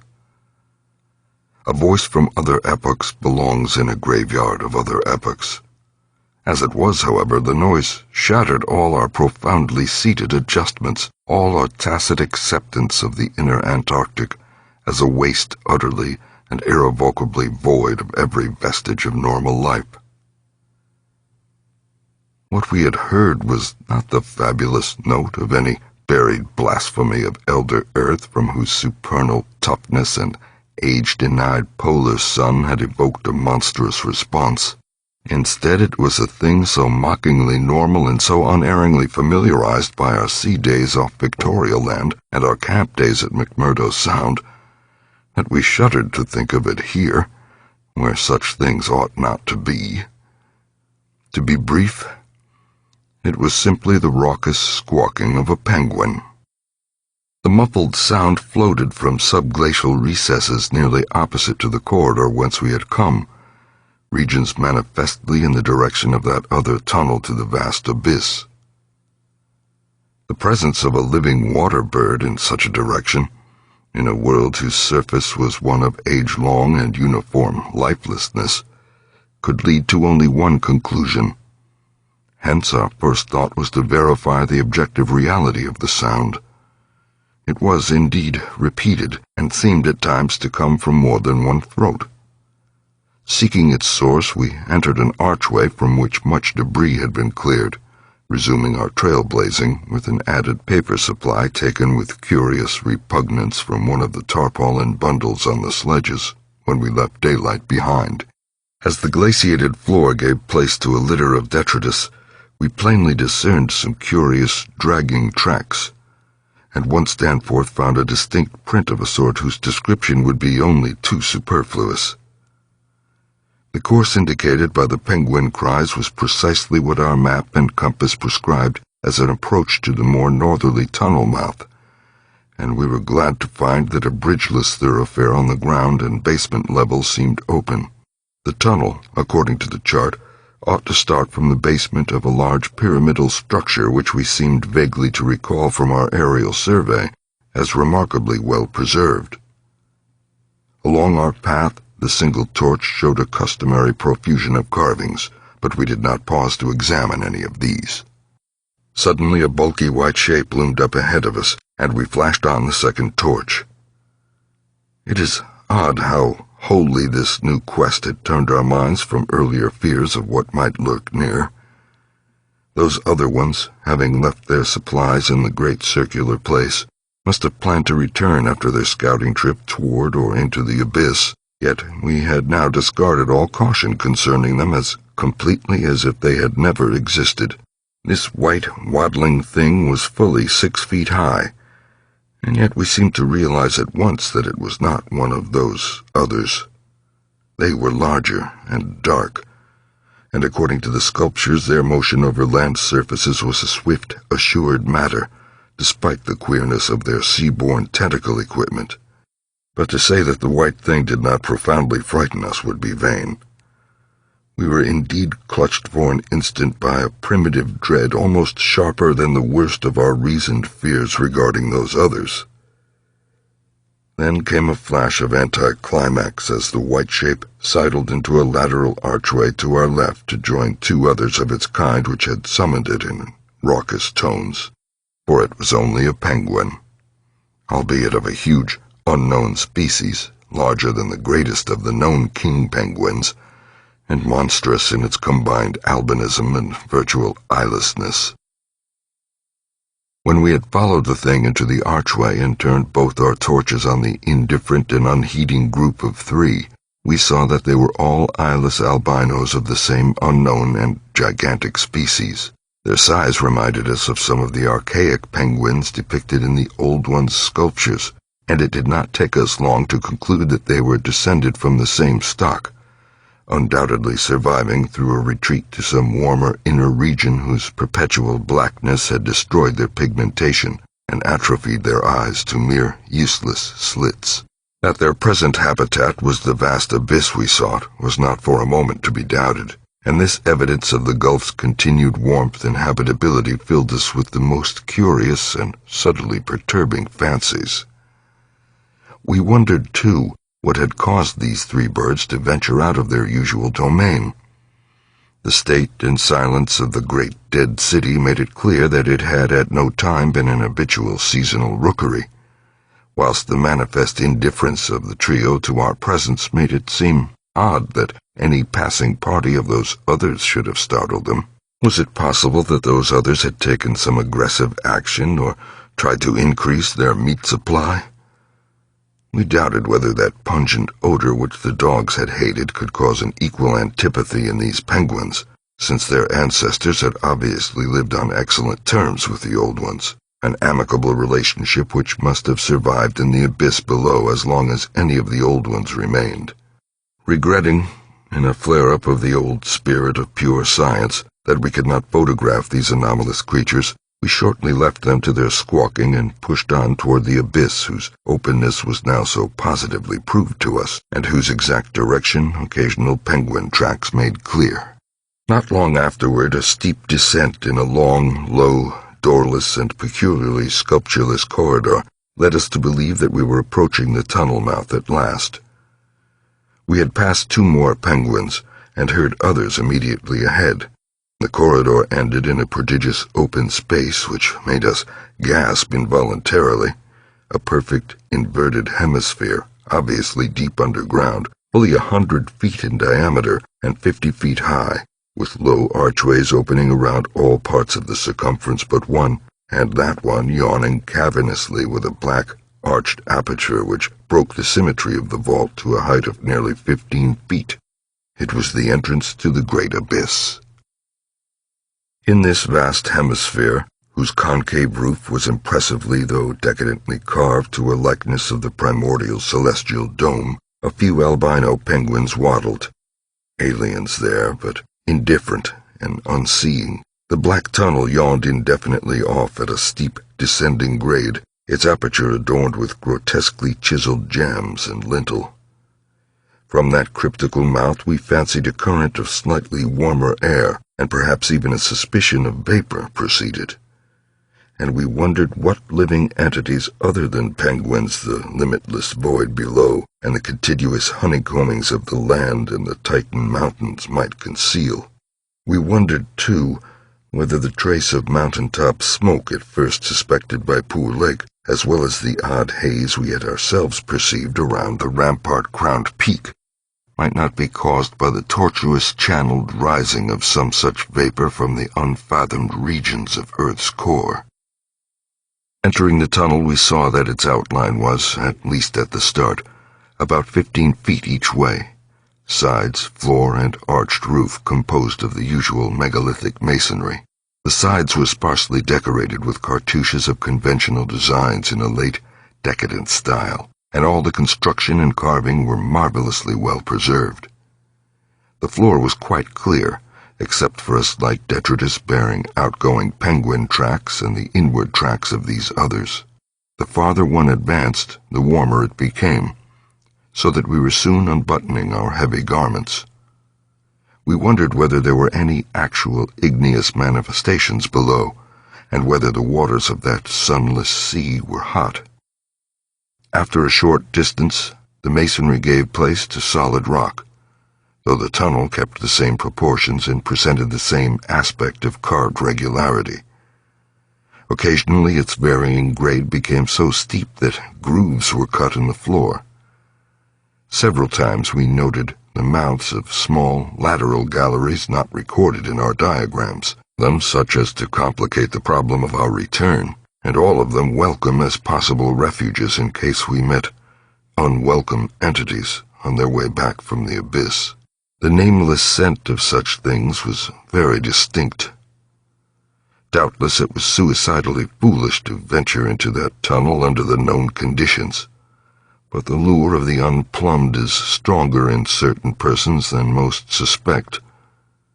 Indeed, it was just such a lure which had brought us to this unearthly polar waste in the first place. We saw several penguins as we passed along, and speculated on the distance we would have to traverse. The carvings had led us to expect a steep downhill walk of about a mile to the abyss, but our previous wanderings had shown us that matters of scale were not wholly to be depended on. After about a quarter of a mile, that nameless scent became greatly accentuated, and we kept very careful track of the various lateral openings we passed. There was no visible vapor as at the mouth, but this was doubtless due to the lack of contrasting cooler air. The temperature was rapidly ascending, and we were not surprised to come upon a careless heap of material shudderingly familiar to us. It was composed of furs and tent cloth taken from Lake's camp, and we did not pause to study the bizarre forms into which the fabrics had been slashed.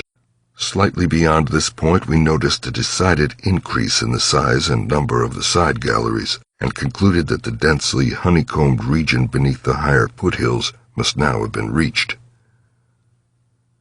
The nameless scent was now curiously mixed with another and scarcely less offensive odor, of what nature we could not guess, though we thought of decaying organisms and perhaps unknown subterranean fungi. Then came a startling expansion of the tunnel for which the carvings had not prepared us, a broadening and rising into a lofty, natural-looking elliptical cavern with a level floor, some 75 feet long and 50 broad, and with many immense side passages leading away into cryptical darkness. Though this cavern was natural in appearance, an inspection with both torches suggested that it had been formed by the artificial destruction of several walls between adjacent honeycombings. The walls were rough, and the high, vaulted roof was thick with stalactites. but the solid rock floor had been smoothed off and was free from all debris, detritus, or even dust to a positively abnormal extent, except for the avenue through which we had come. This was true of the floors of all the great galleries opening off from it, and the singularity of the condition was such as to set us vainly puzzling. The curious new fetor which had supplemented the nameless scent was excessively pungent here, so much so that it destroyed all trace of the other. Something about this whole place, with its polished and almost glistening floor, struck us as more vaguely baffling and horrible than any of the monstrous things we had previously encountered. The regularity of the passage immediately ahead, as well as the larger proportion of penguin droppings there, prevented all confusion as to the right course amidst this plethora of equally great cave mouths. Nevertheless, we resolved to resume our paper trailblazing if any further complexity should develop, for dust tracks, of course, could no longer be expected. Upon resuming our direct progress, we cast a beam of torchlight over the tunnel walls, and stopped short in amazement at the supremely radical change which had come over the carvings in this part of the passage. We realized, of course, the great decadence of the old one's sculpture at the time of the tunneling, and had indeed noticed the inferior workmanship of the arabesques in the stretches behind us. But now, in this deeper section beyond the cavern, there was a sudden difference wholly transcending explanation. A difference in basic nature as well as in mere quality, and involving so profound and calamitous a degradation of skill that nothing in the hitherto observed rate of decline would have led one to expect it. This new and degenerate work was coarse, bold, and wholly lacking in delicacy of detail. It was countersunk with exaggerated depth in bands following the same general line as the sparse cartouches of the earlier sections, but the height of the reliefs did not reach the level of the general surface. Danforth had the idea that it was a second carving, a sort of palimpsest formed after the obliteration of a previous design. In nature it was wholly decorative and conventional, and consisted of crude spirals and angles roughly following the quintile mathematical tradition of the old ones, yet seemingly more like a parody than a perpetuation of that tradition. We could not get it out of our minds that some subtly but profoundly alien element had been added to the aesthetic feeling behind the technique, an alien element, Danforth guessed, that was responsible for the laborious substitution. It was like, yet disturbingly unlike, what we had come to recognize as the old one's art, and I was persistently reminded of such hybrid things as the ungainly Palmyrene sculptures fashioned in the Roman manner. That others had recently noticed this belt of carving was hinted by the presence of a used flashlight battery on the floor in front of one of the most characteristic cartouches. Since we could not afford to spend any considerable time in study, we resumed our advance after a cursory look, though frequently casting beams over the walls to see if any further decorative changes developed. Nothing of the sort was perceived, though the carvings were in places rather sparse because of the numerous mouths of smooth-floored lateral tunnels. We saw and heard fewer penguins, but thought we caught a vague suspicion of an infinitely distant chorus of them somewhere deep within the earth. The new and inexplicable odor was abominably strong, and we could detect scarcely a sign of that other, nameless scent. Puffs of visible vapor ahead bespoke increasing contrasts in temperature, and the relative nearness of the sunless sea cliffs of the great abyss. Then, quite unexpectedly, we saw certain obstructions on the polished floor ahead, obstructions which were quite definitely not penguins, and turned on our second torch after making sure that the objects were quite stationary. 11. Still another time I have come to a place where it is very difficult to proceed. I ought to be hardened by this stage, but there are some experiences and intimations which scar too deeply to permit of healing, and leave only such an added sensitiveness that memory re-inspires all the original horror. We saw, as I have said, certain obstructions on the polished floor ahead, and I may add that our nostrils were assailed almost simultaneously by a very curious intensification of the strange prevailing fetor, now quite plainly mixed with the nameless stench of those others which had gone before. The light of the second torch left no doubt of what the obstructions were, and we dared approach them only because we could see, even from a distance, that they were quite as past all harming power as had been the 6 similar specimens unearthed from the monstrous star-mounded graves at Poor Lake's camp. They were, indeed, as lacking in completeness as most of those we had unearthed, though it grew plain from the thick, dark green pool gathering around them that their incompleteness was of infinitely greater recency. There seemed to be only 4 of them, whereas Lake's bulletins would have suggested no less than 8 as forming the group which had preceded us. To find them in this state was wholly unexpected, and we wondered what sort of monstrous struggle had occurred down here in the dark. Penguins attacked in a body retaliate savagely with their beaks, and our ears now made certain the existence of a rookery far beyond. Had those others disturbed such a place and aroused murderous pursuit? The obstructions did not suggest it, for the penguins' beaks against the tough tissues Lake had dissected could hardly account for the terrible damage our approaching glance was beginning to make out. Besides, the huge blind birds we had seen appeared to be singularly peaceful. Had there then been a struggle among those others? And were the absent 4 responsible? If so, where were they? Were they close at hand and likely to form an immediate menace to us? We glanced anxiously at some of the smooth-floored lateral passages as we continued our slow and, frankly, reluctant approach. Whatever the conflict was, it had clearly been that which had frightened the penguins into their unaccustomed wandering. It must then have arisen near that faintly heard rookery in the incalculable gulf beyond, since there were no signs that any birds had normally dwelt here. Perhaps, we reflected, there had been a hideous running fight, with the weaker party seeking to get back to the cached sledges where their pursuers finished them. One could picture the demoniac fray between namelessly monstrous entities as it had surged out of the black abyss with great clouds of frantic penguins squawking and scurrying ahead. I say that we approached those sprawling and incomplete obstructions slowly and reluctantly. Would to heaven we had never approached them at all, but had run back at top speed out of that blasphemous tunnel with the greasily smooth floors and the degenerate murals aping and mocking the things they had superseded.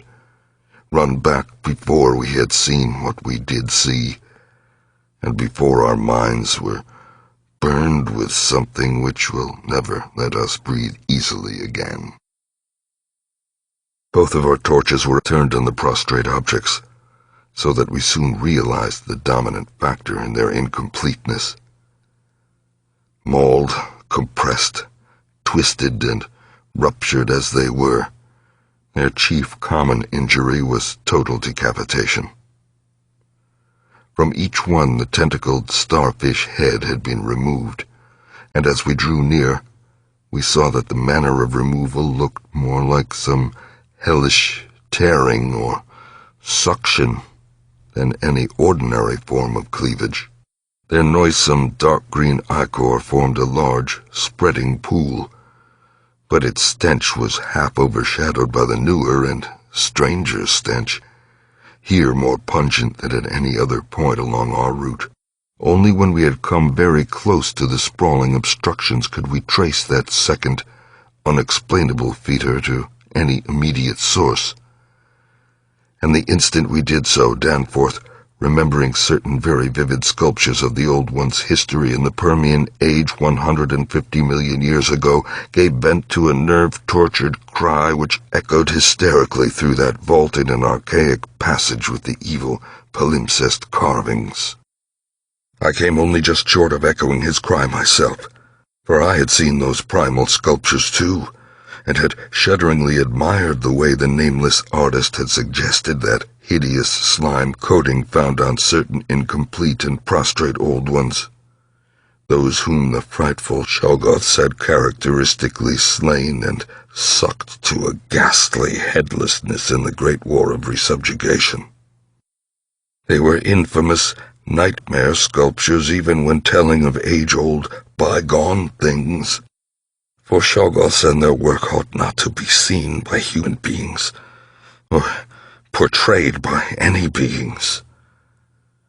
The mad author of the Necronomicon had nervously tried to swear that none of them had been bred on this planet, and that only drugged dreamers had even conceived them. Formless protoplasm able to mock and reflect all forms and organs and processes, viscous agglutinations of bubbling cells, rubbery 15-foot spheroids infinitely plastic and ductile, slaves of suggestion, builders of cities, more and more sullen, more and more intelligent, more and more amphibious, more and more imitative. Great God! What madness made even those blasphemous Old Ones willing to use and carve such things? And now, when Danforth and I saw the freshly glistening and reflectively iridescent black slime which clung thickly to those headless bodies and stank obscenely with that new, unknown odor whose cause only a diseased fancy could envisage, clung to those bodies and sparkled less voluminously on a smooth part of the accussedly resculptured wall in a series of grouped dots, we understood the quality of cosmic fear to its uttermost depths. It was not fear of those four missing others, for all too well did we suspect they would do no harm again. Poor devils! After all, they were not evil things of their kind. They were the men of another age and another order of being.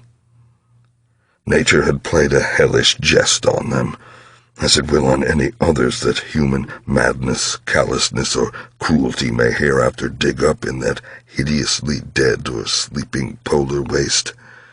And this was their tragic homecoming. They had not been even savages, for what indeed had they done? That awful awakening in the cold of an unknown epoch, perhaps an attack by the furry, frantically barking quadrupeds, and a dazed defense against them and the equally frantic white simians with the queer wrappings and paraphernalia.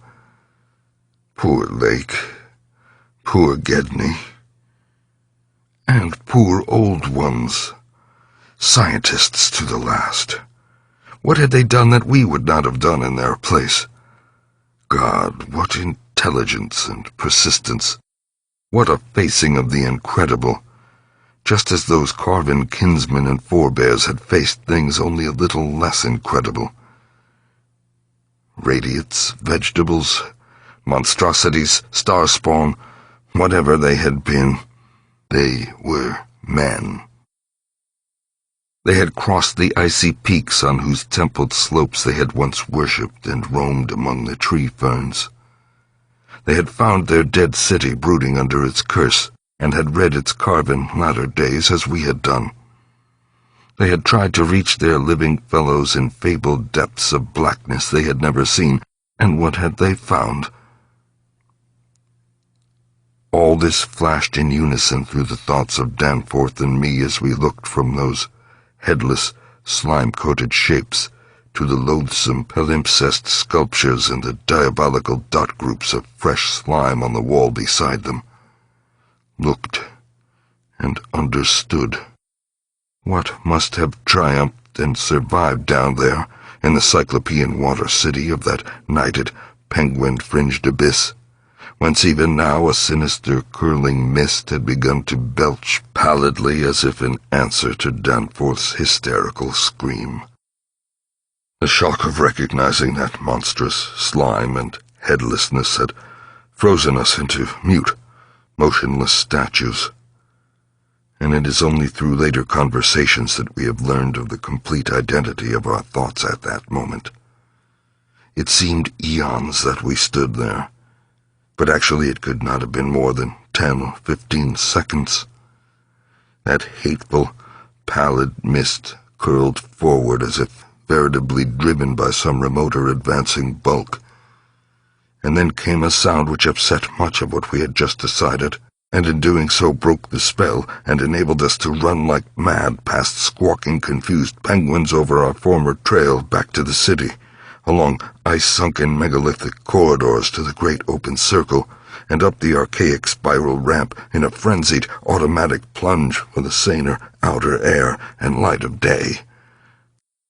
The new sound, as I have intimated, upset much that we had decided, because it was what poor Lake's dissection had led us to attribute to those we had judged dead. It was, Danforth later told me, precisely what he had caught in infinitely muffled form when at that spot beyond the alley corner above the glacial level, and it certainly had a shocking resemblance to the windpipings we had both heard around the lofty mountain caves.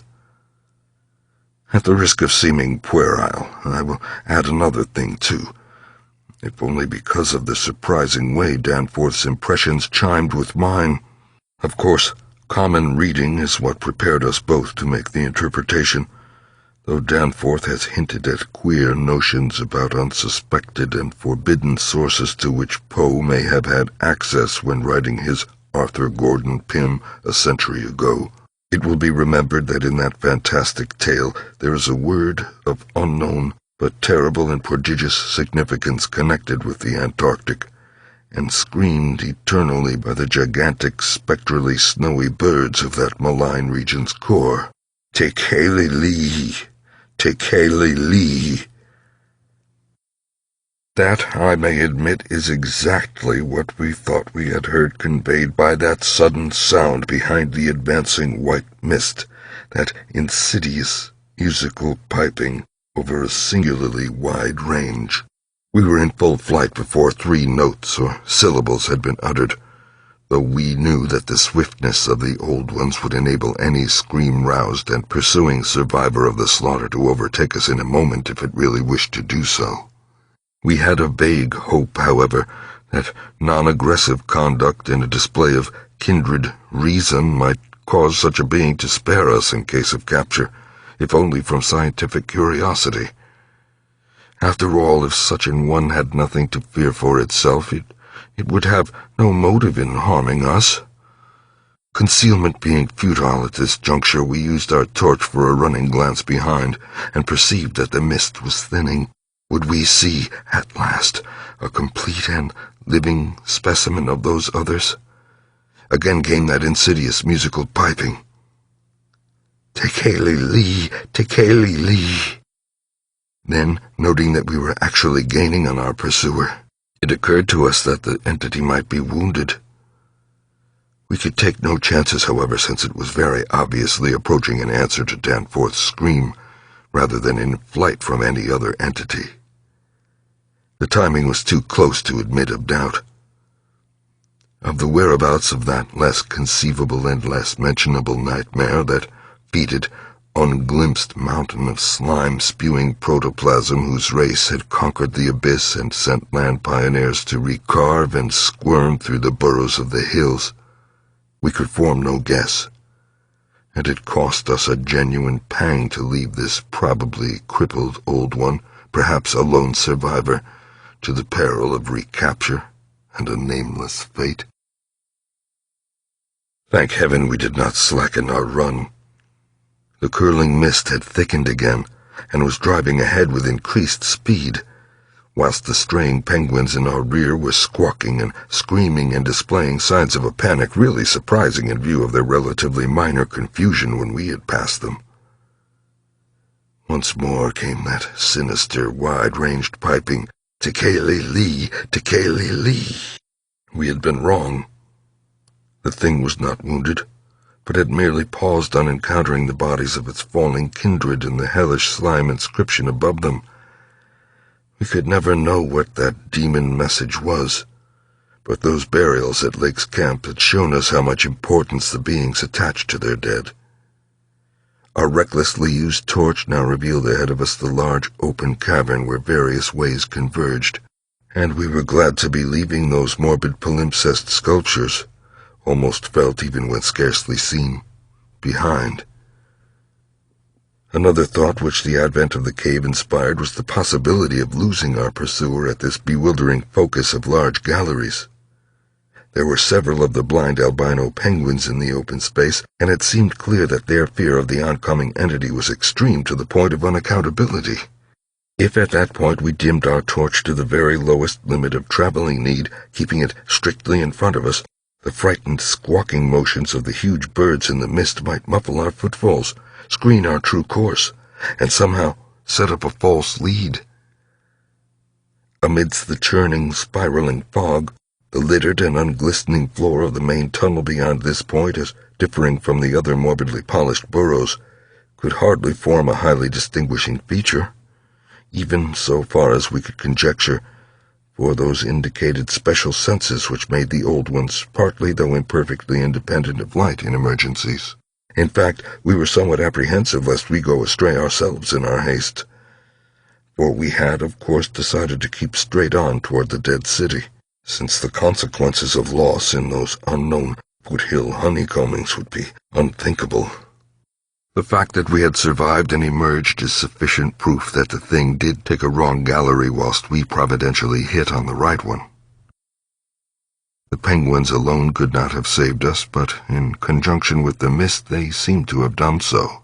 Only a benign fate kept the curling vapors thick enough at the right moment, for they were constantly shifting and threatening to vanish.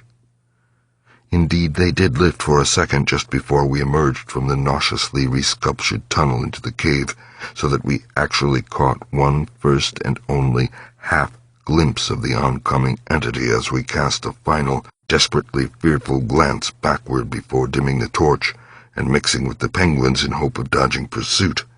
If the fate which screened us was benign, that which gave us the half-glimpse was infinitely the opposite, for to that flash of semi-vision can be traced a full half of the horror which has ever since haunted us.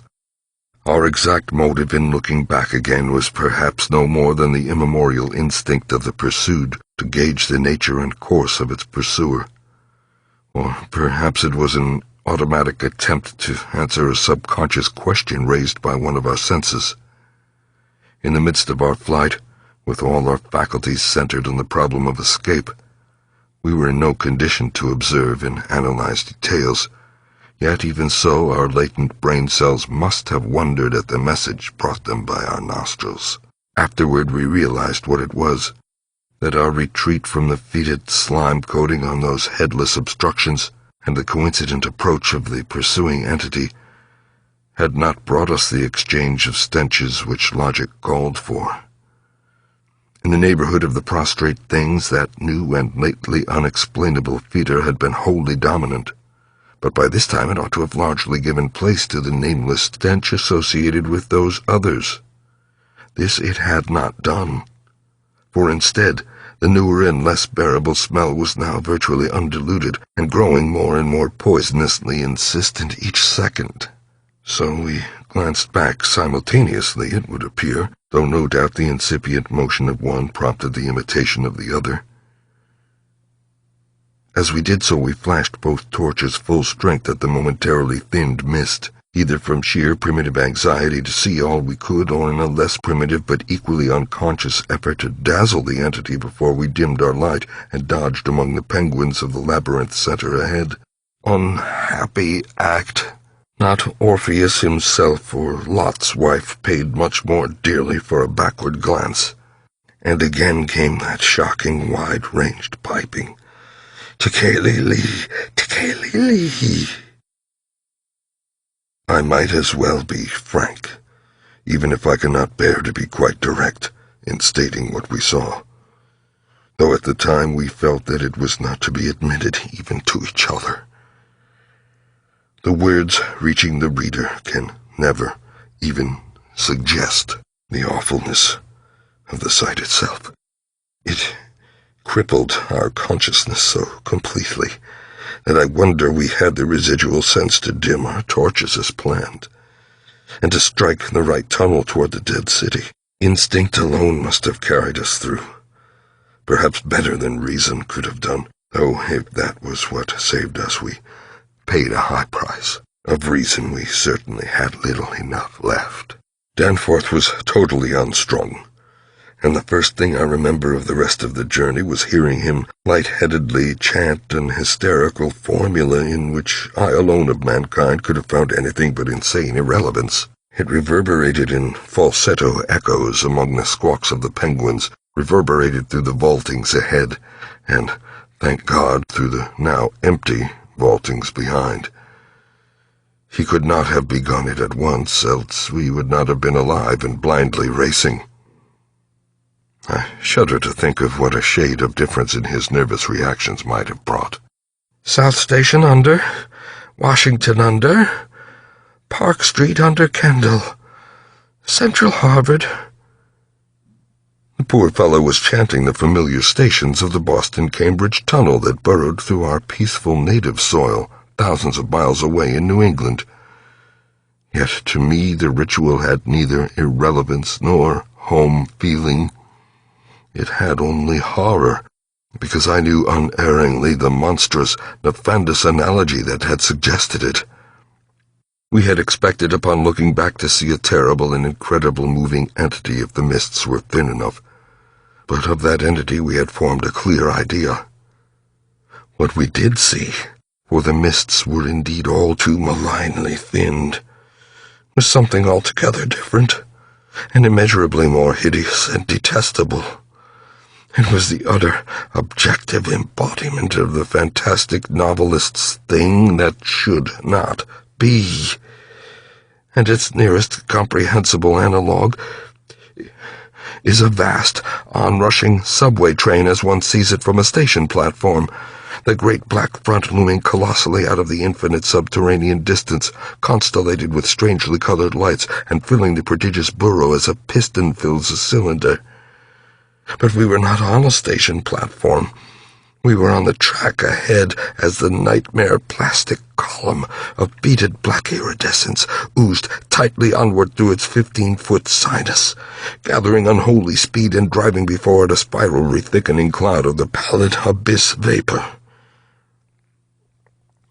It was a terrible, indescribable thing, vaster than any subway train, a shapeless congery of protoplasmic bubbles, faintly self-luminous, and with myriads of temporary eyes forming and unforming as pustules of greenish light all over the tunnel-filling front that bore down upon us, crushing the frantic penguins and slithering over the glistening floor that it and its kind had swept so evenly free of all litter.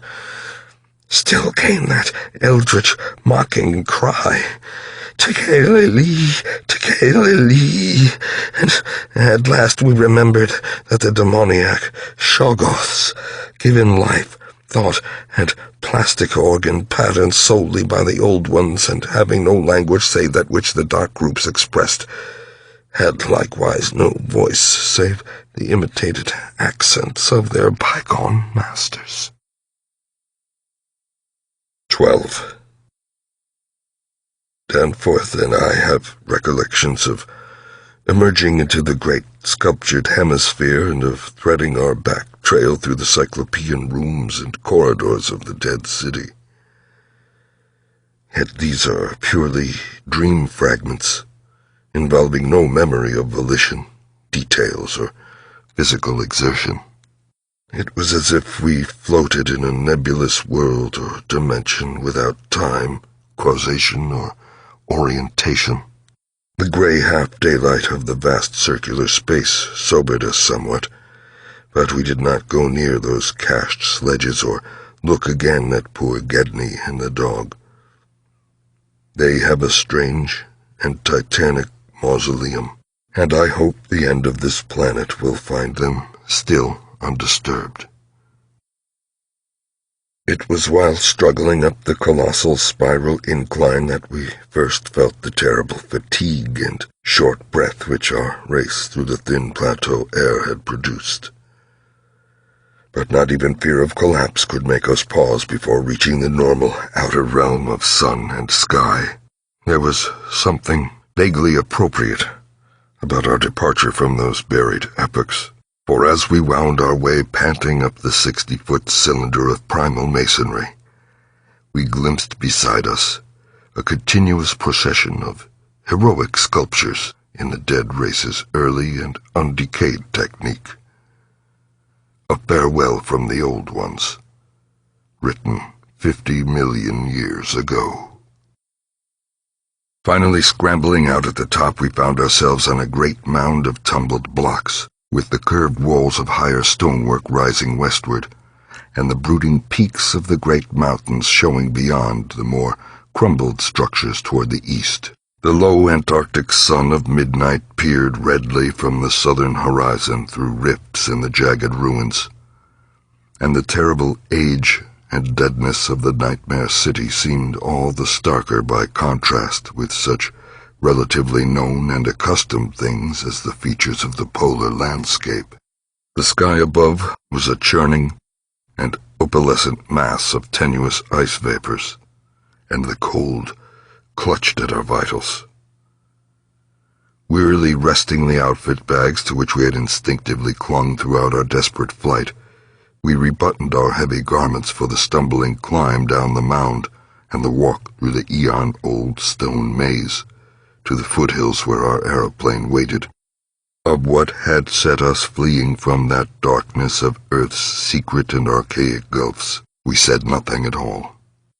In less than a quarter of an hour we had found the steep grade to the foothills, the probable ancient terrace by which we had descended, and could see the dark bulk of our great plane amidst the sparse ruins on the rising slope ahead. Halfway uphill toward our goal, we paused for a momentary breathing spell, and turned to look again at the fantastic tangle of incredible stone shapes below us, once more outlined mystically against an unknown west. As we did so, we saw that the sky beyond had lost its morning haziness, the restless ice vapors having moved up to the zenith, where their mocking outlines seemed on the point of settling into some bizarre pattern which they feared to make quite definite or conclusive. There now lay revealed on the ultimate white horizon beyond the grotesque city a dim, elfin line of pinnacled violet, whose needle-pointed heights loomed dreamlike against the beckoning rose color of the western sky.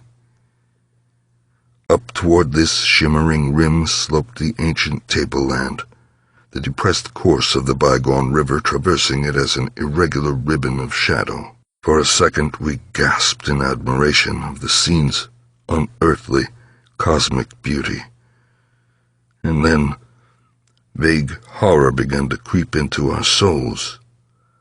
For this far violet line could be nothing else than the terrible mountains of the Forbidden Land, highest of Earth's peaks and focus of Earth's evil, harborers of nameless horrors and archaean secrets, shunned and prayed to by those who feared to carve their meaning, untrodden by any living thing on earth, but visited by the sinister lightnings and sending strange beams across the plains in the polar night.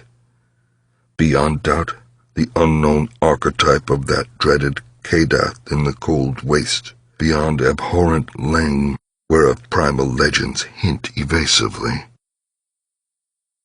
If the sculptured maps and pictures in that pre-human city had told truly, these cryptic violet mountains could not be much less than 300 miles away. Yet nonetheless sharply did their dim, elfin essence appear above that remote and snowy rim, like the serrated edge of a monstrous alien planet about to rise into unaccustomed heavens. Their height, then, must have been tremendous beyond all comparison, carrying them up into tenuous atmospheric strata, peopled by only such gaseous wraiths as rash flyers have barely lived to whisper of after unexplainable falls.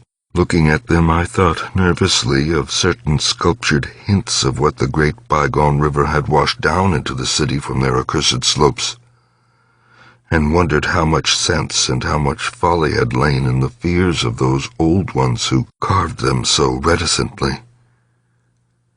I recalled how their northerly end must come near the coast at Queen Mary Land, where even at that moment Sir Douglas Mawson's expedition was doubtless working less than 1,000 miles away, and hoped that no evil fate would give Sir Douglas and his men a glimpse of what might lie beyond the protecting coastal range. Such thoughts formed a measure of my overwrought condition at the time, and Danforth seemed to be even worse. Yet long before we had passed the great star-shaped ruin and reached our plain, our fears had become transferred to the lesser but vast enough range whose recrossing lay ahead of us. From these foothills the black ruin-crusted slopes reared up starkly and hideously against the east, again reminding us of those strange Asian paintings of Nicholas Roerich. And when we thought of the frightful amorphous entities which might have pushed their fetidly squirming way even to the topmost hollow pinnacles, we could not face without panic the prospect of again sailing by those suggestive skyward cave mouths where the wind made sounds like an evil musical piping over a wide range. To make matters worse, we saw distinct traces of local mist around several of the summits, as poor Lake must have done when he made that early mistake about volcanism, and thought shiveringly of that kindred mist from which we had just escaped, of that and of the blasphemous, horror-fostering abyss whence all such vapors came. All was well with the plane, and we clumsily hauled on our heavy flying furs. Danforth got the engine started without trouble, and we made a very smooth takeoff over the nightmare city. Below us, the primal cyclopean masonry spread out as it had done when we first saw it, and we began rising and turning to test the wind for our crossing through the pass. At a very high level there must have been great disturbance, since the ice-dust clouds of the zenith were doing all sorts of fantastic things. But at 24,000 feet, the height we needed for the pass, we found navigation quite practicable. As we drew close to the jutting peaks, the wind's strange piping again became manifest, and I could see Danforth's hands trembling at the controls.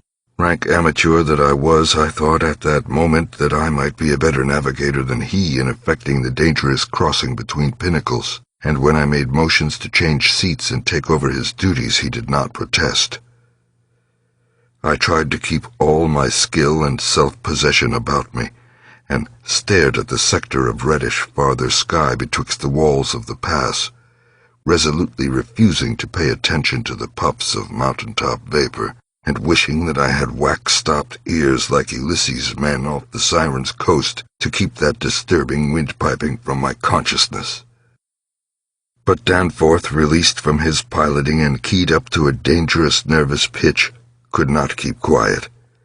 I felt him turning and wriggling about as he looked back at the terrible receding city, ahead at the cave-riddled, cube-barnacled peaks, sidewise at the bleak sea of snowy, rampart-strewn foothills, and upward at the seething, grotesquely clouded sky. It was then, just as I was trying to steer safely through the pass, that his mad shrieking brought us so close to disaster by shattering my tight hold on myself and causing me to fumble helplessly with the controls for a moment. A second afterward my resolution triumphed, and we made the crossing safely. Yet I am afraid that Danforth will never be the same again. I have said that Danforth refused to tell me what final horror made him scream out so insanely, a horror which, I feel sadly sure, is mainly responsible for his present breakdown. We had snatches of shouted conversation above the wind's piping and the engine's buzzing as we reached the safe side of the range and swooped slowly down toward the camp. But that had mostly to do with the pledges of secrecy we had made as we prepared to leave the nightmare city. Certain things we had agreed were not for people to know and discuss lightly, and I would not speak of them now but for the need of heading off that Starkweather Moor expedition, and others, at any cost. It is absolutely necessary, for the peace and safety of mankind, that some of Earth's dark, dead corners and unplumbed depths be let alone, lest sleeping abnormalities wake to resurgent life, and blasphemously surviving nightmares squirm and splash out of their black lairs to newer and wider conquests. All that Danforth has ever hinted is that the final horror was a mirage. It was not, he declares, anything connected with the cubes and caves of those echoing, vaporous, wormily honeycombed mountains of madness which we crossed, but a single, fantastic, demoniac glimpse among the churning zenith clouds of what lay back of those other violet westward mountains which the old ones had shunned and feared. It is very probable that the thing was a sheer delusion born of the previous stresses we had passed through, and of the actual, though unrecognized, mirage of the dead transmontane city experienced near Lake's camp the day before. But it was so real to Danforth that he suffers from it still. He has on rare occasions whispered disjointed and irresponsible things about the Black Pit, the Carven Rim, the Proto-Shoggoths, the windowless solids with 5 dimensions, the nameless cylinder, the Elder Pharaohs, Yog-Sothoth, the primal white jelly, the color out of space, the wings, the eyes in the darkness, the moon ladder, the original, the eternal, the undying, and other bizarre conceptions. But when he is fully himself, he repudiates all this and attributes it to his curious and macabre reading of earlier years. Danforth, indeed, is known to be among the few who have ever dared go completely through that worm-riddled copy of the Necronomicon kept under lock and key in the college library. The higher sky, as we crossed the range, was surely vaporous and disturbed enough, and although I did not see the zenith, I can well imagine that its swirls of ice dust may have taken strange forms. Imagination, knowing how vividly distant scenes can sometimes be reflected, refracted, and magnified by such layers of restless cloud, might easily have supplied the rest. And, of course, Danforth did not hint of any of these specific horrors till after his memory had had a chance to draw on his bygone reading. He could never have seen so much in one instantaneous glance.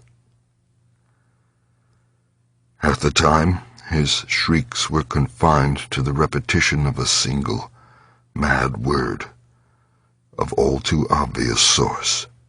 Tekeli Lee. Tekeli Lee.